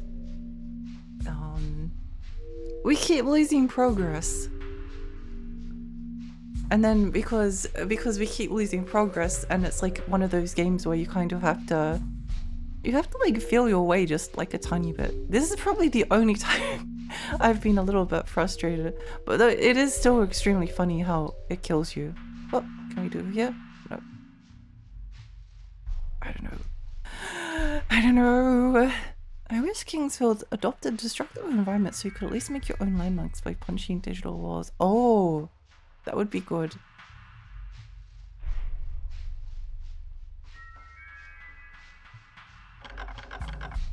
Not there.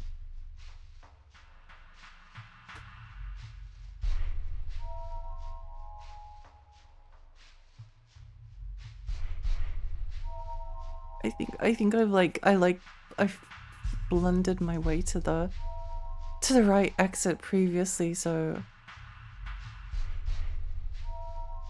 no! I just want to go up the stairs, but I keep going down the stairs. If you haven't played this game, you don't understand. Okay, if I'm pressing only R1 at the moment, okay?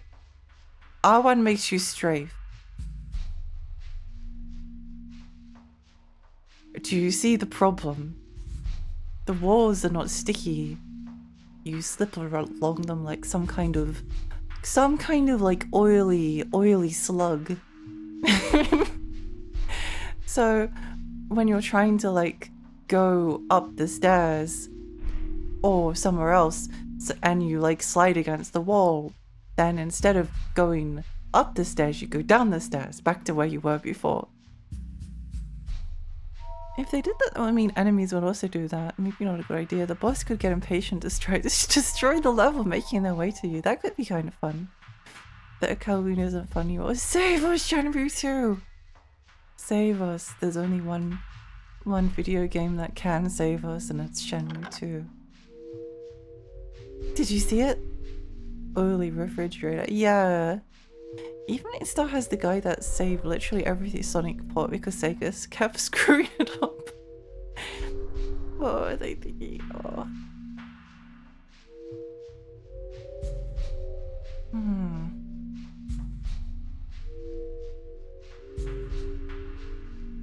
Is it up this way? I wonder, is it like okay to make 0 progress in a 4-hour stream? Are we gonna make like that much progress if we keep going? Or if we just, oh, I don't know.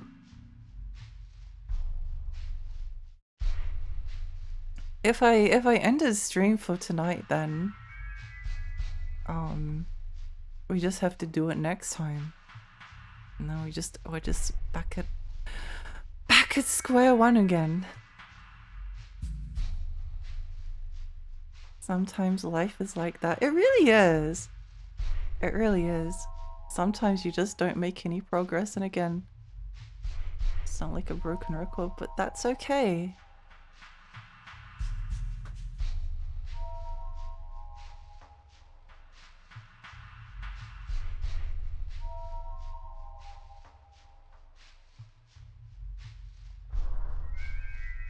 Worse pink state, basically. That's yeah. It might have been, but worse pink was cute, so different.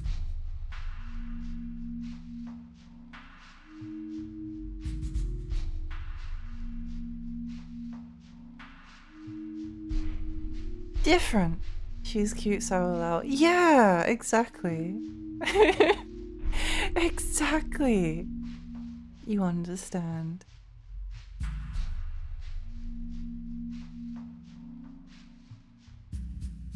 It has to be like the other way. Oh! Oh! Okay, like from here.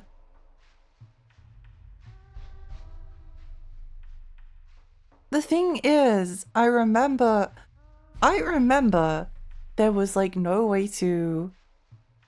There was like a door and it was... Oh wait, is it over? The map is not accurate. Oh. No wait, no, this is the save point. This is save point! It's the save point! It's the save point, it's not the one. There's another wife in Kowloon. We have to do it for Xiaohei. That's the only thing.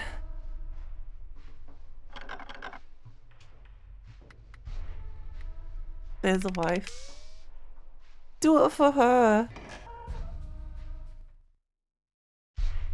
I mean, there's something in here. And usually if there's some kind of a flashy light, then that is a very good sign that that is the correct way. So it must be today. It must be this way. I wasn't paying attention to the layout of this place, so you're on your road. We believe. We believe!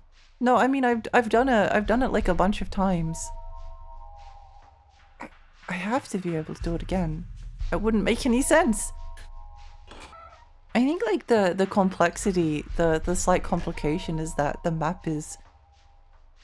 It's like 97% accurate, but very occasionally something that is marked on the map, that should be marked on the map, is not marked on the map. Like an entrance An entrance that you can go through, but it doesn't let you go through it.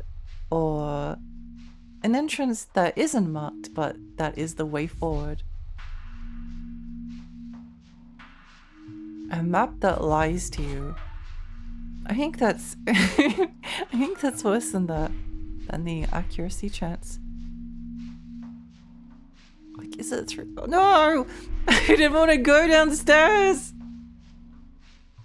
I didn't want to go downstairs!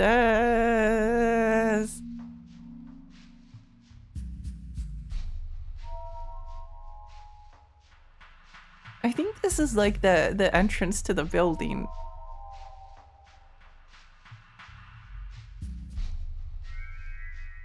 No! Why are we like just greased up and covered in oil?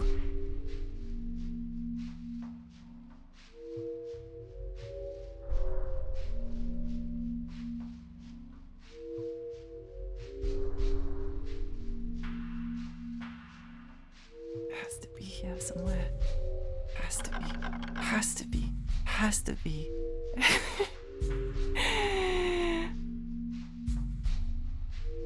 Good morning, Haria. Welcome.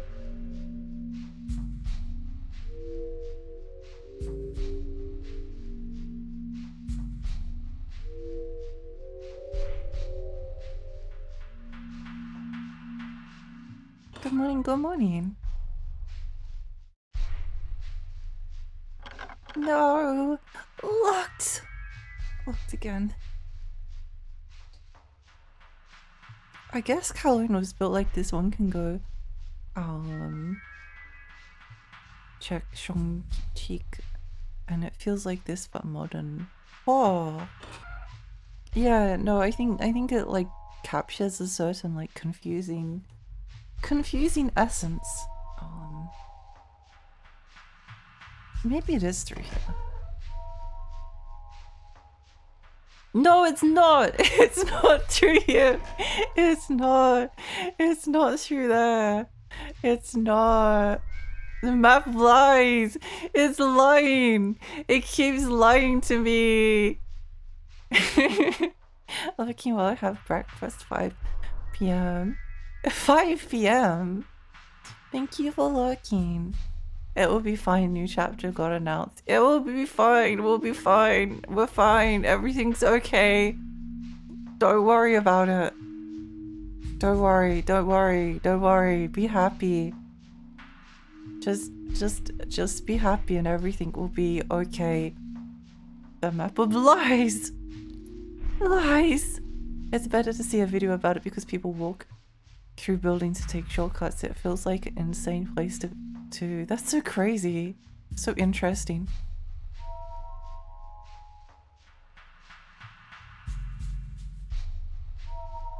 Lies.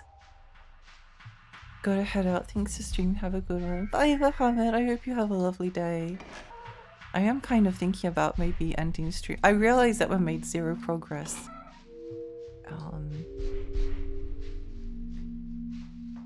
But that's okay. That's okay.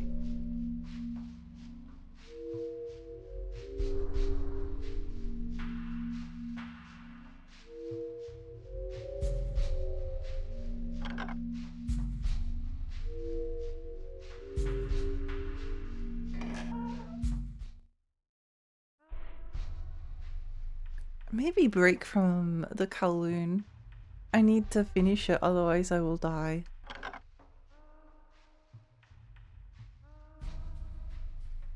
I can't take a break, we must keep going.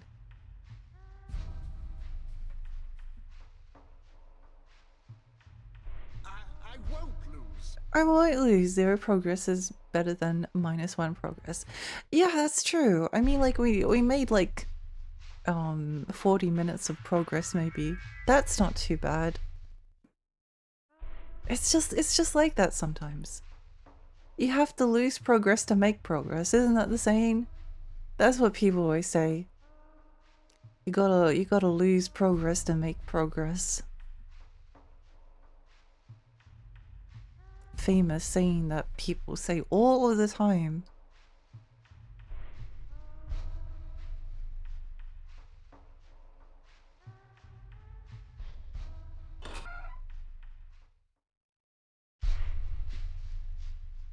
Lexi cannot finish the game if she cannot see. No!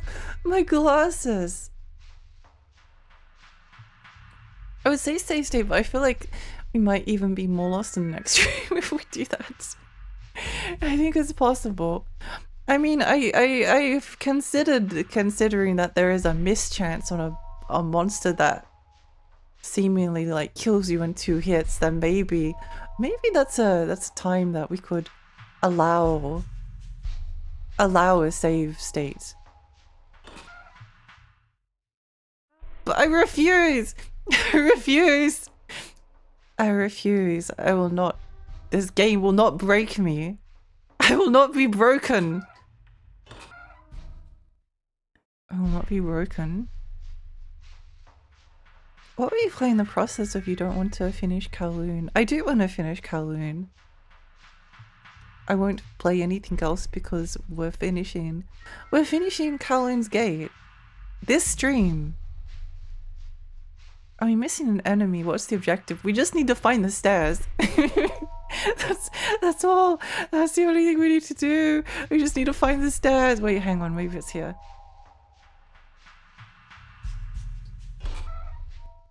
Maybe it's here. Maybe.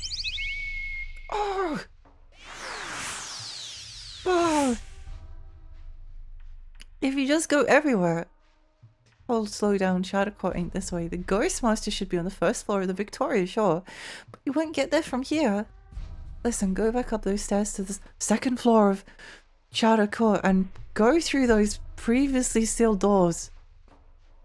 Oh my gosh, he gave us instructions. He gave us instructions. Shadowboat? What Shadowboat? Wait, this stream, I'll have to eat before then, but no, I was joking. I was joking. Unless he took pity on us.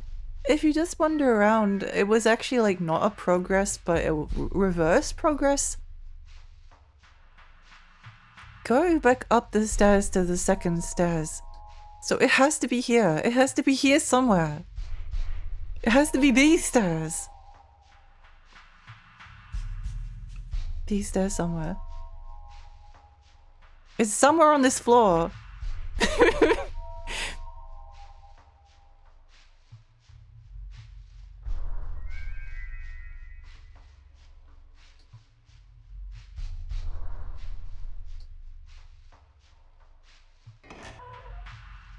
It's here! We found it! We found the door! I'm gonna mark it.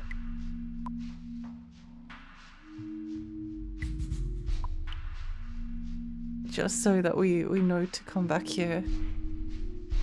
Yay! Thanks, Kowloon Wolverine, he saved us! He saved us. I just needed like confirmation that we were going like in a direction. I don't care what direction. Knowing that we're going in the wrong direction is like actually extremely helpful information. One step closer to being in the game, yay! Stay hydrated, thank you. Oh no, I'm out of water. Oh no, I'm out of- wait, I've got a little bit of coffee.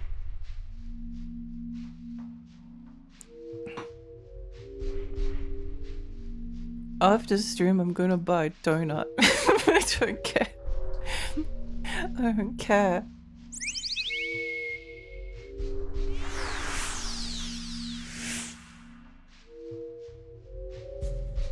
Let's not go, yeah, we've done that. There's no coffee and water anyway, exactly.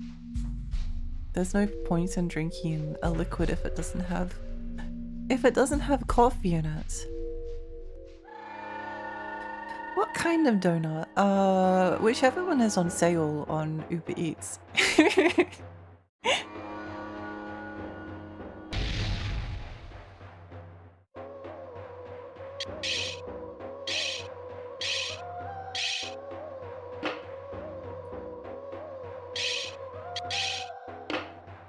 Tree.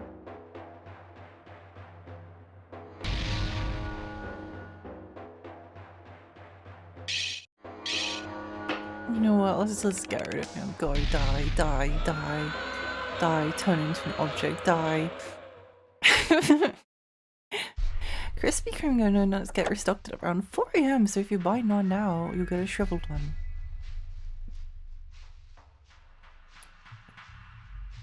Suits my existence. Just kind of like, it's just kind of the mood for a Krispy Kreme, a shriveled Krispy Kreme donut that's like a little bit stale. It's all I deserve at this point.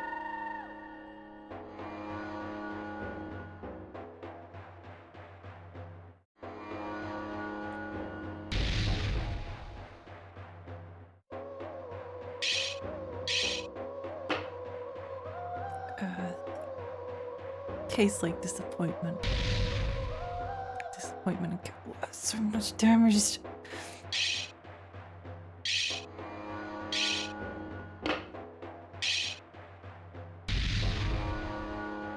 The game has been like very generous up to this point when it's come to enemies, because like they do very consistent damage until now.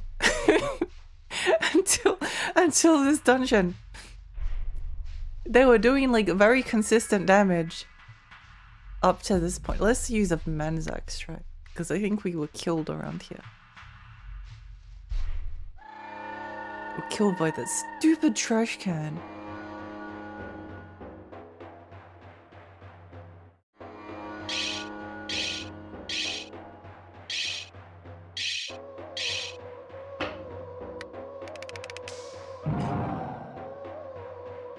Things hit so hard in this game, this late in the game. They do! It came out of like nowhere. It came out... It was like, previously it was never a case of like... Metal. Okay, perfect. Previously it was always like a case of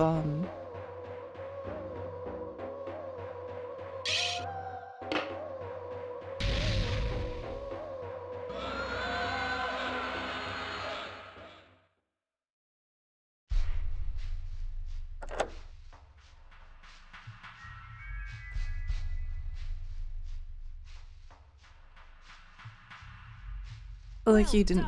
Thank you. You didn't like need to worry too much about the enemies. But then all of a sudden this this is an enemy that's a trash can that like two-shots you. It's really scary. I wonder if there's like a hidden damage modifier based on what malice you absorb. I wonder. I do wonder.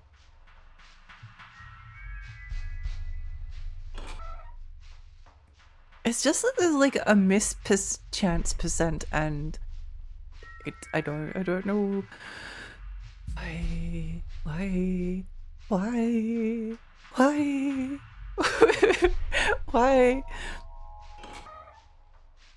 Oh no, you know what, it was funny. I will stick to my conviction that dying in a incredibly unfulfilling way is good.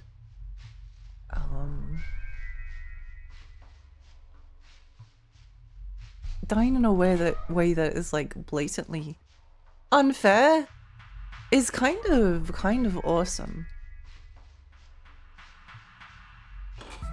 Like the fact that you can have the best laid plans and it just all goes wrong. It's you! You're the one.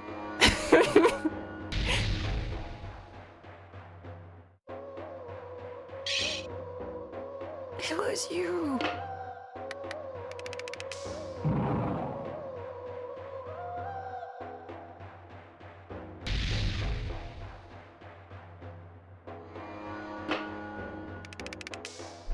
Die!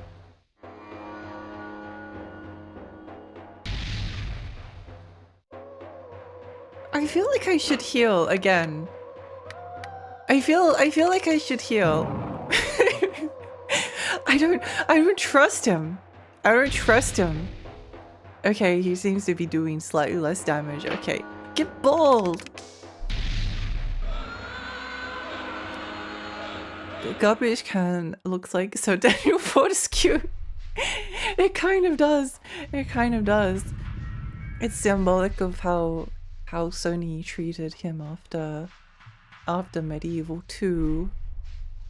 Although no, there was like some remakes, and I actually really like the Medieval PS4 remake.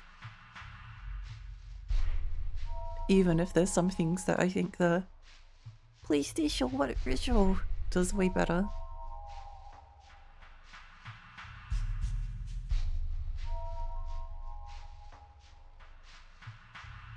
Not one tapped. Get bald! Get bald! Get bald. Go to sleep. Bye. Bye, Millie. Bye. Unfortunately, bakers start baking at like 3 AM. Apparently every bakery starts at 3 AM. Oh my god, I couldn't do it. Oh. Yeah, no, it would be... It's difficult having a job that requires you to upend a very like regular sleeping schedule for something different. You can reach the Ghostmaster now. Good. You know the way there. No, tell me. Tell me. Tell me. Tell me how to get there. Take the stairs down from the hall with the lift behind the steel door. Thank you. Thank you. Thank you. Okay, I know where that is. I know where that is. I know where that is. From the basement, cross the courtyard to enter the Victoria. I'm screenshotting everything. Thanks, NPC. Thank you.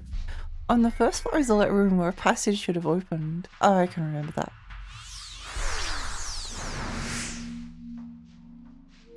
"3 AM isn't like the late shift, it's like splitting the late shift in half. The worst of all worlds." Yeah. No, I think like having to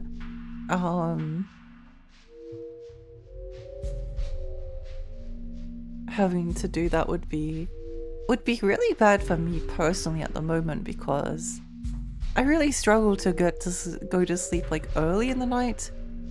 I know eventually you can like change your sleeping schedule, but then eventually it'll just happen. Remember how like with Turok, with like Turok 2, it has like inverted controls and I couldn't get used to it. So I like went out of my way and like put special effort to get used to the inverted controls, which then like inverted my brain for like every other game that I played. I could no longer play other games with like non-inverted controls. Everything had to be inverted.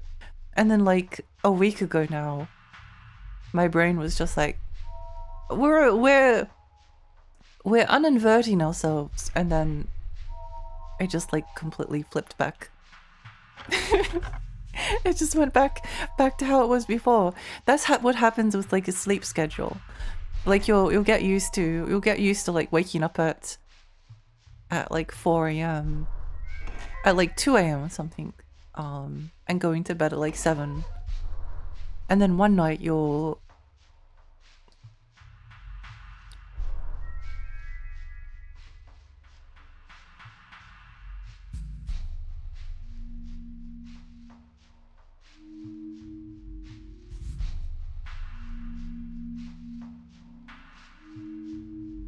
I need to go back to the other thing and save.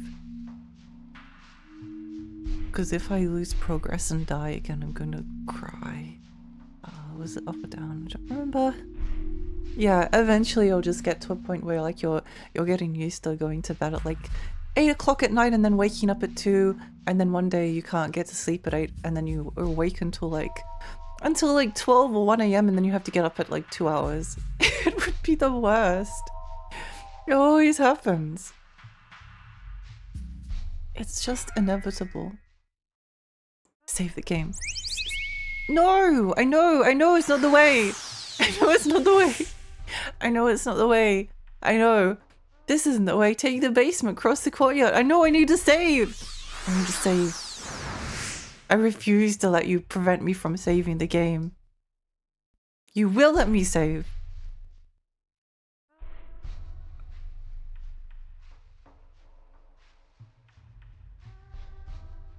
He's the worst guide.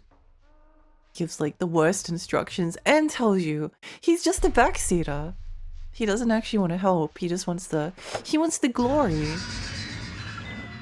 He wants the glory for himself. Oh. Save the game. Save the game. Save the game.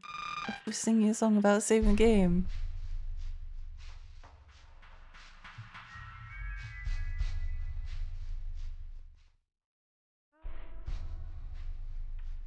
A problem is that if we do die, which we won't, but if we did, theoretically, we don't actually know which save was the correct one.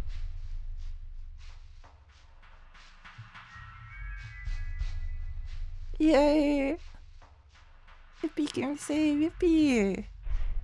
Yeah, this is where we need to go. This is where we need to go!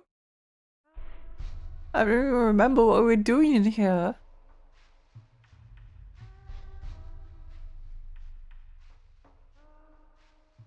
I don't remember. Do you remember? No, I don't.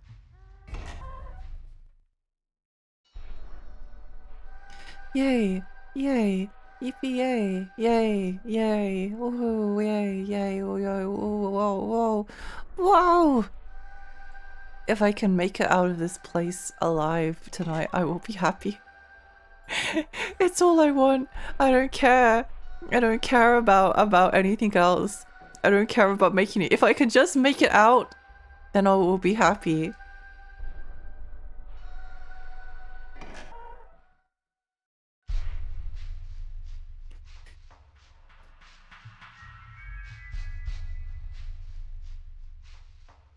Do you know the way?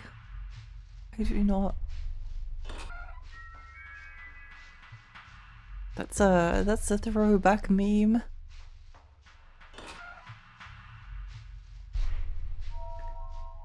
There's sort of people that actually learned how to learn, unlike me who can't take notes. Well, because I have no idea what's important or what isn't. Oh.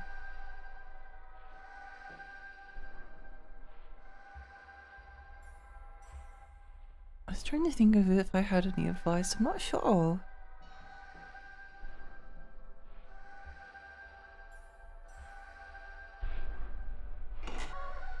I guess like writing down something is better than writing down nothing. So even if you don't always take the right notes that you need, maybe by taking more notes, then you'll start to develop more intuition to what is actually relevant.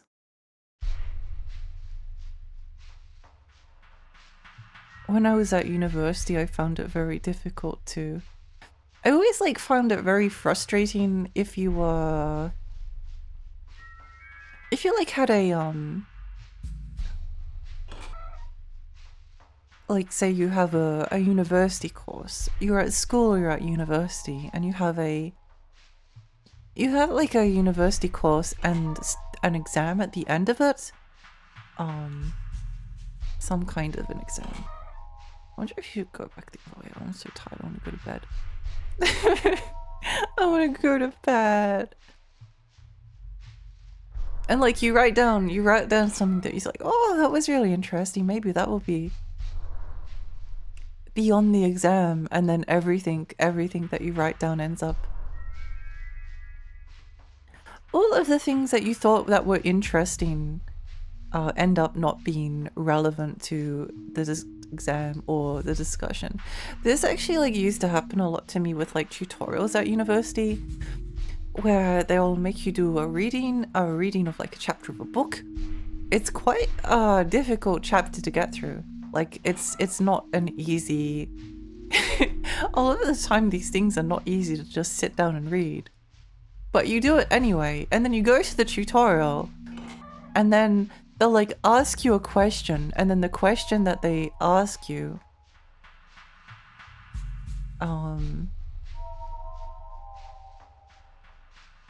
is like something that you didn't like pay attention to, like you didn't think it was important, but then it's the one thing that they like ask you specifically, and then they look at you afterwards, they're like, well, maybe you should consider doing the reading next time.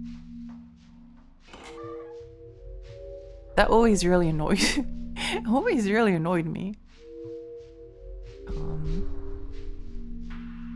When I was running tutorials at university, I would make sure that I never did that. I never made any assumption that people would do the readings. I like encourage people to.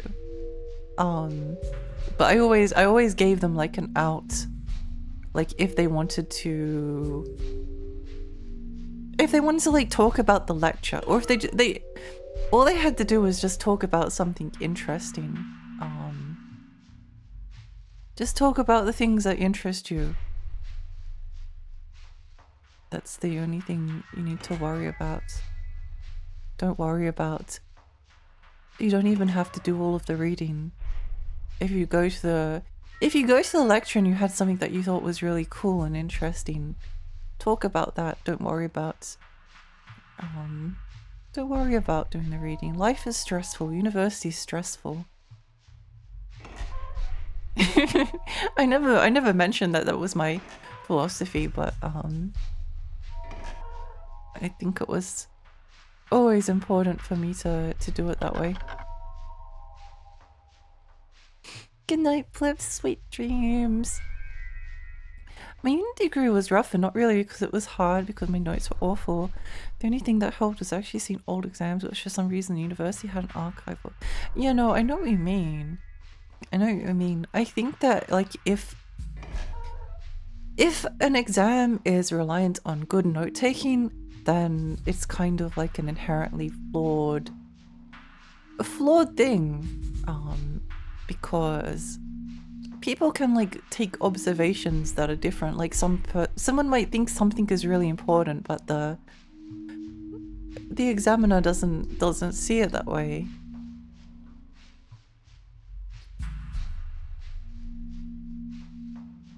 I've seen professors do that to the best students, say things like, oh, shouldn't you already know this? Yeah, it always felt like I hated tutorials. I think the fact that I hated tutorials so much maybe made me good at running them. I don't know. I don't know if I was good at running them. But like my number one priority with the tutorials was to not make them stressful. I didn't want to make them stressful. I wanted to make them like a place to like discuss things in a group if they wanted to. But I didn't want people to like lose their minds preparing for things, and like make them like feel horrifically guilty if they couldn't do the reading.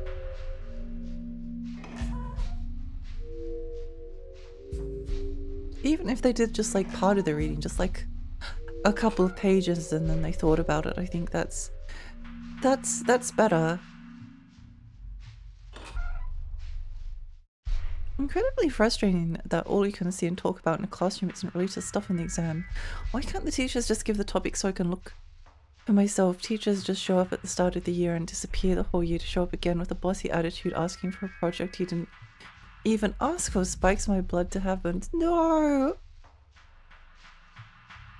There's a green fart now. It's usually pink. Oh!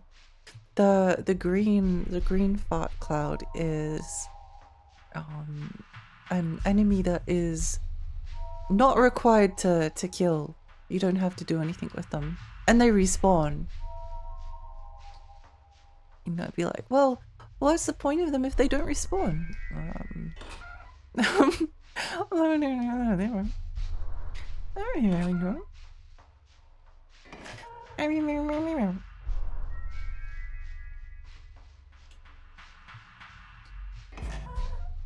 What's the point if they don't respawn? You don't get any experience for killing them, so what's the point? Yeah.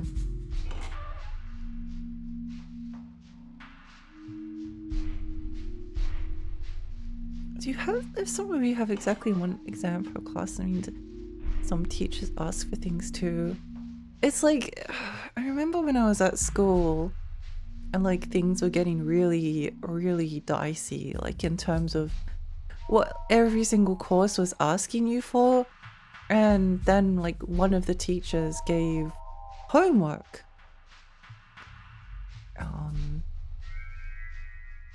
And like most of the time when a teacher gives you homework, particularly not it, most of the time homework is there to prepare you for the exam. But in this specific case, there was no exam and it was just like seemed like an optional thing. And no one did it. No one did the homework because it was always treated like it was something that you didn't have to do. Because like schooling in Australia is very like assignment based. You tend to just have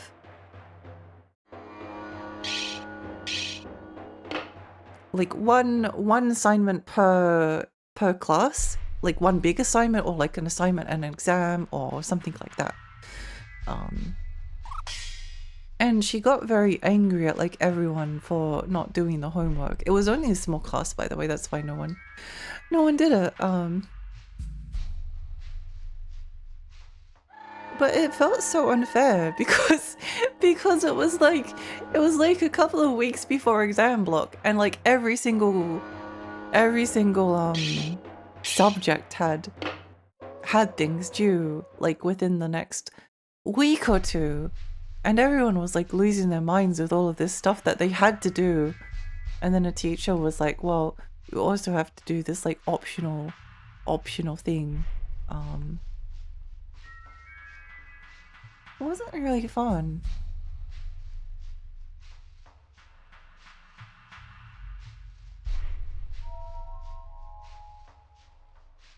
And I guess I believe very strongly that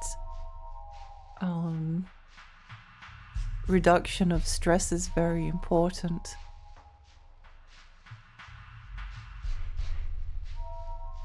Because I don't know about anyone else, but I still have dreams about school and forgetting an assignment.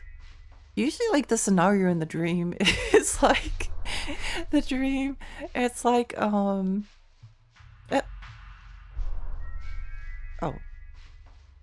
it's like, oh, for some reason I decided to go back to school, but then I kind of forgot about it. And then I had an assignment due, which I hadn't started, so I have to do it like really quickly within the space of the dreams. Or did I have a teacher that would make you fail class if you messed up one exam? You failed one of the 4. Hey, congrats, you paid for your finals and you only have one chance to beat that, and you have to write 100 pages about a topic I told you about, not typing or writing. You only have a day to do it, usually really tough when you have to work and study. It's not fair. It really isn't fair.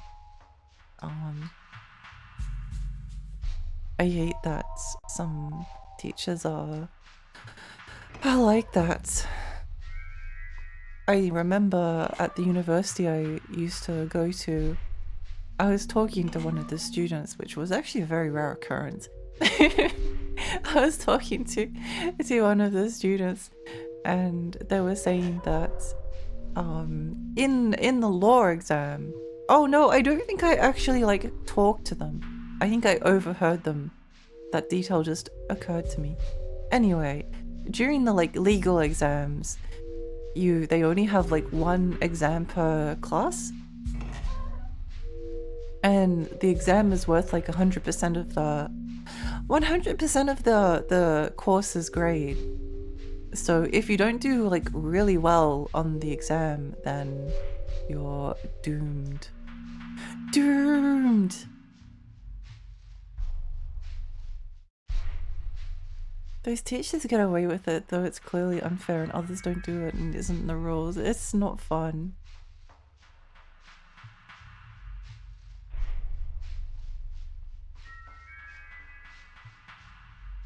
No! No! Curse the slippery slug. I just wanted to go down.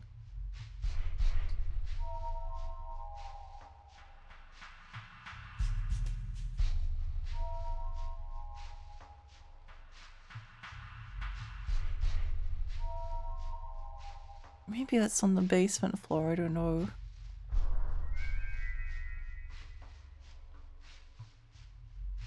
No, no, no, no, no going up the stairs. Downstairs only. Downstairs only. Wait, what's that over there? Maybe it's here. Maybe it's here. Maybe this is the way. Maybe this is the way. No! I think, remember how we were talking about note taking and how... Wait a moment. The map's lying. It's lying. I was like, well, there's no way to get over there. There is. There is. There is. It's not fair. Why do they do this? All the time. Yeah. Just wanted to go to bed. I just wanted to go to bed.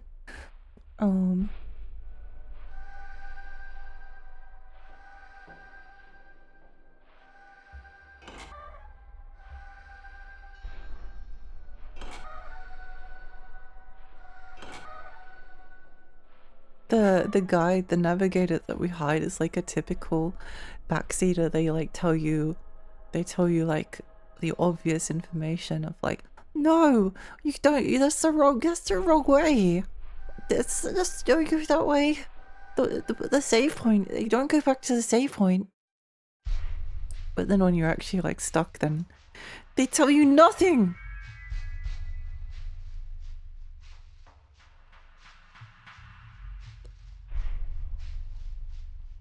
No! No, I don't want to go back down! Please! Please! Please, I just want to go up the stairs. I just want to go up the stairs. Please, game!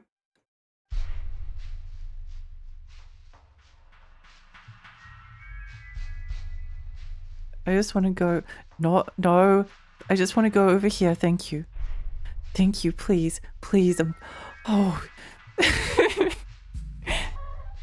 It's just very occasionally the stairs try to kill you.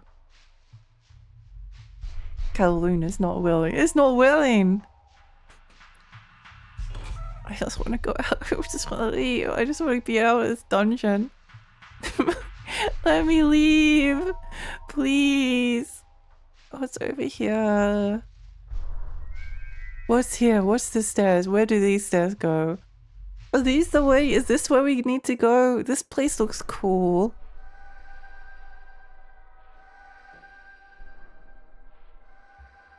I think this is like on the other side of the thing that we were on before. You know what? Let's have a look.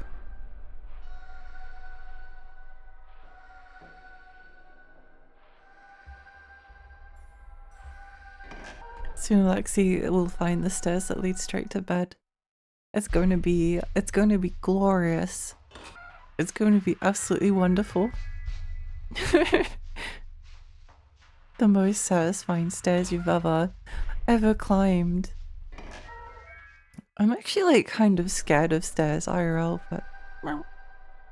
Hey Kari, thank you for the hydrate. I don't have anything to hydrate with. I should probably go get some water.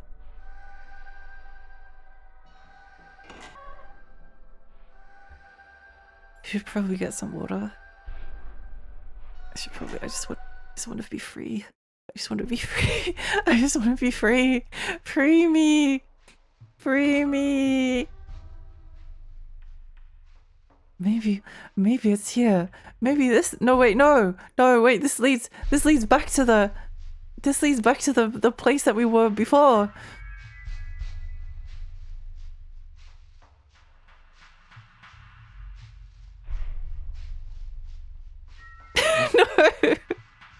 No. It was all an illusion. Okay, so it has to be. Okay, wait, hang on. We have a guide. There's game facts. Game facts will tell. Game facts save us. Game facts saves us. Save us. Lube's gate.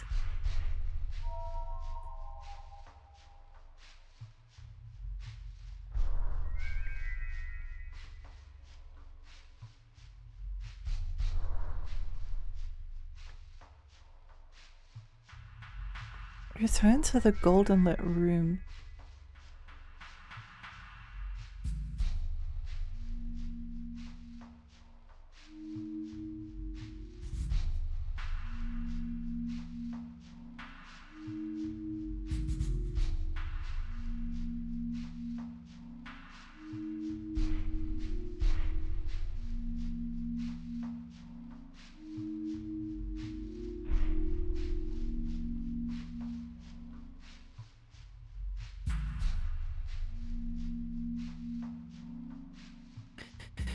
Use the steps after the lift, go back down to the first basement. Oh!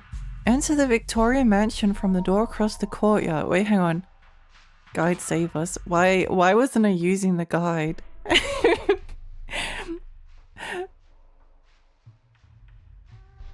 The good. Oh! Oh, we need to go back to the P room. Oh, it's all coming back together.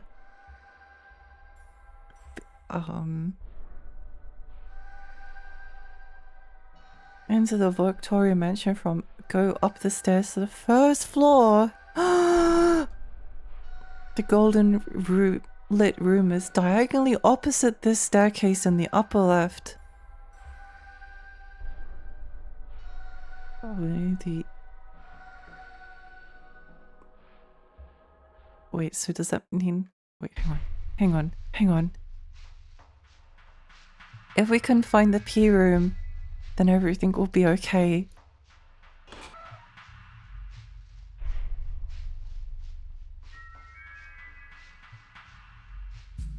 Is it here? No, this isn't a P room. Eh? Wait, this isn't on the map. Where are we going? Progress! Wait! The P room was our savior! The P room was our savior! Stairs with awful patterns a lethal understand. It's so hard. The bed is calling Lexi's name. Milky is saying, Mom, come on, Mom, go to bed. Don't Man and Honey Lady would have given us better directions. They would have! They would have. This game is not compatible and you should go to bed. Thanks. Hours without a guide because chat was distracting enough. Yippee! Yippee!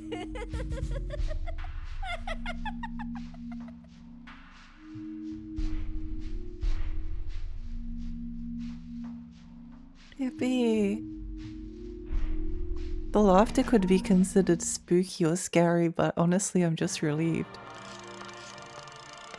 Oh. Oh.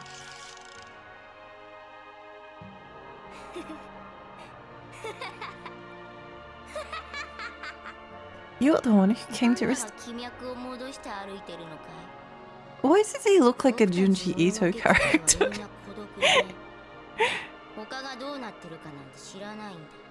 Yay!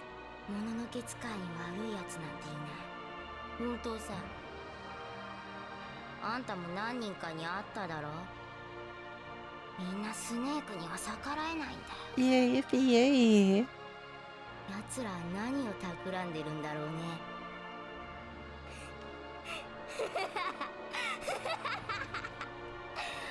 He does.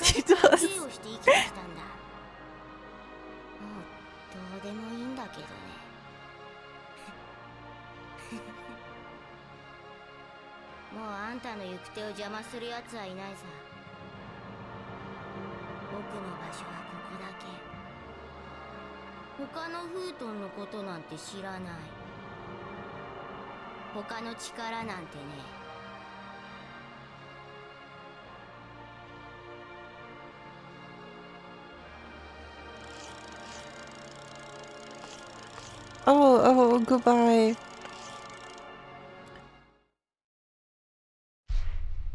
Goodbye.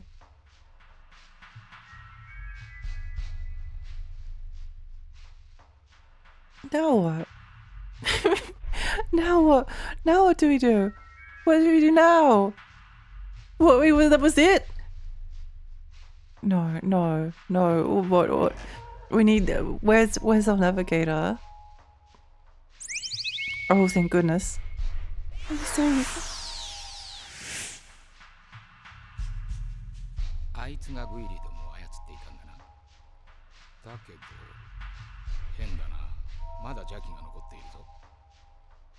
グイリー以外のやつが潜んでいるってことか。Let's get you out of 一度 here. あんたをオイロに送るよ。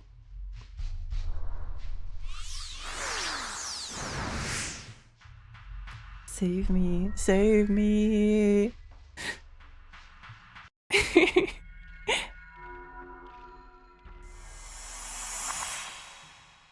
I must be free.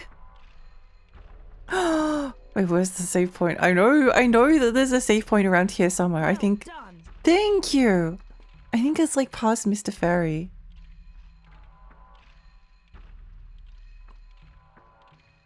We need to find the save. Save. Let me save. Let me save.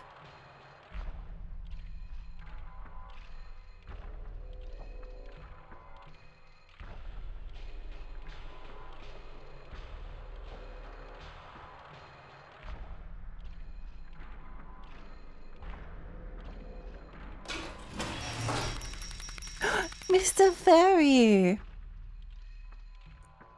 Back and forth. Do you like going back and forth? No. Let's you all done this entire stream. No! Somebody save me! I'll be listening to Small Feels intro today for you. Oh, I remember that.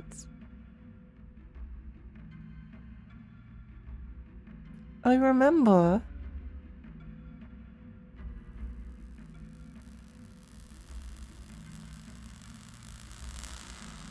Let me save. Unless this isn't the way to save. No, it has to be. It has to be. This has to be the way to the save point. There's no way that wouldn't be. It might not be the way to the save point.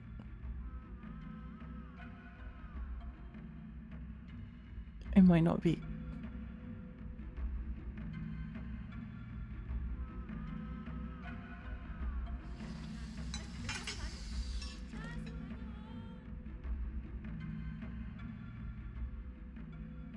We just have to be stronger than the video game.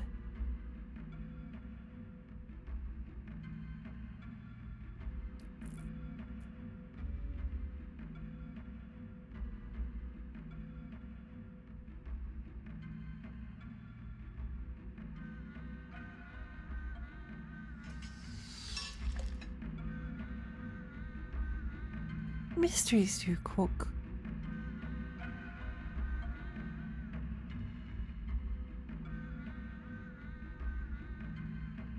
Yeah, I would have liked to have said that we might finish it in like 2 or 3 streams. Well, I'm not sure anymore.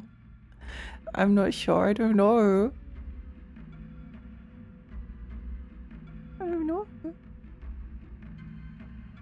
Answering storeroom. But the main point is we're getting closer to the end, where we're almost at the end of part 4 in the guide, and part 5 in the guide is not as long. So yeah, we are actually like getting close. That was a very big dungeon that we just went through. Go playing turbo mode. Easy. Whoa, what's that ray trace? Whoa! Did you see that puddle had like ray trace reflections? Whoa! It's crazy.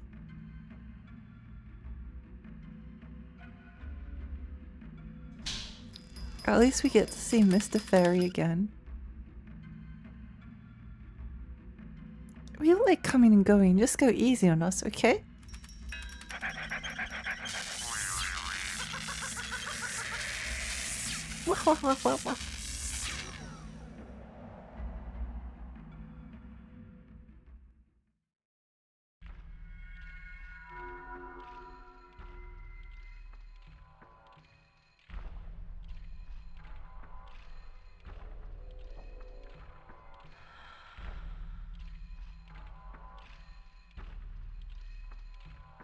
We're only 300 followers away from 3,000 followers, which actually sounds sounds actually it's more like 293, but you know, it feels like we're getting there. Not that like follower count really matters, but I don't know. It's nice to sub. Oh wait, the save point's up here. I remember. I remember. Yay! Yay! Yay! Yay! Yippee yay! We made it! We made it! I'm so happy. I'm so happy. You found it, I did. Hey! Freedom! Freedom! I can't believe that was such an ordeal. Yay! I can't believe that was so difficult. Well done, thank you. But we did it, and that's the most important thing. That's the most important thing. Yeah.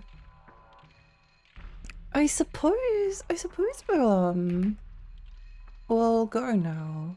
Let's find someone to raid, or do I want to raid ducks? Do I want to raid ducks? Oh, Hio! Hio is streaming. Sometimes when you're really tired from a long stream, you just want to rate someone you know. Rate someone you know so that you can go to bed afterwards and they will understand. Yay! I'm so happy. Also, thank you for the hydrate, Hikari. 13 minutes ago, I'm gonna drink so much water after stream. You have no idea. I'll drink so much water that I'll be up all night peeing. Thank you. Thank you so much for coming. It was really fun. Really fun. Good stream. Streaming's fun. Even if you do occasionally, you know, get stuck in the same section for 5 hours, but that's okay. That's okay. We're still closer. We're still close to the end. We're still closer to the end than we were the previous time, and I'm really happy about that. But yeah, thank you so much, everyone. Thank you. I'll be back. It's possible I could be back tomorrow, but I think after today, I'm I'm too tired. I don't know. We'll see how tomorrow goes. But yeah, I'll see you soon. If it's not tomorrow, it'll probably be Sunday. Bye everyone. Bye. Bye.